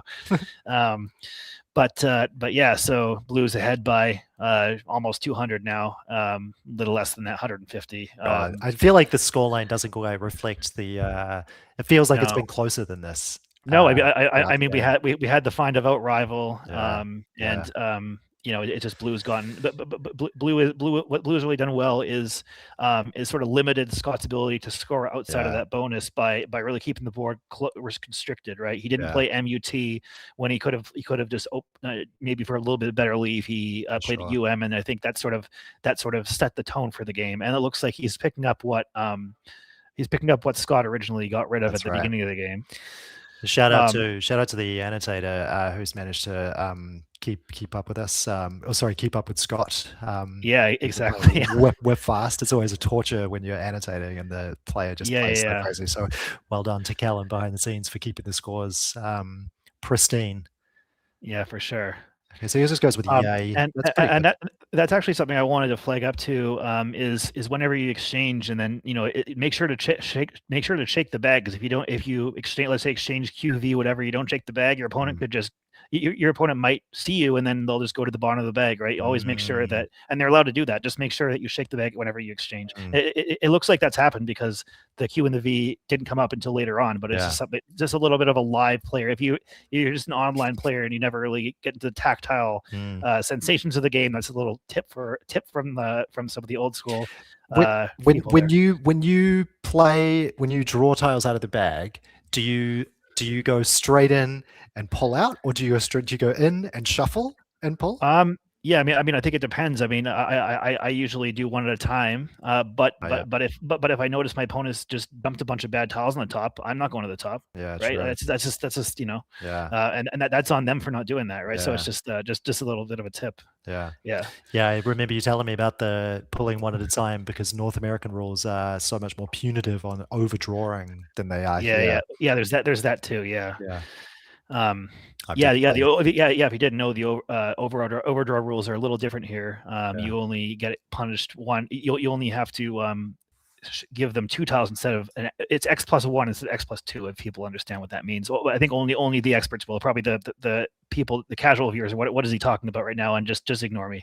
And so Blue just drops the Q for QI.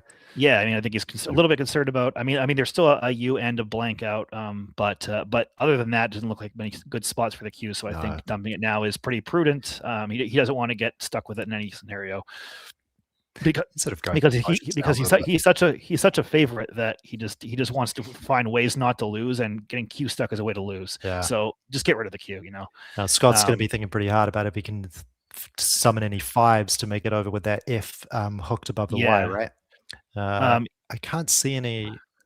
No, I don't think so. I'd be cursing not having an I for motif. Yeah, I mean, he almost has forum, but doesn't have an R. Yeah, but yeah, I think he's just playing. Oh yeah, no, he's just playing FUM. I mean, the concern I have here, he's keeping TOT. There's no lanes where that's going to bonus anywhere. So I think I'd prefer to get rid of a T. Keep some scoring tiles for later. At this point, you're just trying to cut spread. I don't think there's any way to try to win. Yeah. So this is sort of a case in point. We'll see if he can somehow manufacture a bonus on this board. I mean, actually, he does have potties. There is potties, so there is something that he can do.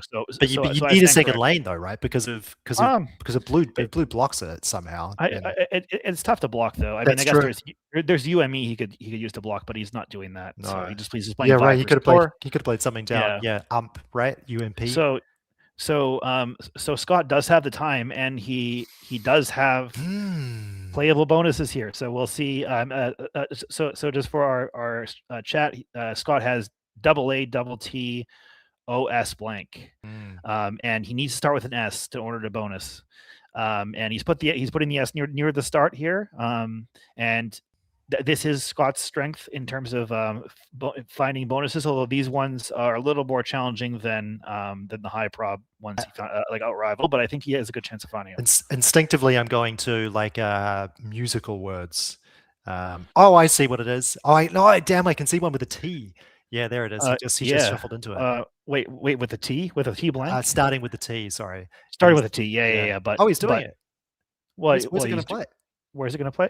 Of course with the A. Well, okay, of course with the A. Yeah. I think I was blind to that spot. Yeah, same. And that I think is exactly why it's nice to have the time, because because if I was in this situation, I would have been looking for the S things with potties. If I didn't find one, then I would rescan the board, and I think I would end up finding that hook. But of course, you can sort of see why, me being a slow player, you can sort of see that in my commentary, is that I didn't see the hook right away, and so whereas Scott, of course, he has a faster mind in a way, and he did see it. So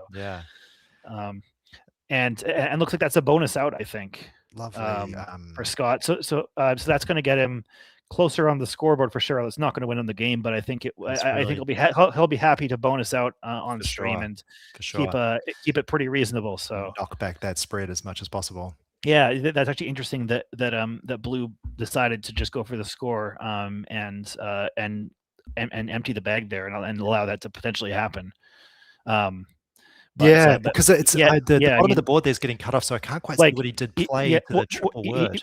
He played Vide. VIDE. I mean, what if he played something like Vi and UME? That would completely block that bonus lane. So right. and I'd also leave one in the bag. I mean, so it's sort of that might be something to, if we do talk to him. I don't know if we're talking to my or not, but of course he's done well to win both his games on stream and show us definitely showing us his unique style of really constricting the board and also scoring enough to stay a bonus ahead at all times. He was in control the entire way, despite Scott ending up with over 400 points. And it looks like they're having a good time. Yeah, I think they enjoy playing each other, and a good South Island rivalry for our Christchurch Nationals here. Yeah. So And Scott, the if you're Scott playing in this tournament as well, you are probably feeling reasonably relaxed about the games that you have to win this weekend, right? His expectancy is low. Yeah, might be feeling a little relieved not to be playing in the B grade, where you're expected to win 15 games or something. Let's listen in on the.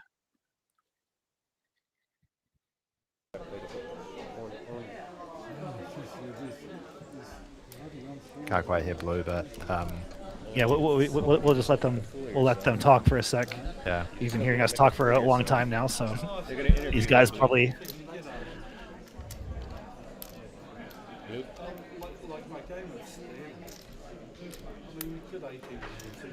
All right, and we'll see whether or not we're talking to Blue, whether we're gonna cut to our next game. I can hear them asking if they're going to do an interview. Yeah, well, I have a few questions to ask Blue for sure. Yeah, sure. Scott's obviously no stranger to anybody that's paying attention to our streams, so he's commentated with us a few times. Hello, Blue. Oh. Hello, Blue. Can you hear me? Yeah. Can you hear me now? Yes, I can. Yeah. So congratulations on your second win on the stream today. And it felt like you were in good control of the game. You sort of stayed a little over a bonus ahead the whole time. So even though Scott got that rival down, you were still in control of the game. So I wanted to ask you about that turn, because it felt like you had other more aggressive options like MUT, but you decided to keep the board tight there. Is that more your style? No, it's just that it was just Aotearoa. It wasn't a bad lead. Yeah. Yeah, and I picked up a blank to it, so that was great. Yeah, it definitely worked out. Yeah.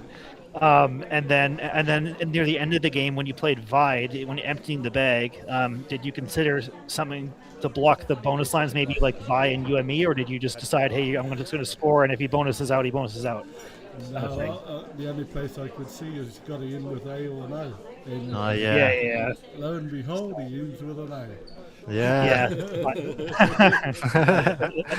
that tends to happen with Scott. He knows his bonus. It was a great find. Yeah, it was. Yeah. That was the only possible bingo.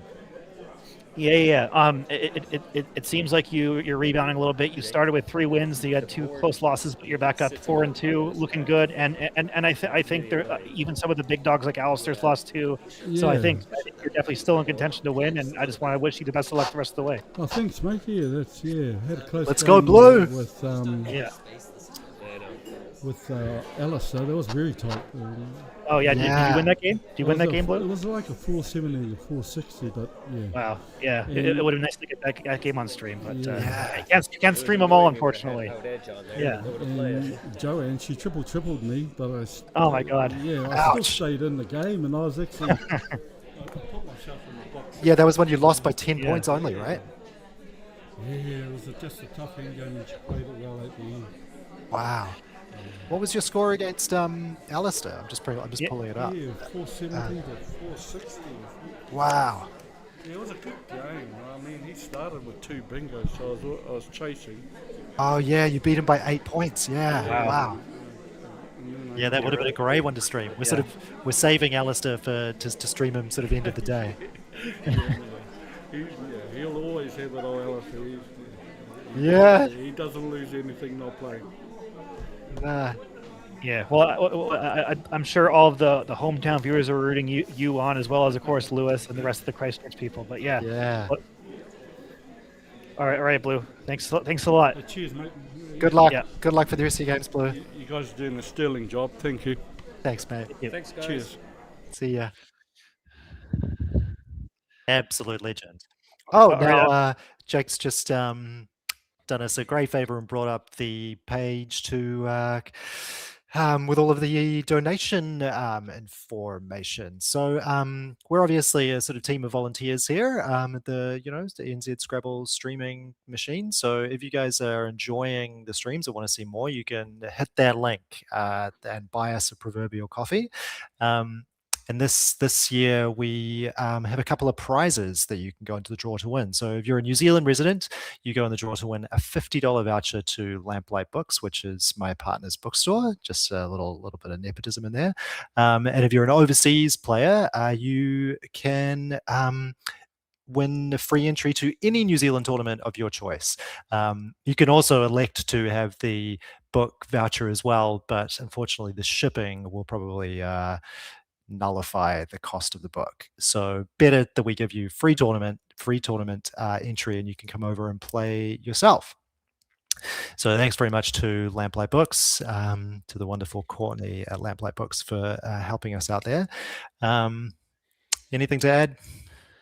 No, I mean, I think you did a great job there. We got a record amount of support last time at the Masters, That's right. and so we really appreciate Lamplight Books for giving that voucher. I think that incentivized some people to donate, and yeah, it's a fantastic place. It's embedded in our Scrabble community. It's actually one of the first places that we tested the stream. Actually, that's right. Way back in I think 23 or 24. That's right. Yeah. So yeah. Wow. Gosh. Quite cool. Time goes fast. Yeah. So should we tee up our? I'm not sure if we're. I think there might be a little break now, but we can tee up our next game while we're here. Oh yes, we are going to have a small break, but yes, let's tease it. So we've got Suzanne. No, yeah. Go ahead and tease it. Yeah, and we'll go to break. So we've got Suzanne Liddall playing Cooper Ashley. So as you mentioned before, Cooper Ashley is currently unbeaten. Don't know what happened in the last game. Wow, that's really impressive. The break, but yeah, he's unbeaten in the D grade. Is that right? Yeah, and that's especially good for me to hear as his coach. I've been coaching him and Maheo Tepole. They're two of our youth players that went to Malaysia last year. Yeah, I'm pretty sure Cooper's going to Kenya this year too. So cool. Really nice to see he's on form. And then of course Suzanne Liddall, one of my fellow exec members, our webmaster, sells great custom-made tile bags, and so we'll have more to say about her after the break. Cool. See you guys soon. Right. See you guys soon.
Hello, everybody, and welcome back to the afternoon session of the 46th New Zealand Scrabble National Champs. We just watched Blue take down Scott Chaput in a game that was not altogether too close by scoreline, but felt pretty competitive through most of it. And yeah, upcoming, as we spoke about before the break, we have Cooper Ashley versus Suzanne Liddall. Chris, what can you tell us about Cooper and Suzanne? So Cooper, of course, he's 16 years old. He discovered Scrabble through, as many people have recently, watching Will Anderson videos. So shout out to Will Anderson. Shout out for that one. He represented New Zealand at the 2025 World Youth Scrabble Championships in Kuala Lumpur, Malaysia, and he is going to be representing us again, I believe, in the 2026 champs in August in Nairobi, Kenya. So really exciting for that. And it looks like he is at least 5-0 right now, I think, possibly even 6-0. We don't have the results for round 6 yet, but that's really good to see as his coach, actually. But before the champs in 2025, I would coach him every week before club. We go to the same club in Mount Albert, actually. So does Alexander. So it's lovely to see one of our club mates doing well. Yeah. But why don't you talk about Suzanne a little bit? Well, Suzanne's been the webmaster of New Zealand Scrabble for some time. She's on the Scrabble executive with yourself, and she considers herself something of an artist, I believe. You mentioned before the break, she makes tile bags, is that right? I actually didn't know this. Yeah. So she makes custom tile bags. There's some. I think she brings some for sale every nationals. Though she just told me in the hallway, because of course I'm at the venue, that they're all sold out right now. But I'm sure she'll make more for people that want to. If you want to buy a Scrabble tile bag from Suzanne, you can go to the merchandise page on the Scrabble New Zealand website, and there's a link there to email Suzanne about that. She can make a bag for you and get it to you. She's a lovely player as well, Suzanne. I've had the pleasure of playing her in many tournaments as I've sort of clambered my way up the ranks, and found myself in the same grade as her quite a few times. She's really lovely. Yeah. Well, the interesting thing for me with her is that I haven't played her in a tournament, but actually she plays often in the Woogles Club, the online club that's every Tuesday night New Zealand time at 7 p.m. Of course, anyone watching international or New Zealand player is welcome to join and hang out with us. But because of that, I actually have a little bit of an insight to her game, even though I've only played her virtually. So there should be an interesting one here. Now, Chris, we do have an update on the standings. Round 6 has come in, and Cooper is 6-0, so unbeaten. Wow, yeah. Suzanne is 4-2, which is still extremely still really good. Yeah. She is, and she is actually coming second in the grade. She's leading a few other players who were also on 4 wins by about 200 or 150 points of spread. So we've got the 1 and 2 players in the D grade. I mean, the thing is, the D grade has some intrigue and exciting players. Of course, Cooper really first place, 6-0. We also have Lev, one of our other young players in that grade. We'll see him actually playing Cooper later on. Have my girlfriend Tara Hurley in there, rooting for her, of course. Our president Kathy Casey is also in there. So a lot of notable names in the D grade. Now I'm going to be real. I've only played Cooper, as you said, that we're all in the same club together. So I have managed to play him a few times, but I haven't played him in a little while, and I'm going to be interested to see if the Tallman coaching has rubbed off, and if he does play like a sort of a Chris Tallman in waiting. Yeah, let's see if he does a lot of shuffling. I mean, he definitely gets the higher concepts. Like whenever I explain anything that's a little bit more complex, he's the first one to say, "Oh, this is what I think," and it's usually usually a good idea. So great. So he's drawn Gadoiil. Yeah, so he has dialogue and an I. That's something he could play if he wanted to play long. He could also do something else as well. He obviously wants to get rid of an I, but other than that, we'll see what happens. Yeah, I'm not sure what he's lining up right now. Gale, that's not a thing, I don't think. If one of those I's was an E, he would have geoidal, I believe. Which Okay. Gail, interesting. I hope he doesn't hit the clock. I think he's looking at placement right now. And from what I know about Suzanne, at least playing online, although I don't know if she's holding here. No, I don't think she doesn't look like she is. But Suzanne actually loves to challenge. Actually, this is surprising to see, but also a little bit unsurprising because it scores 10 points, and I feel like if someone's like, it scores 10, I don't need a challenge. But actually, it's still worth it to challenge because Cooper played those tiles because he didn't want them, right? So if you force him to get them back, that's and look what happened. If Suzanne challenged, Cooper doesn't have a blank right now. That's right. That's a case in point as to why challenging shouldn't really be based too much on the score of the play. A little bit, of course, but not. Yeah. She has left him. Sorry, he has left her a pretty decent scoring spot. Suzanne has BOHYONS on her rack. To find a nice place to play boho. Of course, something like that along there. I guess you probably want to consider trying to get rid of the Y. Yeah. Oh, wait. Well, the interesting thing that I can think of with a phony like this is now that S-hook might be in play, and is Cooper going to challenge his own word? I mean, I've definitely done that before. That would be some Tallman coaching. It's coming up. Well, we're going to find out. We're going to find out right now. Oh, hang on. If she plays the Y. Gaily. Oh, yeah. Oh, no, never mind. Is good. Yeah. So she's doing the other thing where she's making it illegal. She's cleaning up the board. Yeah. Wow. So very interesting start here. And Cooper with the blank, I'm sure, is going to be noodling over this one for a while. Now I can see straight off the bat there's 1 7 that I know if the blank is an R. But so there are 2 possible 7s. One of them is the one you're talking about. The other one, the blank, blank is an N, and I'll leave that as an exercise to the viewer. Just what he has is he has OOAIP blank for the viewers in the chat. And is it a natural 7 if you make that an N? It is, yes. However, there definitely could be 8s that possibly are better than that because both of those bonuses. Well, actually, I guess not the one that with the R. The R actually looks a lot safer. The one with the N, you'd have to play with GO, and that would put tile in the triple lane. So, Suzanne's now exposed quite a nice scoring spot with that O floating in front of the triple letter score. So I wonder if Coop's just going to jump on that. Get a few points. There you go. Yeah. So the funny thing is that actually works out better than if he bonus because now he keeps the blank and he avoids Suzanne's psychic setup. That's when you set up a tile that you don't have yet, but you're going to get later. Nice. And she picked the Z up and would have been scoring a lot of points in that spot. So I like ours. So Suzanne's got ZHORSEH. She's got them lined up like that, and I like that it spells Zorse. Which makes me laugh because ZHO is a 4-legged animal, right? I think it actually might be possible for zebras and horses to breed. I mean, of course, there are words like that, like zonkey and zadonk and stuff, but yeah.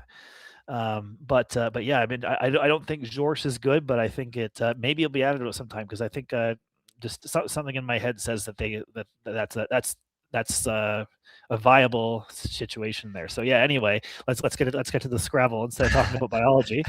And it looks like we're seeing REZ here, doubling the Z both ways, scoring about 40 points. That looks like a great option. Yeah, pretty good. I would have.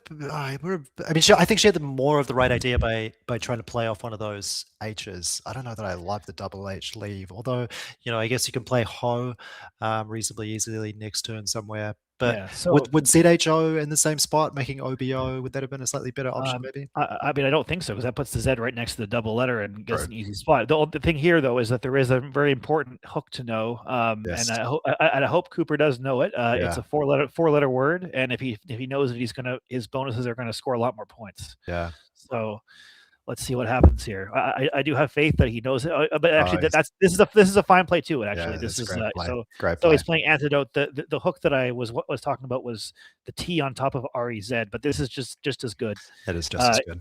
Yeah, doubling the D might even score a few more points. Yeah, really lovely.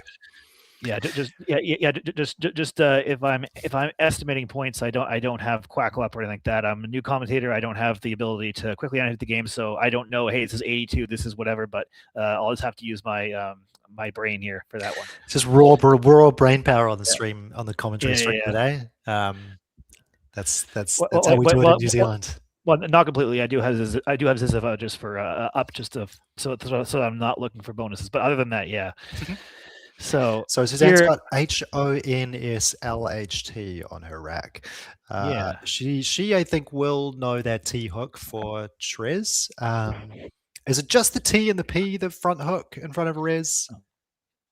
I think it is just the T and the P. So, so she could play NTH there, and then that would keep her lone vowel, which would be a decent idea. Yeah. Score a decent amount of points. Yeah.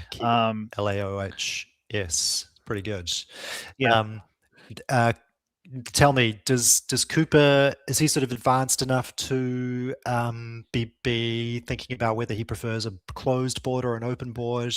I think it's going to depend on. I think he's definitely advanced enough to know, and I've definitely told him that when he gets ahead, he definitely should be doing two things, not just closing the board, but also keeping scoring options so that you don't end up in a situation where neither player can score, and then a bonus actually swings the game. Right? Yes. It looks like he's looking at puck and prez right now, which looks like a great option. Yeah, it does put the K in the triple lane, but that's not too much of a concern, and it scores a boatload of points, gets rid of some bad tiles. So liking that, and it's also a callback to Canadian ism, because of course that's like a hockey puck. So there you go.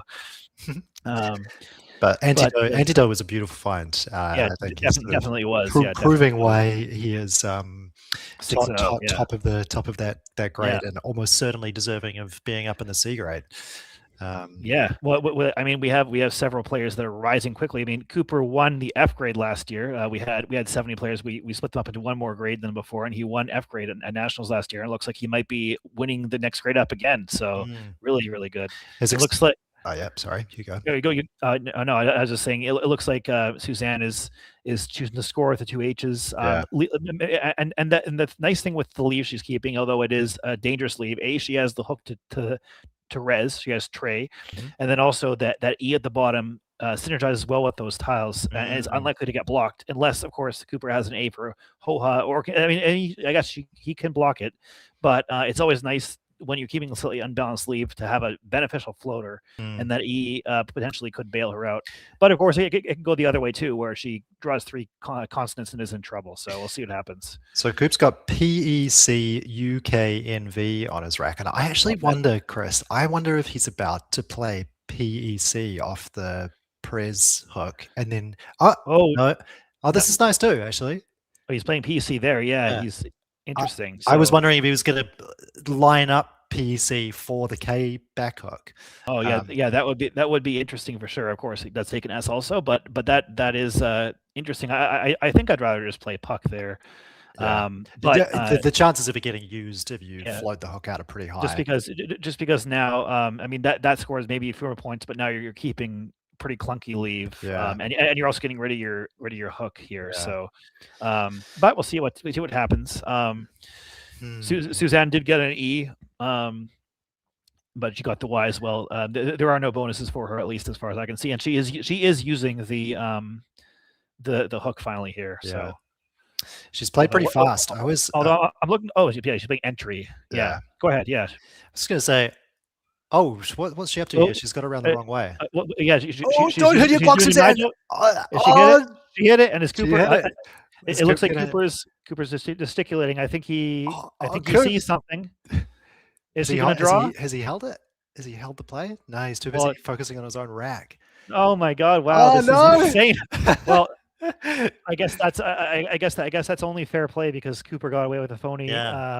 And the initial with Gale, and now we have the Hjarnet situation. I guess that's of course when Nigel Richards, I believe, either let go or maybe it was Comon. There was he was involved in the situation where there was a transposition of Hairnet into Highernet, and this is a very similar situation here. Yeah. So normally I would say that this creates a hook for Sentry, but of course it doesn't. And so in this situation, we should watch for the moment where one of them realizes what's happened. Because it will happen. And it is incredibly hard. Like, I do have a lot of sympathy for Cooper missing that. When the play is upside down. Just don't even really think about it. I will say that it is karma that both players have let phonies go and the other player has drawn a blank that turn. Yeah, true. So that's pretty crazy there. It's such a good lesson though, and And it was something I noticed really early on when I started playing Scrabble, that the A graders would interrogate your play really. So they'd really study it after you played it. And it made me quite nervous initially, because I always thought it was something about me or the way I was playing or whether the word I was playing was any good. But it's just like a habit that you get into, I've realized. Oh, Coop's changing. Yeah. It's a habit that you get into in order Yeah. to make sure that that you're seeing the words right, that the score is correct, and that you should accept the play.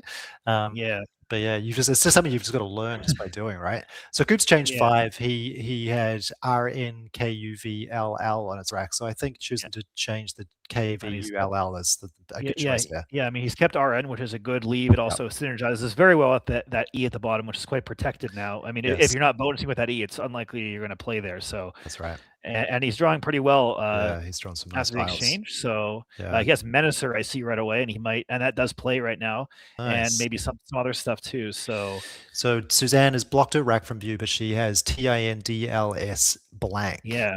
So lots and lots of bonuses. Lots of bonuses there. She should find a way to something this turn, I would think.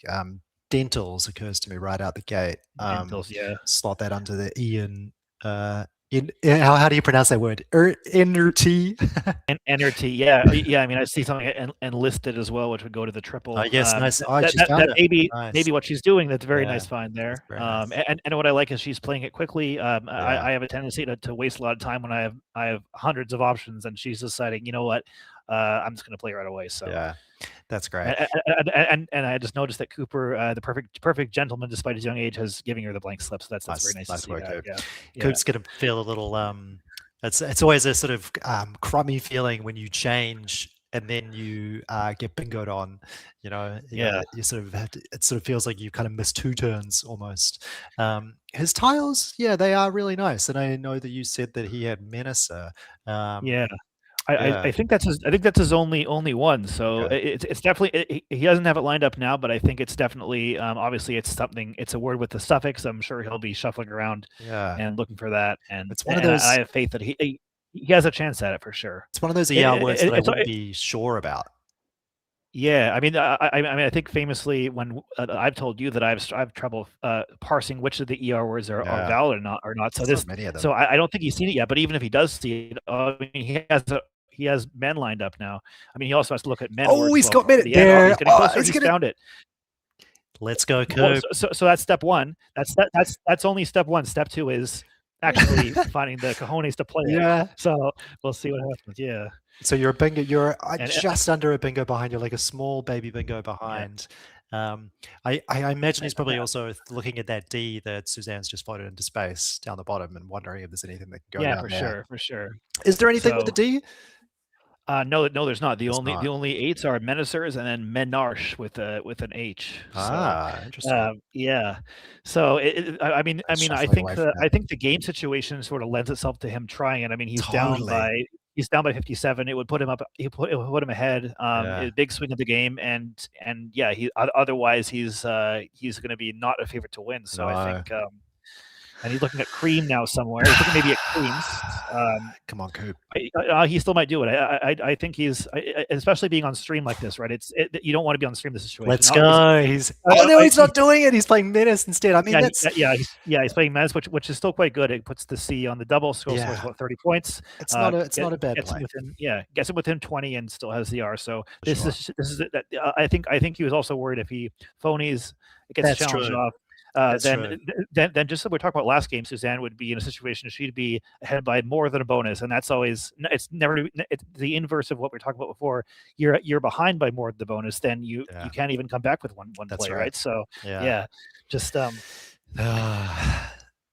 she would have challenged that for sure. I'm like, I challenged Menace definitely. Yeah, so. I'm surprised she didn't challenge the first one, just because as I mentioned before, I played her quite a lot online, and she's not fazed by me supposedly being an A grade player, knowing a bunch of words. She challenged me all the time.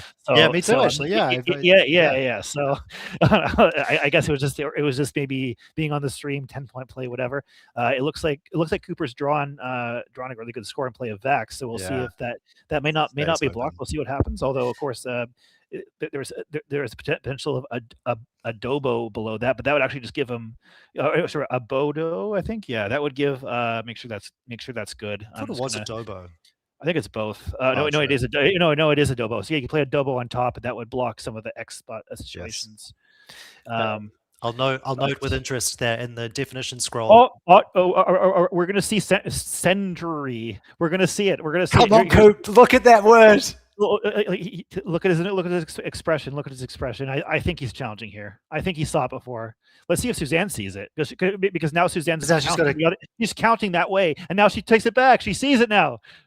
She counted horizontally, and then she put it back. Wow, she realizes that that's not an acceptable word. Wow. She must have. She must have. Otherwise, you play that in a heartbeat, right? Because for sure. No, that's exactly what happened. You saw her counting horizontally like this, and then she took it back when she realized what happened. But I mean, they're not laughing. It's good. I don't know. This is a weird. Yeah, it could be she just doesn't want to use the S, but I don't know. No, she's going somewhere else now. Yeah. Crazy. This is now she's going to block his. Oh no! If she plays the D, she will leave open his Vax play, and actually, she will massively increase it. Actually, so that's hard. No, but I think it makes more sense. She's got makes more sense to play the O, because now you're keeping more balanced leave, because that's right. Bod not only keeps 3 vowels 1 consonant, but also not even the X, but a lot of other stuff, the V, and it makes it easier to score there. So I think that's a great. Although she doesn't have boo I, never mind, that would create IA. But I think Cooper definitely still has some scoring options here, but not as good as Vax now. So wow, I would have loved if SENRTY had gone down and got challenged off. There's nothing in Cooper's demeanor that's given away that he saw it. No, not even from Suzanne. But I mean, and look at Suzanne right now. She knows. She knows. Oh, she knows. She's that expression. Yeah. Oh, for sure. But no, Cooper's absolutely still in this game. Definitely. I think he has to fade a bonus from Suzanne right now. Yeah, and that's looking pretty good for Suzanne. But that's a nice rack. Let's. So what are you thinking here of your Coop? He's got Jura and Vax lined up, Jura and Vax. I mean, you want to be scoring more highly than any of the places I can see to play either of those words.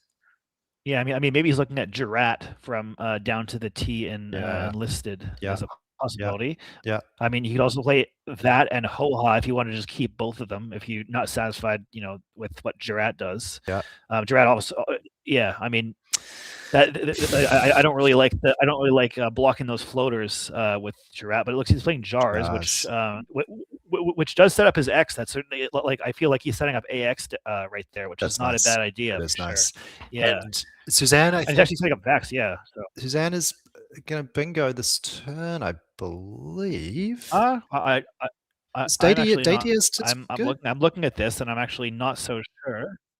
No, Dadius is not. It's Dodiest with the O. So Datius is definitely not good. She's got no sevens in that rack. Ooh, that's a tough rack. That's like a hugely synergistic one, but nothing going down. Yeah, I feel like she might wait. She might take some time here, because it's the exact type of rack where, especially if you're a lower non-A grade player and you haven't studied these cold, it really looks like there's a bonus, and then especially you're playing on stream and you're going to take a lot of time making sure. I want to point out that it's almost the time for the FIFA World Cup, and Cooper's almost drawn Vuvuzela, at least pretty close. So Oh gosh, did they use Vuvuzelas in the World Cup? Before after the year that it was in, what was it, Brazil? I think that was in South Africa, I believe. I was in South Africa, that's right. Yeah, 2010. So yeah, I mean, it looks like Suzanne wants to play Distaste, but it's not going to work. And I'm curious as how long this is going to take for her to make the unfortunate realization that their bonuses don't play here. She's got a fair bit of time up her sleeve. These players have played relatively fast. I'm not entirely sure how many tiles are left in the bag, but it does feel like we're over halfway through. Yeah, actually, producer Jake, you wouldn't mind putting those putting those unseens up there for us. That would be great. But no, I mean, yeah, it's interesting because if Vax doesn't get blocked, I think you have to play it. But you also, from Cooper's perspective, you also have Volve to the blank E of enlisted, which is a really nice play, getting rid of your clunk, keeping the X to score. He had Volva kind of accidentally lined up before Yeah. on his rack, but I wonder if he would know that it takes the E back hook as well as the S. Yeah, well, and then it's also finding the word with a blank, Exactly. with a blank as the floater on the board. That's always harder to do. So, yeah, but I think Vax scores too many points to pass up. Yeah, pass up. Although, yeah, I don't know. We'll see what happens though. Yeah, so we've got it. Yeah, it feels like we're probably about halfway tile wise. Yeah, it looks like all of the U's are left. No blanks is an interesting pool for sure. Yeah. Hopefully, you would sort of be hoping to. And Oh, what is she's she- going to leave that. She's going to leave Yeah, that spot open for. Yeah, that's not a bad play. And actually, Nice this is one of Suzanne's strengths I've noticed when I've been playing her online, is she does find these 20, 25 point plays from racks that other players I think would be scoring 10. She has that ability to score well, and I think that's partly why she's 4-2 in this grade right For now. sure. But it's a strong grade, the D grade. I look at the names that are in Yeah. there. You've got Kathy Casey, you've got Mary Gray, you've got Mary Curtis. Yeah. You've got obviously Tara, as you said, like Jenny Litchfield.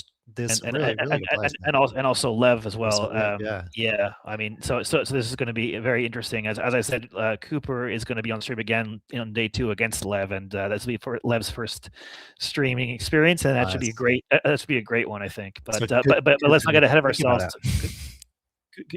Cooper is playing Vax. I think that was his plan all along. Totally. I'm not sure what I would like better.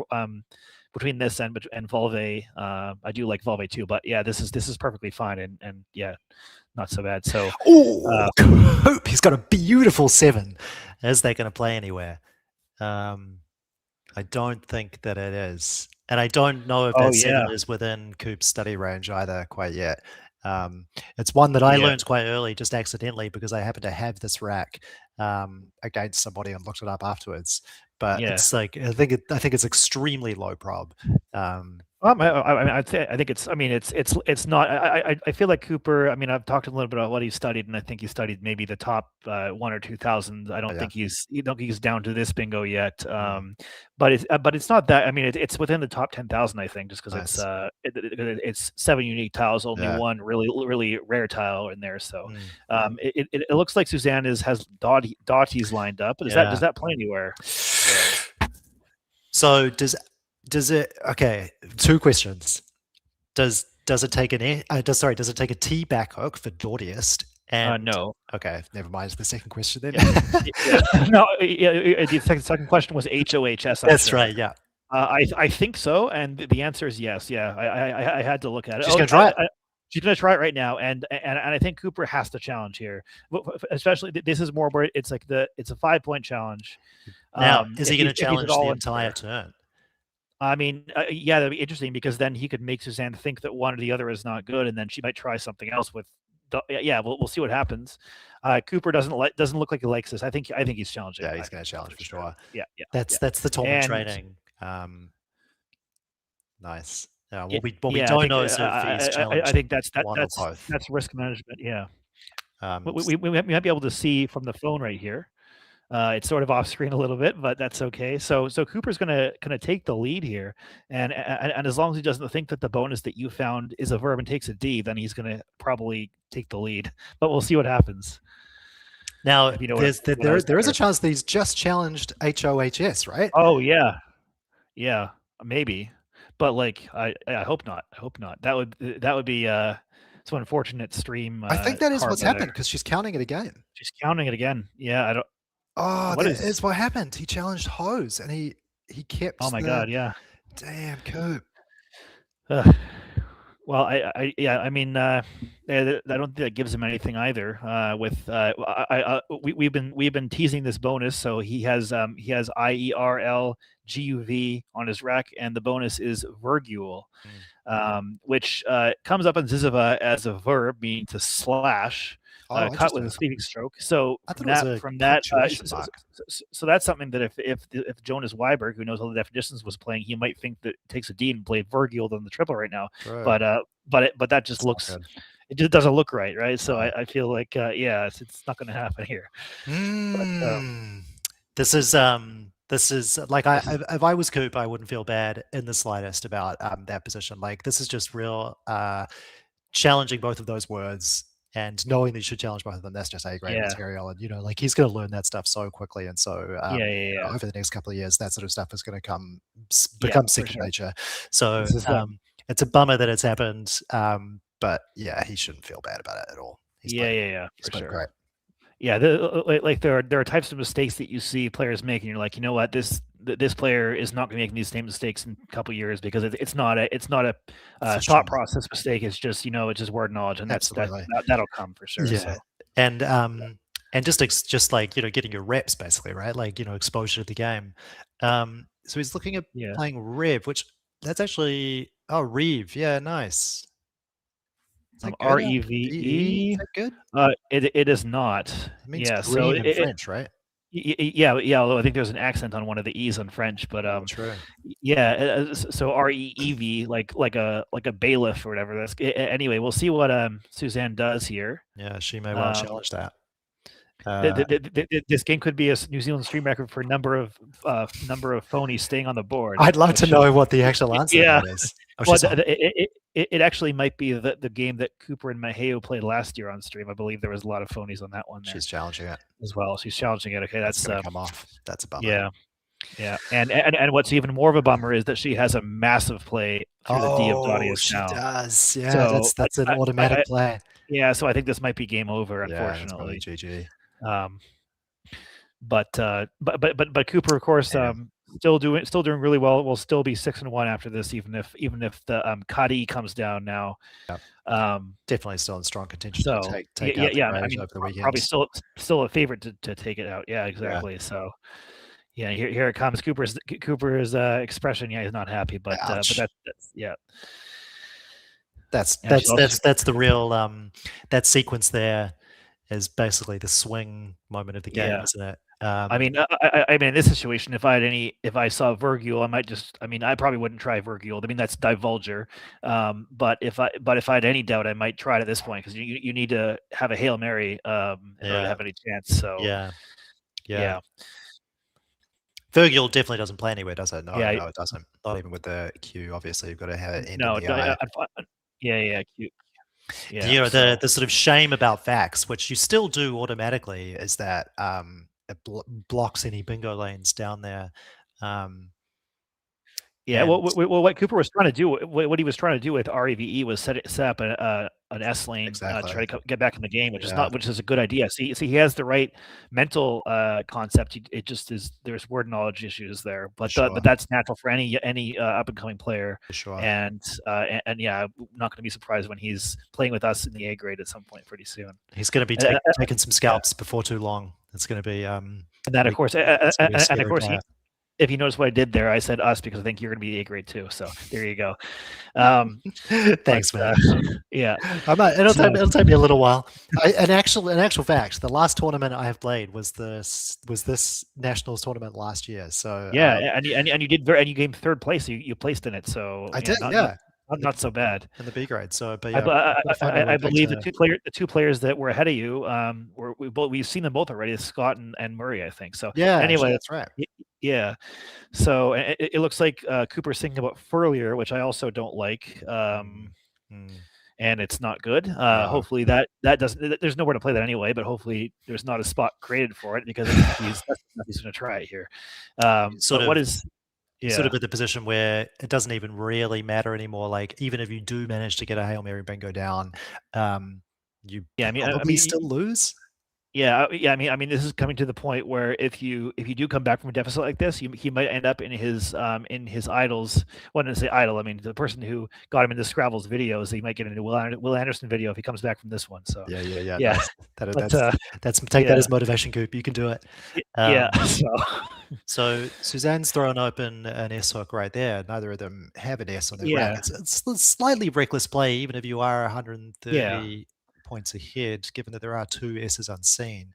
Yeah, I mean, it does score a decent amount of points though. So I think you can actually there comes a point when you can actually survive 2 bonuses that you could actually stop worrying about variance, because you actually if something is something has a good chance of getting you more spread, you might as well do it when you pretty much can't lose anyway, because if your opponent bingos twice, you still win. So yeah. I actually don't mind that play, to be honest.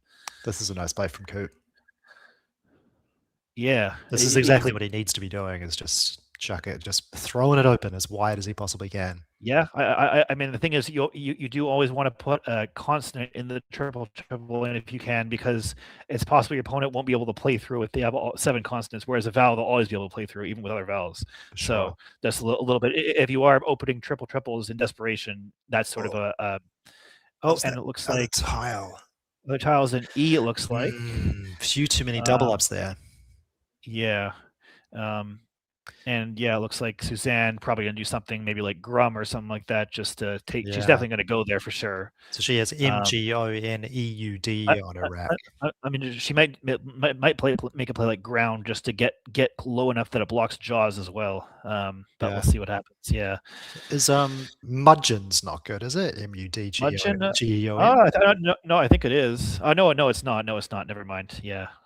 Sounds that might have gotten me in some scenarios, because that sounded pretty good to me. So there you go. I think it has to be a pretty unique scenario. What was the phony? Yeah. Did you let a phony go? You let a phony go when the last time we played, didn't you? I can't remember. I played it.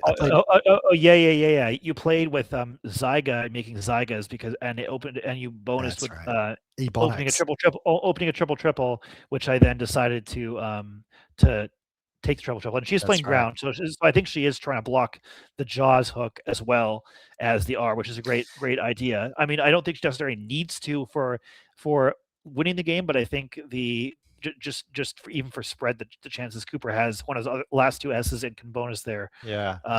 Is she's preventing that from happening? So tell me, if you're Cooper, you playing Grounder without even really thinking about it? No, he's not going to do that. He's going to play I think Ground also takes EN, Grounden. So that's kind of a weird one, but yeah. Lots of extensions down there, isn't there? Yeah. Hog, HOG, obviously those tiles are gone, but that'd be a nice one. Groundhog. Well, yeah, Groundhog Day, yeah. So I think Cooper's just trying to bonus one more time and salvage some spread here. Sure. What it's looking like here. He's played LEI down onto the queue, which is, what is that? Sort of 15 points odd, 16 points. Not bad at all. Yeah. And has he drawn? Oh, not too bad. He has Ionize. Yeah, he does have Ionize. Yeah, Ionize or Ionize. Ionize. There you go. Ionize, and he has Ionize. Yeah, so Ionize does fit. So we'll see if Suzanne does block that, though. Where does that play from? The N and just EL. Yeah, of course. Yeah. So, but I think Suzanne's. She's actually going to allow it to happen. So Cooper is going to get some average score and some spread back. Although Weeks is not necessarily a low scoring play either. So it's going to be quite huge. Actually, it's going to be 50 odd surely. But the nice thing, I believe he's going to catch that F and the M on Suzanne's rack after he bonuses out, so that will give him something back. Wow! And but yeah, I mean, I think that was kind of a crazy. We definitely have to ask Suzanne about that horizontal counting of the earned. I mean, if we maybe won't interview, but if we do interview her, yeah. And I just want to say one more time, if you missed it on the beginning of the broadcast, Suzanne is an artist. She not only makes tile bags, but also she also is a great oil painter, and there is a link that I hope that our producer puts into the chat showing some of her paintings. I've been to Kathy Casey's house in Fungaray, which is near where Suzanne lives, and she has a couple paintings that Suzanne has made there. So, and really beautiful paintings. So check those out if you're interested, please. Nice. So Coop's going to make his way over 400 with the points that he gets off Suzanne's rack, I believe. I believe he's just going to fall short. I think he already had 379 plus 18. Yeah. But he will with the challenge though. There's a challenge. Oh, she's challenging. That is going to put him to 402. So that's not a bad stream. Extremely respectable score. Yeah, exactly. So just that's probably one of the craziest. I mean, whenever you get into the degraded and stuff, it gets wild and woolly, let's put it that way, and really interesting situations. I mean, Suzanne scored 513 points. It's always going Yeah. to be hard to beat somebody Yeah. that scores over 500. Exactly. Yeah, I think there was a Will Anderson video. Speaking of that like there's very few times you score a 500 and lose. Yeah. I think I've only done it a few times. So. Yeah. Have you? I think you've done it in a tournament against Howard Warner, I believe. Yeah, I think so. But and Howard has against Dylan actually on stream. But, Sure. Yeah, of course. Yeah. Yeah, the great game in round 15 there in the Masters. So let's have a listen to what they're saying. Yeah. Yeah. Something. 402. Let's verify the scores. 402. And this is a very high scoring game. Well done. That's nice. Well done, mummy. And look, it's a very short game too. And yeah. So, and do you know what? Oh, she's going to tell them. Right. You know, I put that wrong. It's supposed to be E-N-T-I. I put E-N-R-T-Y. I didn't notice, right? You know when I was going to put disco down here? And then I suddenly realised what I'd done. No, but I didn't know, but I just took it off. Oh. Go. Oh my Gideon. Bless you, go. And I didn't know that word. I mean, I would have thought ironies. Takes an S, by the way. Sirenize. Very nice. So yeah, I-E-S. So you could have ironies down there, but that was probably better. Oh yeah, interesting. Yeah, ironies would have played down onto the QIS. Yeah.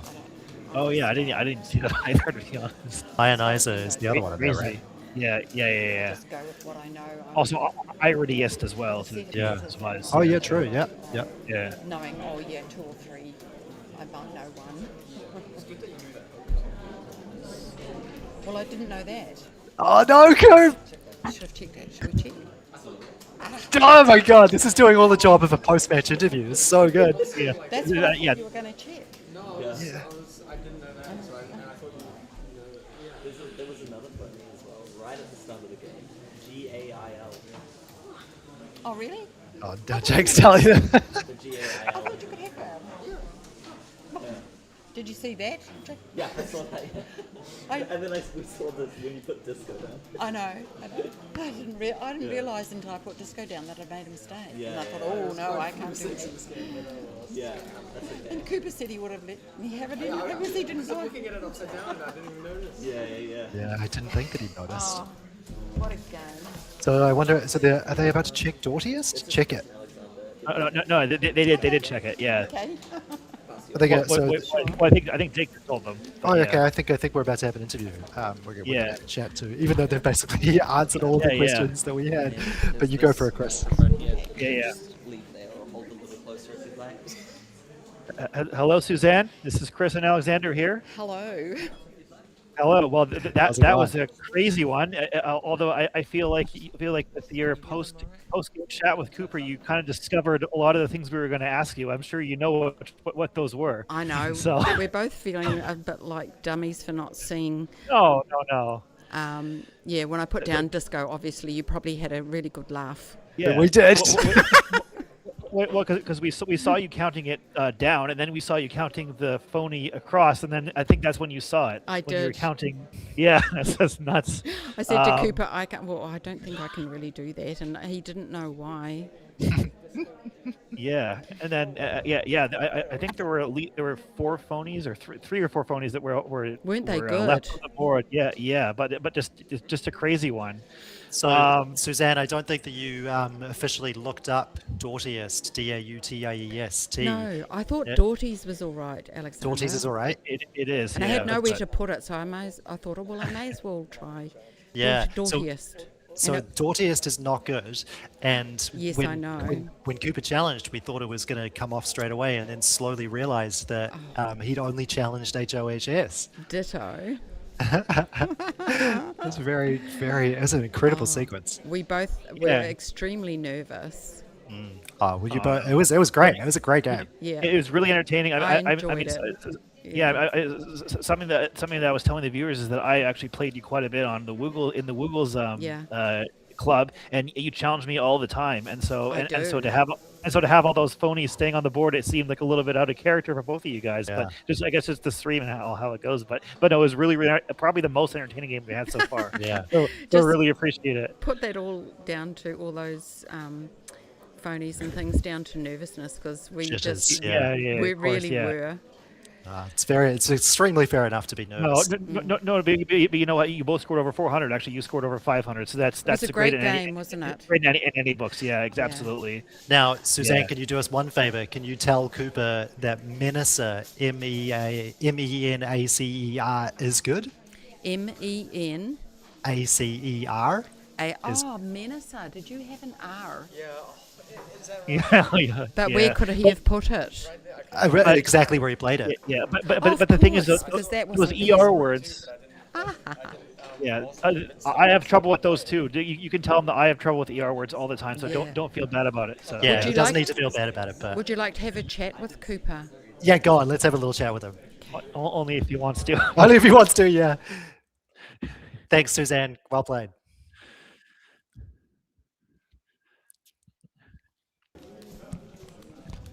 Hello. Coop. Hello.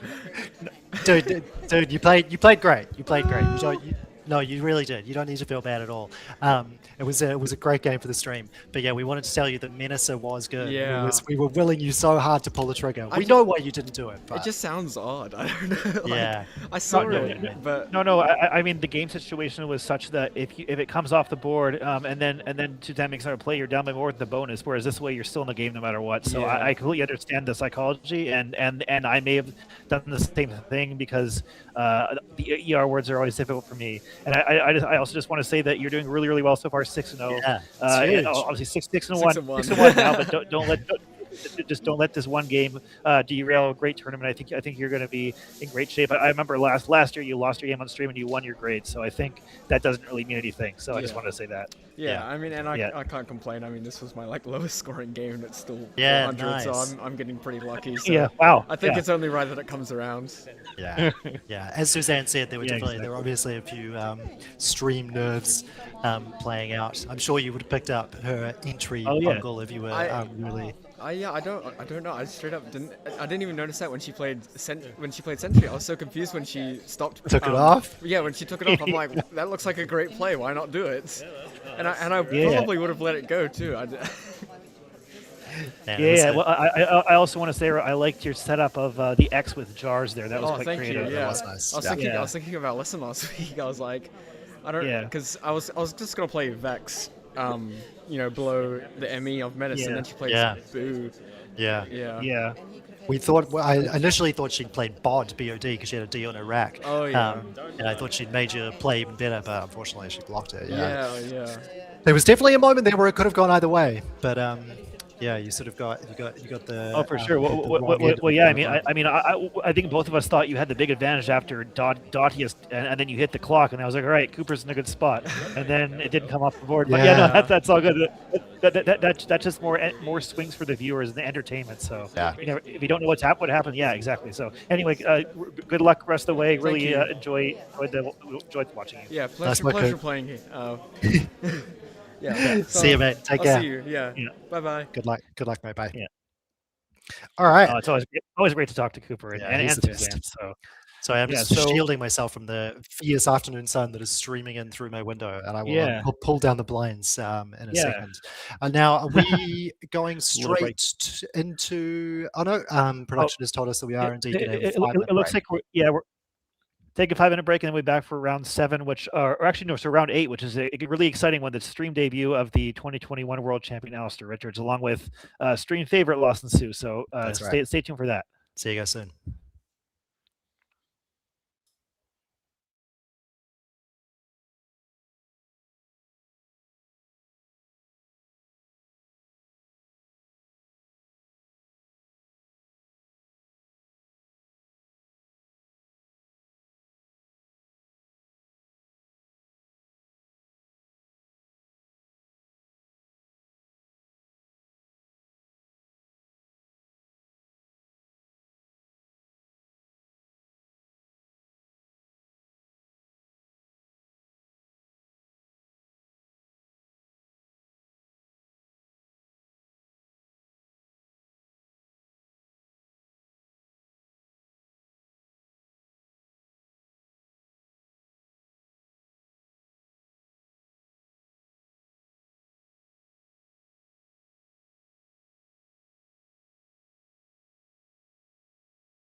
Hello, everybody. Welcome back to the 46th New Zealand Scrabble National Champs. Now, we have gone straight to a standings page so we can see the results after round 6. This is not updated after the most recent game, but we thought it was important to show you where things were standing in advance of this next game, which is between the great Alastair Richards and the equally great, but perhaps less so in Scrabble ranking points, Lawson Sue. So Alastair, after round 6, you can see is 4 wins out of 6 with a total spread of 405 points. As we mentioned earlier, he lost his first 2 games, which is an extremely unlikely occurrence. But as Chris noted, he did have a spread in those 2 losses of only -19, so extremely close games. Yeah, and as you can see here now, he is now has the most spread of anyone in the tournament. So that just goes to show that just losing your first 2 in a long tournament like this does not mean you're done for. I remember in my 2025 Masters tournament, I started 0-2, and when the standings came up for the first time, Kenji was surprised that he was just hyping me up as being the top-rated player of that tournament, and I was in last place when the standings came up for the first time. So it just goes to show that the cream eventually rise to the top. And if you look at the players that Alastair's sandwiched between, you got Howard Warner and Dylan Early. So there you go. Not much to say about that other than those 3, the probably the class of the field there. So it's basically as expected, isn't it? Those, some sort of iteration of Howard, Alastair, Dylan is pretty much what you would expect to see in the top 3 at the end of the day. Obviously, if you were playing this tournament, Chris, you would expect to see your name up there as well. I think that depends on how I go, but yeah, I mean, we also see Lewis Hawkins at 3 wins. I know he started 1-3, so he's starting to rise as well. Joanne Craig, 3 wins, still in it. Blue with 4. Stanley's doing very well with 4, and even near to the bottom. I know Lawson only has 1 win right now, but as I was telling him earlier in the day, we now have these head-to-head records going back to at least 2005. I don't believe Alastair. I think they played a few times. We might take a look at that in a second. But I've played Lawson 17 times since 2025, and he has 11 wins against me. Wow, 11-6, and I think he's other than Alastair himself, one of the only players in New Zealand that has a winning record against me, and that's not a small sample either. So something's going on there. Interesting. Wow. Yeah. Okay. So it looks like we're ready to start. The players are just putting the tiles in the bag there. So did you say 17 games since 2000 and? Since the start of 2025, I've played 17 tournament games, and Lawson has won 11 of them. Yeah. Wow. And unfortunately, the 2 of us are not playing Scrabble, and so unfortunately, we got to put out some Muppet costumes here. But there we go. Very good. Now, I actually have a cool anecdote about these 2 players playing each other, which is that I filmed them playing for the documentary that we made. They played each other in the Mount Albert tournament that sort of precedes Nationals by a week or 2. And Lawson, who we were following in that documentary, opened with an 8-letter word. Opened with an 8-letter word. Sorry, his first play was an 8-letter word through Alastair's play. It was ELYTRING, Lightring, and he played through the N. And I'll always remember that after he played that, Alastair challenged it came off, and then at the end of the game, Alastair said the word that you wanted to play was tigerly. And I was like, wow, Alastair knows exactly what he's doing. Well, it looks like Lawson has started off well. I think that's a bonus right off the bat. Although the thing with Lawson famously is he knows if it's a low probability one, he knows it.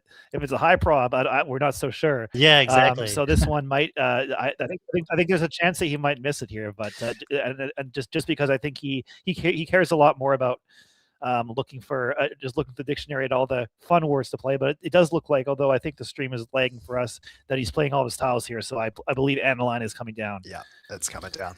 He didn't really even have to think about that one. So we shouldn't have doubted him. The word that I always remember him playing against me is Pakfong, Pakfong. Nice. Over 30,000 probability, and he just slapped it down like it was nothing. Of course, extra 5 points as well for me not knowing all the words. So was that an opening word? Did he open with that one? No, I think it was later on in the game, but that was in the Y Rapid tournament, and I believe Lawson actually not that time, but I think the original White Rapid tournament he won both of the one-day tournaments in 2024, I believe. So so Lawson can definitely win his fair share of tournaments. Yeah. Anyway, Alastair with 3 E's, a U, B, D, N here. So looks like he's gonna be.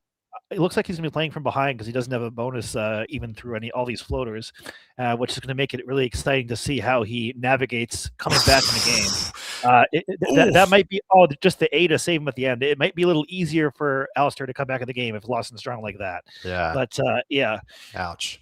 But if one of the eyes is available, he'll at least have something like dancing or something to get rid of a lot of those tiles. Yeah, true. Now, I've got a little bit of intel while Alastair permutates the sort of 50,000 words that he is thinking about playing. That apparently Alastair just lost his last game by 4 points. Oh wow! So that means he's lost 3 games by a combined score of 23. Yeah, that's interesting. I think that's right. I'll just check that. Jake, if you could let us know if I've said that correctly, because I'm just want to make sure that you weren't referring to Lawson losing by 4 points instead of. Yeah. Oh yeah. So Jake confirms that he thinks that's true.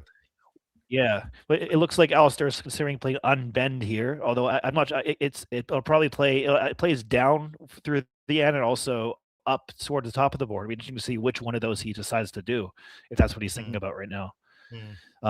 Yeah. I think it's more likely he plays. I won't say. I'm not going to try to predict the world champion. That's probably a bad idea. As you were saying, as we were chatting off screen, I think we're more avatars to the chat right now, just waiting to see what he does, and then appreciating it more than trying to analyze anything here. So that's right. We won't even bother. He's probably the second famous most Richards in international Scrabble. Would you say? Well, I think he's the second most famous New Zealand player, period, and it just happens to be that both of them are named Richards. So that's right. Yeah, unbiased. That's nice. And of course, both of them are playing this weekend, just in different locations. Exactly. So, Nigel is trying to carry the New Zealand flag to win a huge tournament in Thailand right now, which is So hopefully we get some New Zealand representation everywhere, basically. Maybe we get a little downtime. We can find out what the Nigel standings are. Yeah, how he's doing. Yeah. So Alastair plays Unbend through the N of Aniline, one of the N's in Aniline. Last play. Let's play up there. Yeah, interesting that he decided to go up top there. So, sorry, you go. I was thinking maybe potentially because the E if he plays it down below, then the E would go next to that triple square, and that wouldn't be great for someone who's trailing. You don't want to create scoring spots for people to score 30 points when you're trailing, because then your eventual bonus won't catch you up. So yeah. Now Lawson does exactly as you predicted, and he plays dancing. Alastair did leave him an eye to play through, but it was the less high scoring one. So a question for the chat is: do you think that takes anything? At the top or the bottom? Oh, the bottom. Do you think it takes something there? I'm assuming you're referring to an S. Yeah. I was like, are you sure it can't take any other? I do like my A hooks, but dancing, I don't think so. So here comes jog. This is something I've noticed from Alastair is that if a play is obvious, he will play it quickly, but if play is not obvious, he'll take his time. I think he has a very good sense of how long to take on various plays. His brain's like a computer. Yeah, and it looks like just let everyone know dancing does take an S, and I know the INGS words are difficult. One thing's for sure, and as we see Lawson with a bonus on his rack right now, and I think he's likely to find it. It's an 8-letter word, so I'll give people that as a. He has, by the way, DEILUWY. That's exactly that's alphabetized on his rack. I think we're going to see him bonus here. But what I was saying is that I'm sure that Alastair knows that dancing's is good. Yeah. And what I was also going to say is that oftentimes when these ing words are actions, like dancing, they're more likely to take an S. Like the multiple actions of things. Yes, that's a little bit of a. It's not perfect, but that's a way to sort of sometimes tell. A general rule of thumb. I certainly would try dancings. I would also certainly challenge it, but I wouldn't like my chances as we were walking up to the challenge station.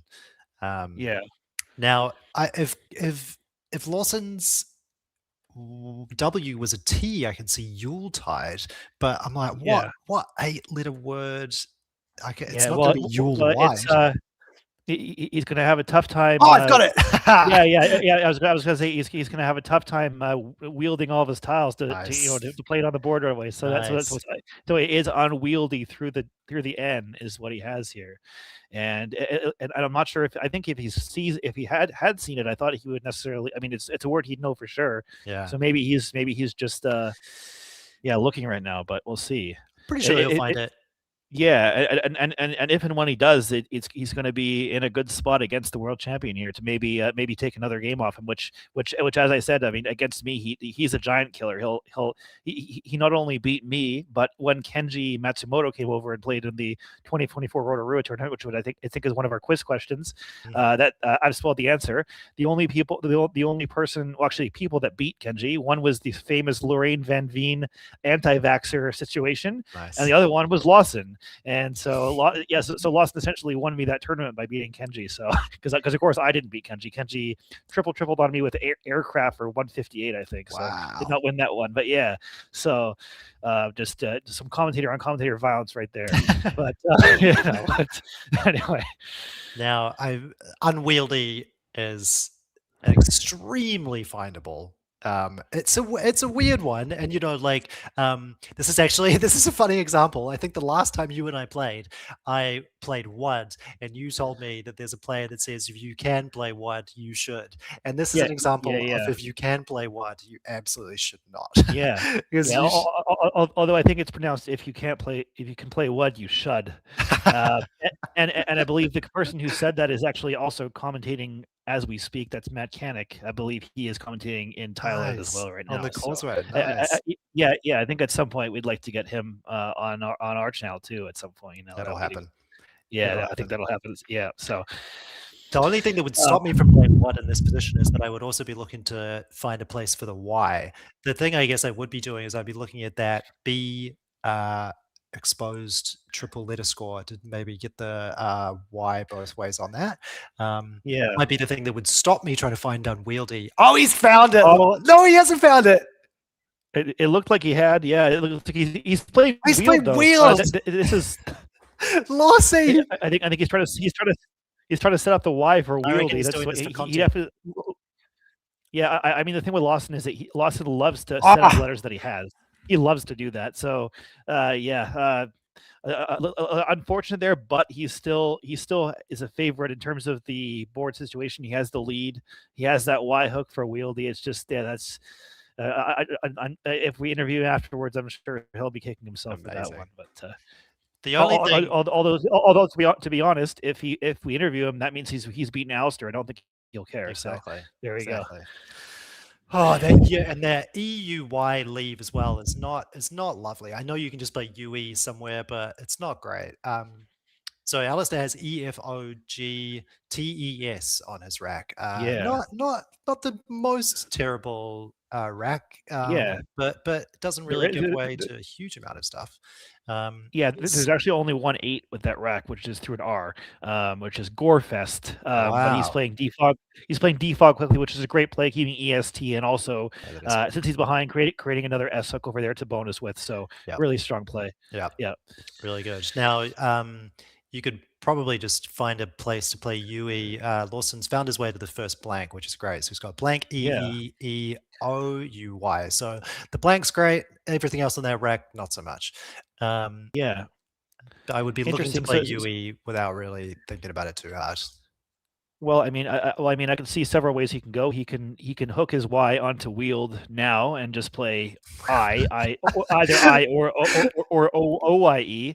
He could also use the spot next to the B and put the Y there, although he can only use one vowel there. Or he could play maybe YU under defog. That's a couple things that I see. Of course, UE would be nice. I mean, the thing with when you have I on your rack, your I,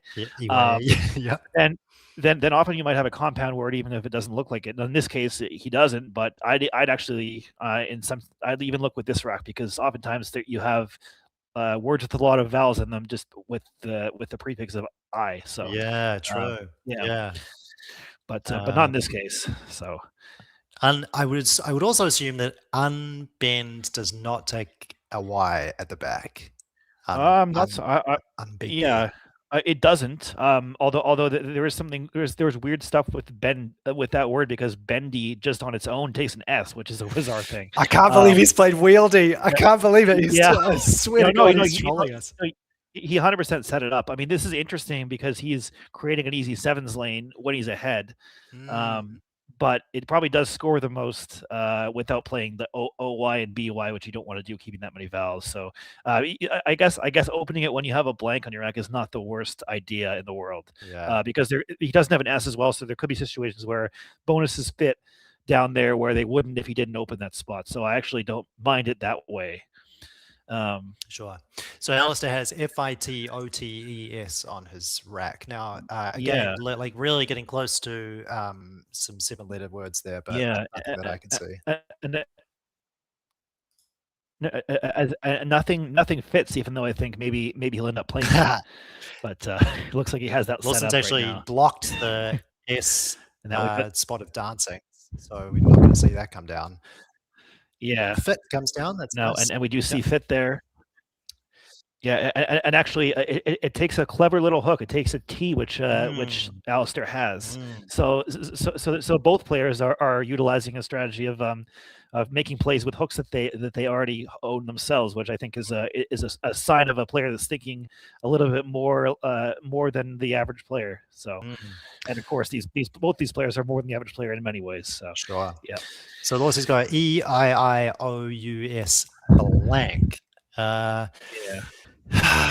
Gosh, tough one. I mean, I'm sure there are some 8s there, but with that combination of vowels, I mean, you only have the J as a really nice floater, and that's going to be tough.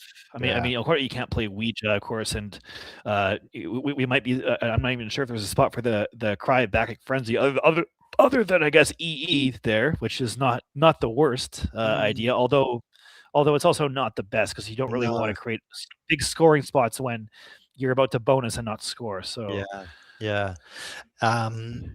oh God, would I be considering a chain? Oh no, I wouldn't. I mean, I think I'd still play UI for 10 over changing. It is 10 points, and you're still like a bonus anyway. Yeah. You don't need to worry too much about keeping the E when you're keeping IS blank. You're going to bonus anyway. But it's well, it'll be interesting to see how much time he uses on it. I know Lawson likes to use his whole clock, and plays like this can be such a time suck. And look, he is indeed going to play UI. And I'm not going to try to imitate the meaning of this word on commentary. So you'll have to find some other Muppet to do that for you. But you might need a bit more ancient Greek wine. Some amphoras and to do that. And unfortunately, for you see that little shrug from Alastair. He's like, I didn't have anything, and now I do. Beautiful. And that scores a boatload of points, probably at something like 90, and also creates 2 spots. But Lawson does have a very good rack. He could triple here, potentially with a good draw. With the double S, something like less or ness words or IEST. We'll have to see what he draws, but a very good chance of Lawson getting a massive play here. I mean, I can only imagine that Alastair was sitting there hoping for an I, and then it was just, I did see him nod as Lawsy was playing EU, and I think he was like, here it comes. Gosh, that's good.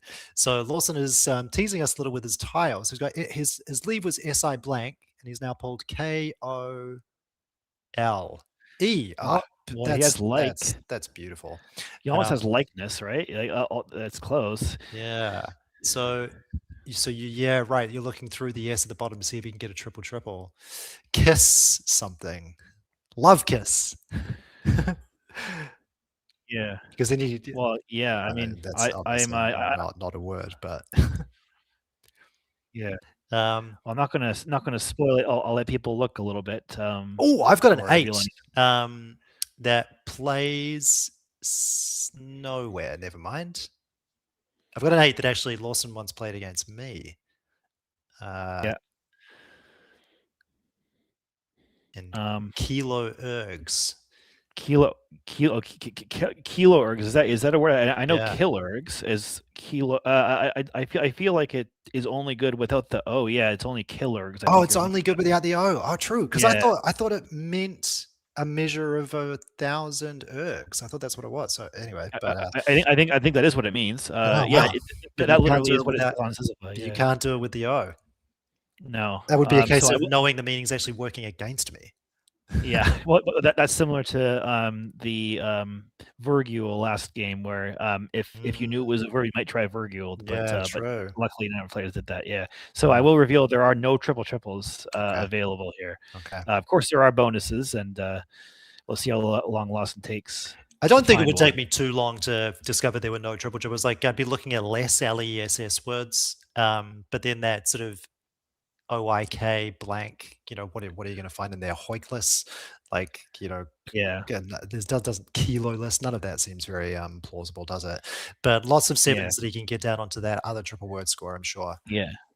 I mean, of course, he's going to want to get the K onto the double word score if possible, right? Yeah. But it's a matter of, can he do that? I'm not sure that he can. The other thing he could do perhaps is like a word that plays down there is obelisks, which would block that S. Yeah, Jake behind the scenes just literally pointed that out in our chat. So where does that play? Oh, I see. You're saying obelisks onto the S. Yeah. On erotizers. Yeah. But you don't have to do that. You could also just play down to the down next to the E. They're both pretty dangerous. I'd say that the S has more devastating potential if it was triples, but the E one probably has a higher floor in terms of what your opponent's going to score. So yeah, he might want to take that out just because he probably wants to increase the variance against a better player. Yeah, and if I was Lawsy, I'd want to be playing reasonably quickly. He's used nearly. Looks like obelisks. Yeah. Looks like obelisks to me. That's a nice find from Lawson there. That is nice. Yeah, really good. And with Alastair, I see that he has Venom. He might have something better than that. But that's going to score a lot of points with that E for sure. Yeah, with the V on the double word score. So Alastair has LVEANOM on his rack, and so Venom will play with the V on the double letter score onto the triple for 50 plus points, I imagine. Yeah, so I think that's it. I don't think he has any bonuses, so, and I think he won't waste too much time. Unlike some other players, he'll know quickly. Oh, there's nothing there. If I don't see anything, there's nothing there because he studied a lot. He has the titles he has are Love Man. Yeah, and we're not Man Love. Man Love, yeah. We're not going to see that come down. Not this game. Not this game. But, yeah. Maybe another game. I would be thinking about Venomal as well. I mean, not that it really plays anywhere, but it would play onto the triple. But this is such a good score that nothing. Well, of course, one of our recent club games, I played Indexils against you, and that stayed on the board, by the way. Did. So, yeah. And it looks like Lawson is an E away from Parquets, but nice. He's going to be denied that joy. So. Just for the chat and for the record, I let Indexils go because it gave me a 50 plus points place to play the Z. Yeah. So similar to how I let your Ebonics go because exactly through the E, so it worked out in your favor. Yeah. We have some. Yes. Anyway, sorry. Go ahead. I was just gonna say, Lawsy's got PARQUTS on his rack. No, as you said, nowhere to play Parquets. But there should be a few good places to hit that Q. You can play QAT down onto Gut, down onto the GU.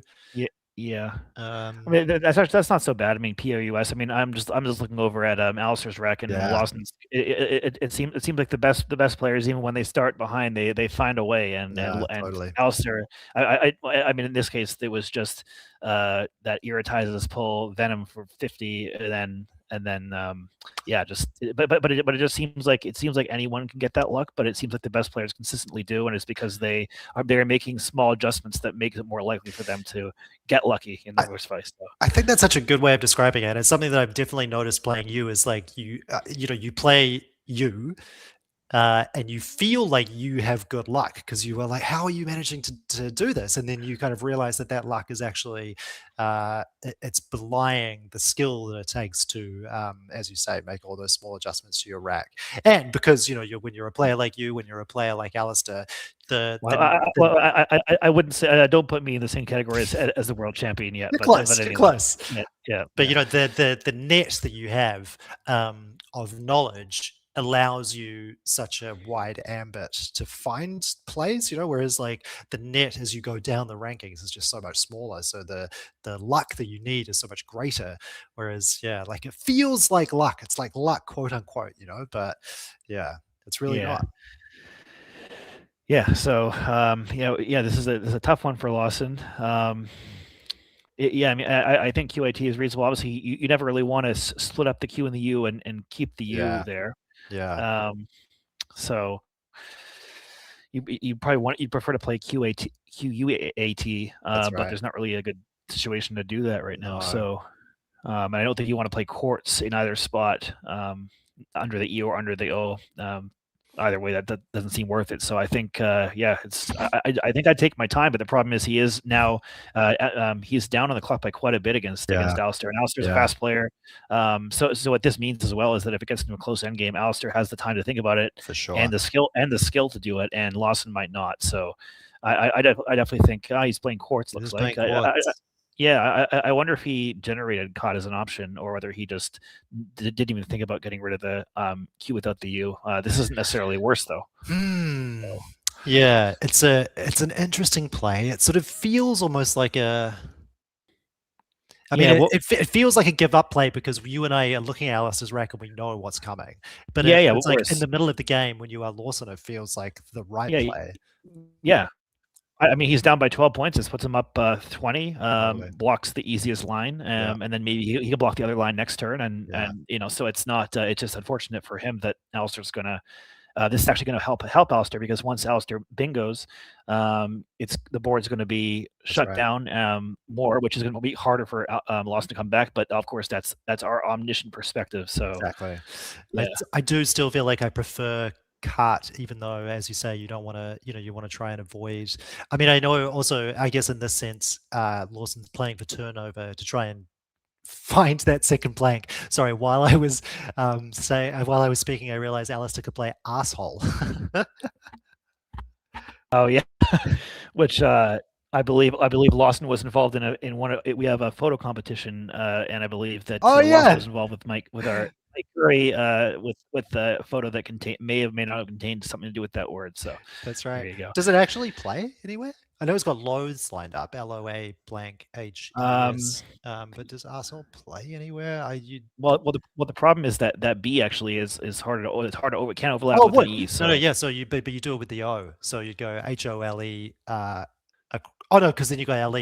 That doesn't play. No, you got LE. Yeah, exactly. So never mind, it doesn't play. I'm sure he doesn't want to put a tile in the triple lane. But maybe they're just actually I can try to see if there's something that does not do that. Probably, and halos would create a SE. So I mean, in a weird way, it's worked out a little bit for Lawson here if he can force that L in triple lane. Although I don't see how he's gonna. I mean, he can play like PALP through it, PALP, but that's still gonna put him behind after that play. But it's. I actually don't think there is a play that. I'm looking at Zizova here that actually doesn't put a tile there, which is crazy with Alastair's rack. He's obviously spending quite a lot of time thinking and permutating all of the sevens onto the top of obelisks that are attempting not to do that, right? He's trying to get a decent scoring play, which you can only do if you're not going to hit the double word score by maximizing your overlaps.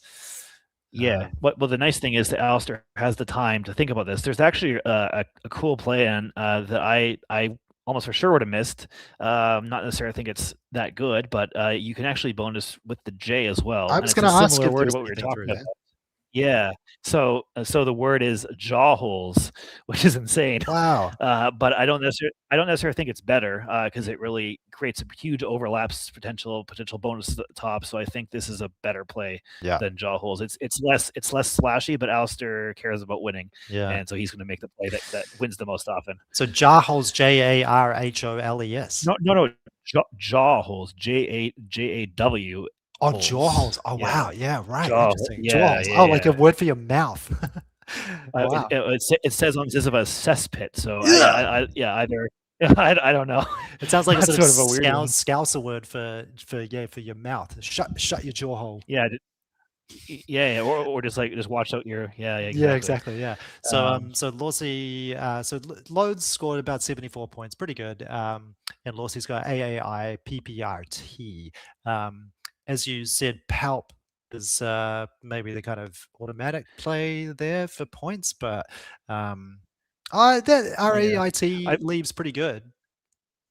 Yeah, it also creates a lane next to the P for sevens. That's not bad either, and it's sort of hard to block that for scoring a lot of points. So not bad. Is that what he's doing? He's playing. He's going to do apt.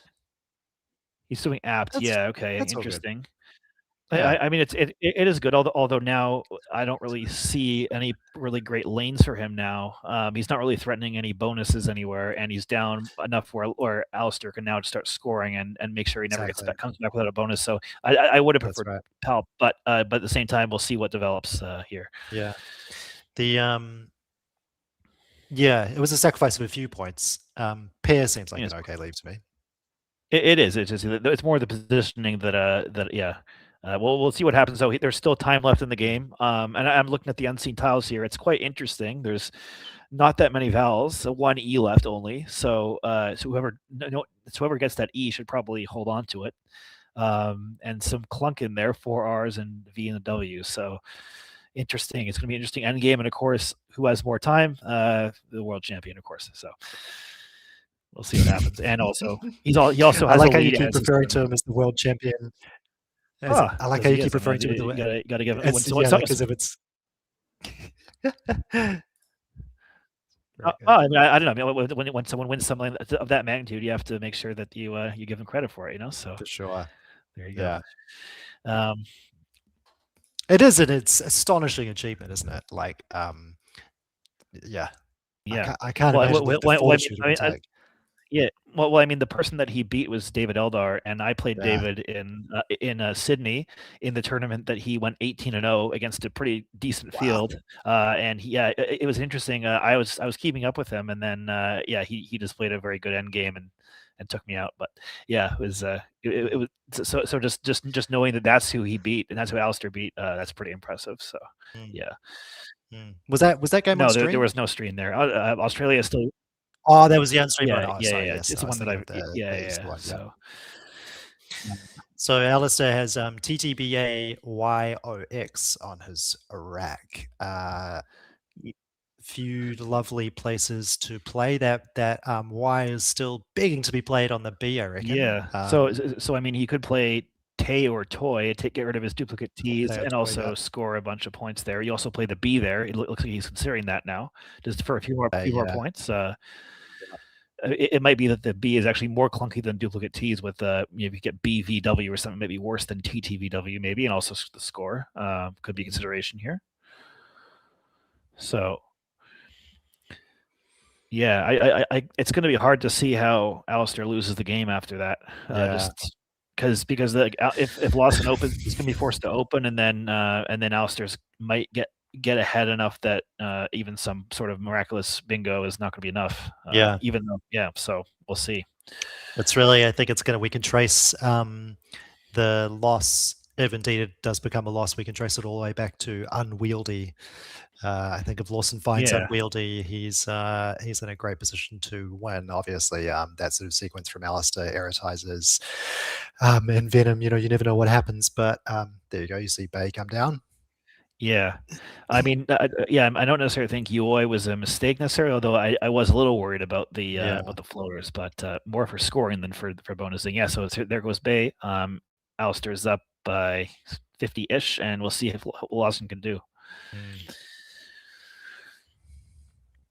And so he's got ADIIPR on his rack, and he's not going to take any time before playing mids. That's a nice spot, nice scoring spot. Yeah, that definitely looks good.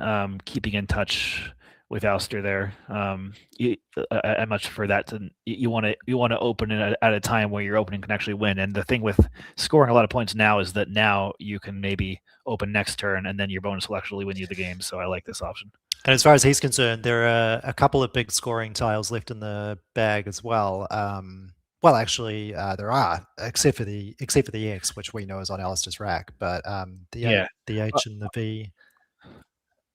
Yeah, I mean, I will note that Alastair's drawn the last E. It's going to be very difficult for Lawson to bingo now. So it's looking very good for him. But do you know what is actually a sort of sneaky high scoring spot? Is underneath the queue. If you can find your way to some chunky overlaps. Well, I think you need a G for a UGH. I don't think there's anything else that can go there. There's no more G's in the pool. So that would be great. And the thing is, I'm sure that Alastair has thought about that. If there was G's in the pool, he might be a lot more concerned because that can score. What about something 40 points? What about something that ends in A? Like if you can get an overlap over the AT and the OP. I mean, it's possible for sure. Yeah. I'm trying to think of. LA is the only tile that hooks the top of LA and A as well for ALA.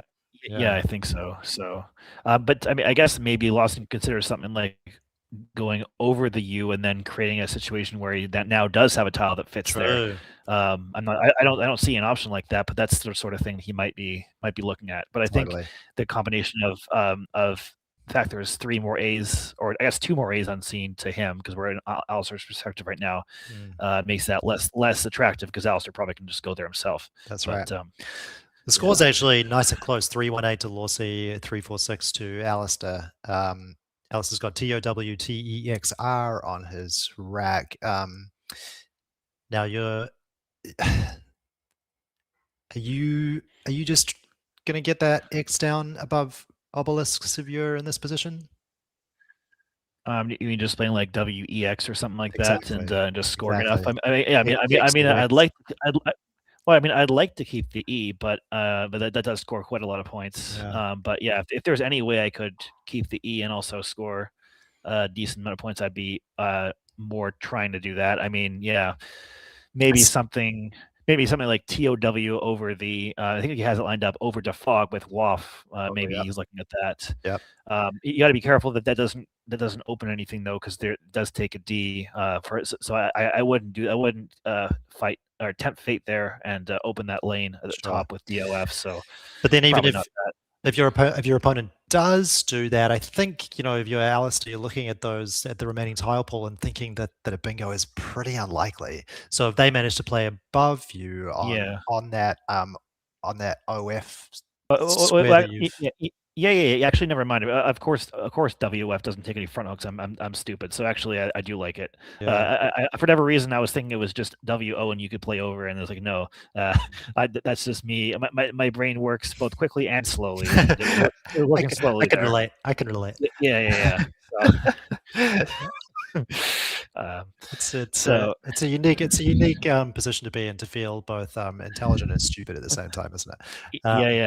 So it looks like he's debating between maybe Wex. He has the WEX lined up on the side, and then maybe Toe, but he also has the other 4 tiles there. So interesting to see what he will do. Hey, Chris, just give me a second. I'm just going to open this blind again that I shut to block all the sunlight out. Give me 2 seconds, just so I'm not so dark. Yeah, that's no worries at all. Yeah. I am curious what the other play Alastair's considering right here is, whether it's just Wex or whether it's something with TOTR that I'm not seeing. That's better. He's up by 28 points, and how many tiles are in the bag? I think there's 6 in the bag. Yeah, 6 or 7. Yeah. 1, 2, 3, 4, 5, 6. Oh no! I think there is 7. Yeah. So.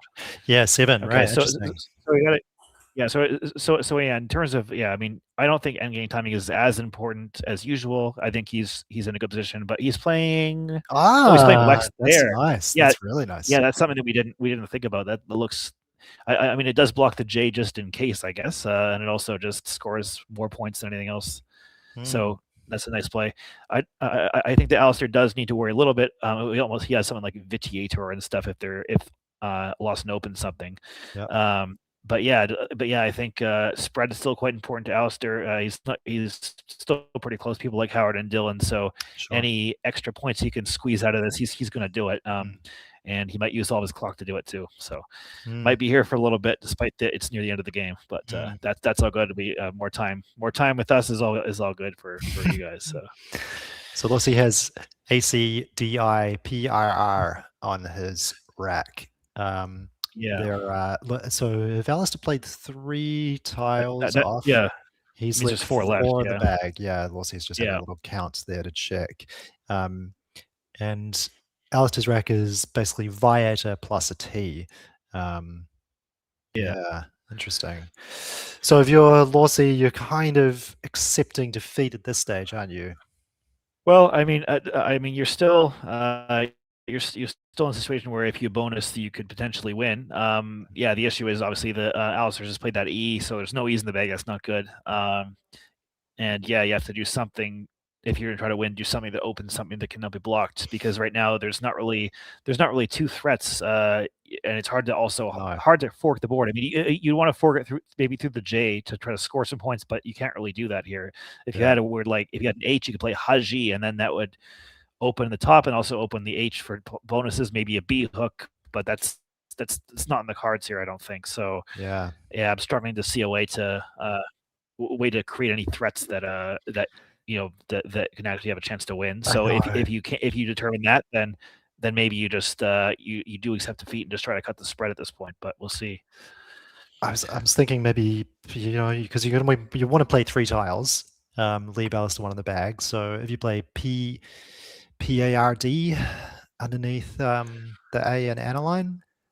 But then that's just going to get blocked straight away. Yeah, with the S hook, but that's likely to. I mean, I guess there's a world in which is it possible for Alastair to have all constants? I mean, maybe. But the other thing is there's no S's in the bag, so you can't draw the S hook. No, I think Alastair, no matter what, is always going to have one vowel. Even if he had HRRTTV, he still has 1 vowel. Okay, so he's playing Carby. That's quite nice, actually. Yeah, that is nice. It's short for a carburetor, so it's a vehicle term there. I didn't know that. So does that mean that you can't play carbier?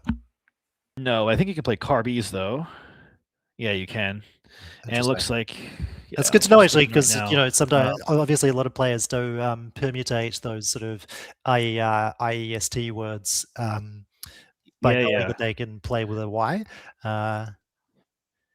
And so, like when I was first learning cons, actually, like a lot of words that are good with Y's are not good with IER and IST in North American lexicon, but are in cons, and so there's sort of a rule. They all can pair, but that's actually not true. There are some like this example where it's just a noun. So you got to be careful with rules of thumb and taking them too literally. Exactly. So So Vatic is the play for Alastair there. He didn't take too much time thinking about that one. So basically, I feel like he's spent all of that time on his previous turn essentially permutating all of the possible endgames. VATIC is a nice scoring play at this stage of the game. And the final tile he picks up is the H. So he's got ADIPRRU to finish. That's going to be his final rack. Yeah. So I mean, he can score a few points with like PA and QAT or something, but there might be something better than that. I guess I'm just obsessed with that spot since we talked about it earlier. I know. I'd be sort of like I'd be so inclined to use it just because it feels like a stylish play. Actually, I actually think that that may be a possibility that the reason that Alastair kept OT in case he got the U for out Venom, which would be wow, which would be a lot of points. I wonder if he was thinking about that. And that is good. But out Venom. It is good. Yeah. Gosh, that's crazy. So some of those out words are so nuts. Yeah. But of course maybe he was just trying to go out. It's probably a combination of things, of course. But yeah. Yeah, I think if I'm Lawsy, I do play PA. Just to score, yeah. Just to score. It is it's a decent amount of points. 5 plus, yeah, it's 18, 29, sort of nudging 30 odd points. Can't see anything else that obviously it's not as many tiles as you want to play. Yeah, well, it's also I'm just trying to look whether or not Alastair can go out with what he has, because obviously you might want to block an outplay here as well. Sure. He has THRO, but that doesn't go anywhere, I don't think, unless I'm being silly, which I probably am. Not that I can see. Oh no, it doesn't. No, I was trying to look down the. Just as I say that, I think Lawsy is indeed going to block this spot down Aotearoa. So we're just going to play there. Prad. I'm just trying to. What's he thinking about? He took it off. Yeah. Interesting. Very interesting. Oh, he has less than a minute. He has to put something down here. I know. It's not been a good day for Lawsy on stream, and I don't think he's had a good first day in the tournament either. He's got 2 wins, which isn't too bad in an extremely strong field. Yeah, and I will say that he won a perfect 7-0 in his last tournament in Rotorua last weekend. So did he? Amazing. So he, so it goes to show that even the person who is not doing as well this tournament is a threat to win. That's just what the nature of A grade. So absolutely. Yeah, I haven't actually caught up on the results from that one day in Rotorua. I was what you're busy doing other things. I was late. I was laid out with COVID actually. Yeah. Oh, there's that. You're busy resting. Yeah, of course. Yeah. And I knew that. And of course, shout out to you for doing all the graphic design while you had COVID. Everything we see here is thanks to your effort. So appreciate that. That was not fun. But that latest COVID strain really took its toll on me. But I'm healthy now. If you can hear any coughing in the background, that's my partner who unfortunately got COVID as well. But she didn't get it quite as badly as me, which is good. So Lawson, what did he do?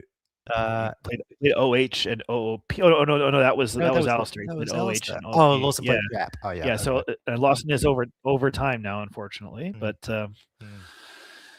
so Alastair ended up using that nice spot, but not to go underneath the Q spot because obviously he didn't have an A. Yeah.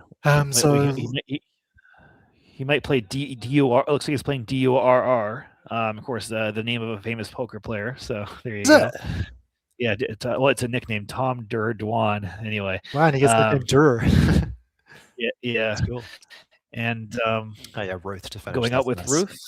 Nice. And there's a victory for Alastair. He has now won, I believe, 5 out of his first 8 games, which I guess the thing with you can't win the tournament on the first day. All you have to do is just keep yourself in contention. Standings wise, Alastair's definitely done that. So absolutely. Let's just see what they have anything to say about the game. Yeah, see what they're talking about.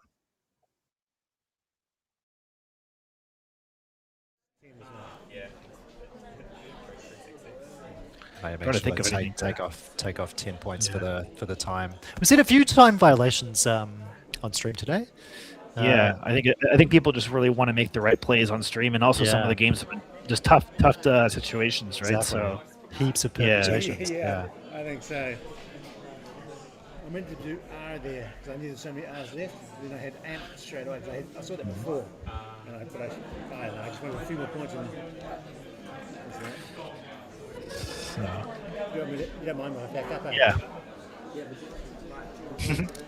Alice is just checking. Oh yeah, we can have a chat to him. Yeah. If we have a chat, then I'll say a few things. Okay, go for it. There he is. Hello, Alastair. This is Chris and Alexander. Hello. Congratulations on your New Zealand stream debut and a nice win there. Thank you. Yeah, it's different being on this side of the board. Yeah. I just didn't realize until just now that it was your first time on stream. How'd you find it? Yeah, good. Cool.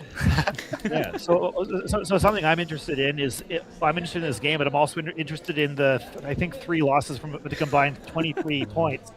Yeah, that's been frustrating. Yeah, but I feel like you kept yourself in contention with the 5 wins. You can't win a tournament on the first day, but you just have to stay within striking distance of the leaders, and you've done that. So that's great. Did you when you had the loads turn, were you looking for a bonus that didn't expose a letter into the triple lane, or what were you thinking there? I didn't spot any specifically that didn't open the triple at that point. Before he played his quartz, I was very tempted to do Oshiel, so the anagram for lurchers with double EL, because that would put me like 40 plus up and have the board blocked, so we couldn't bonus there. Yeah. But at that point, there was very few vowels left, so I wasn't that worried about it. Kind of an L there. Well, yeah. As it turns out, there was no way to do that. The only way to do that was to play jaw holes, which I'm not sure that I don't think that's necessarily better. That's a cool word, though. Yeah.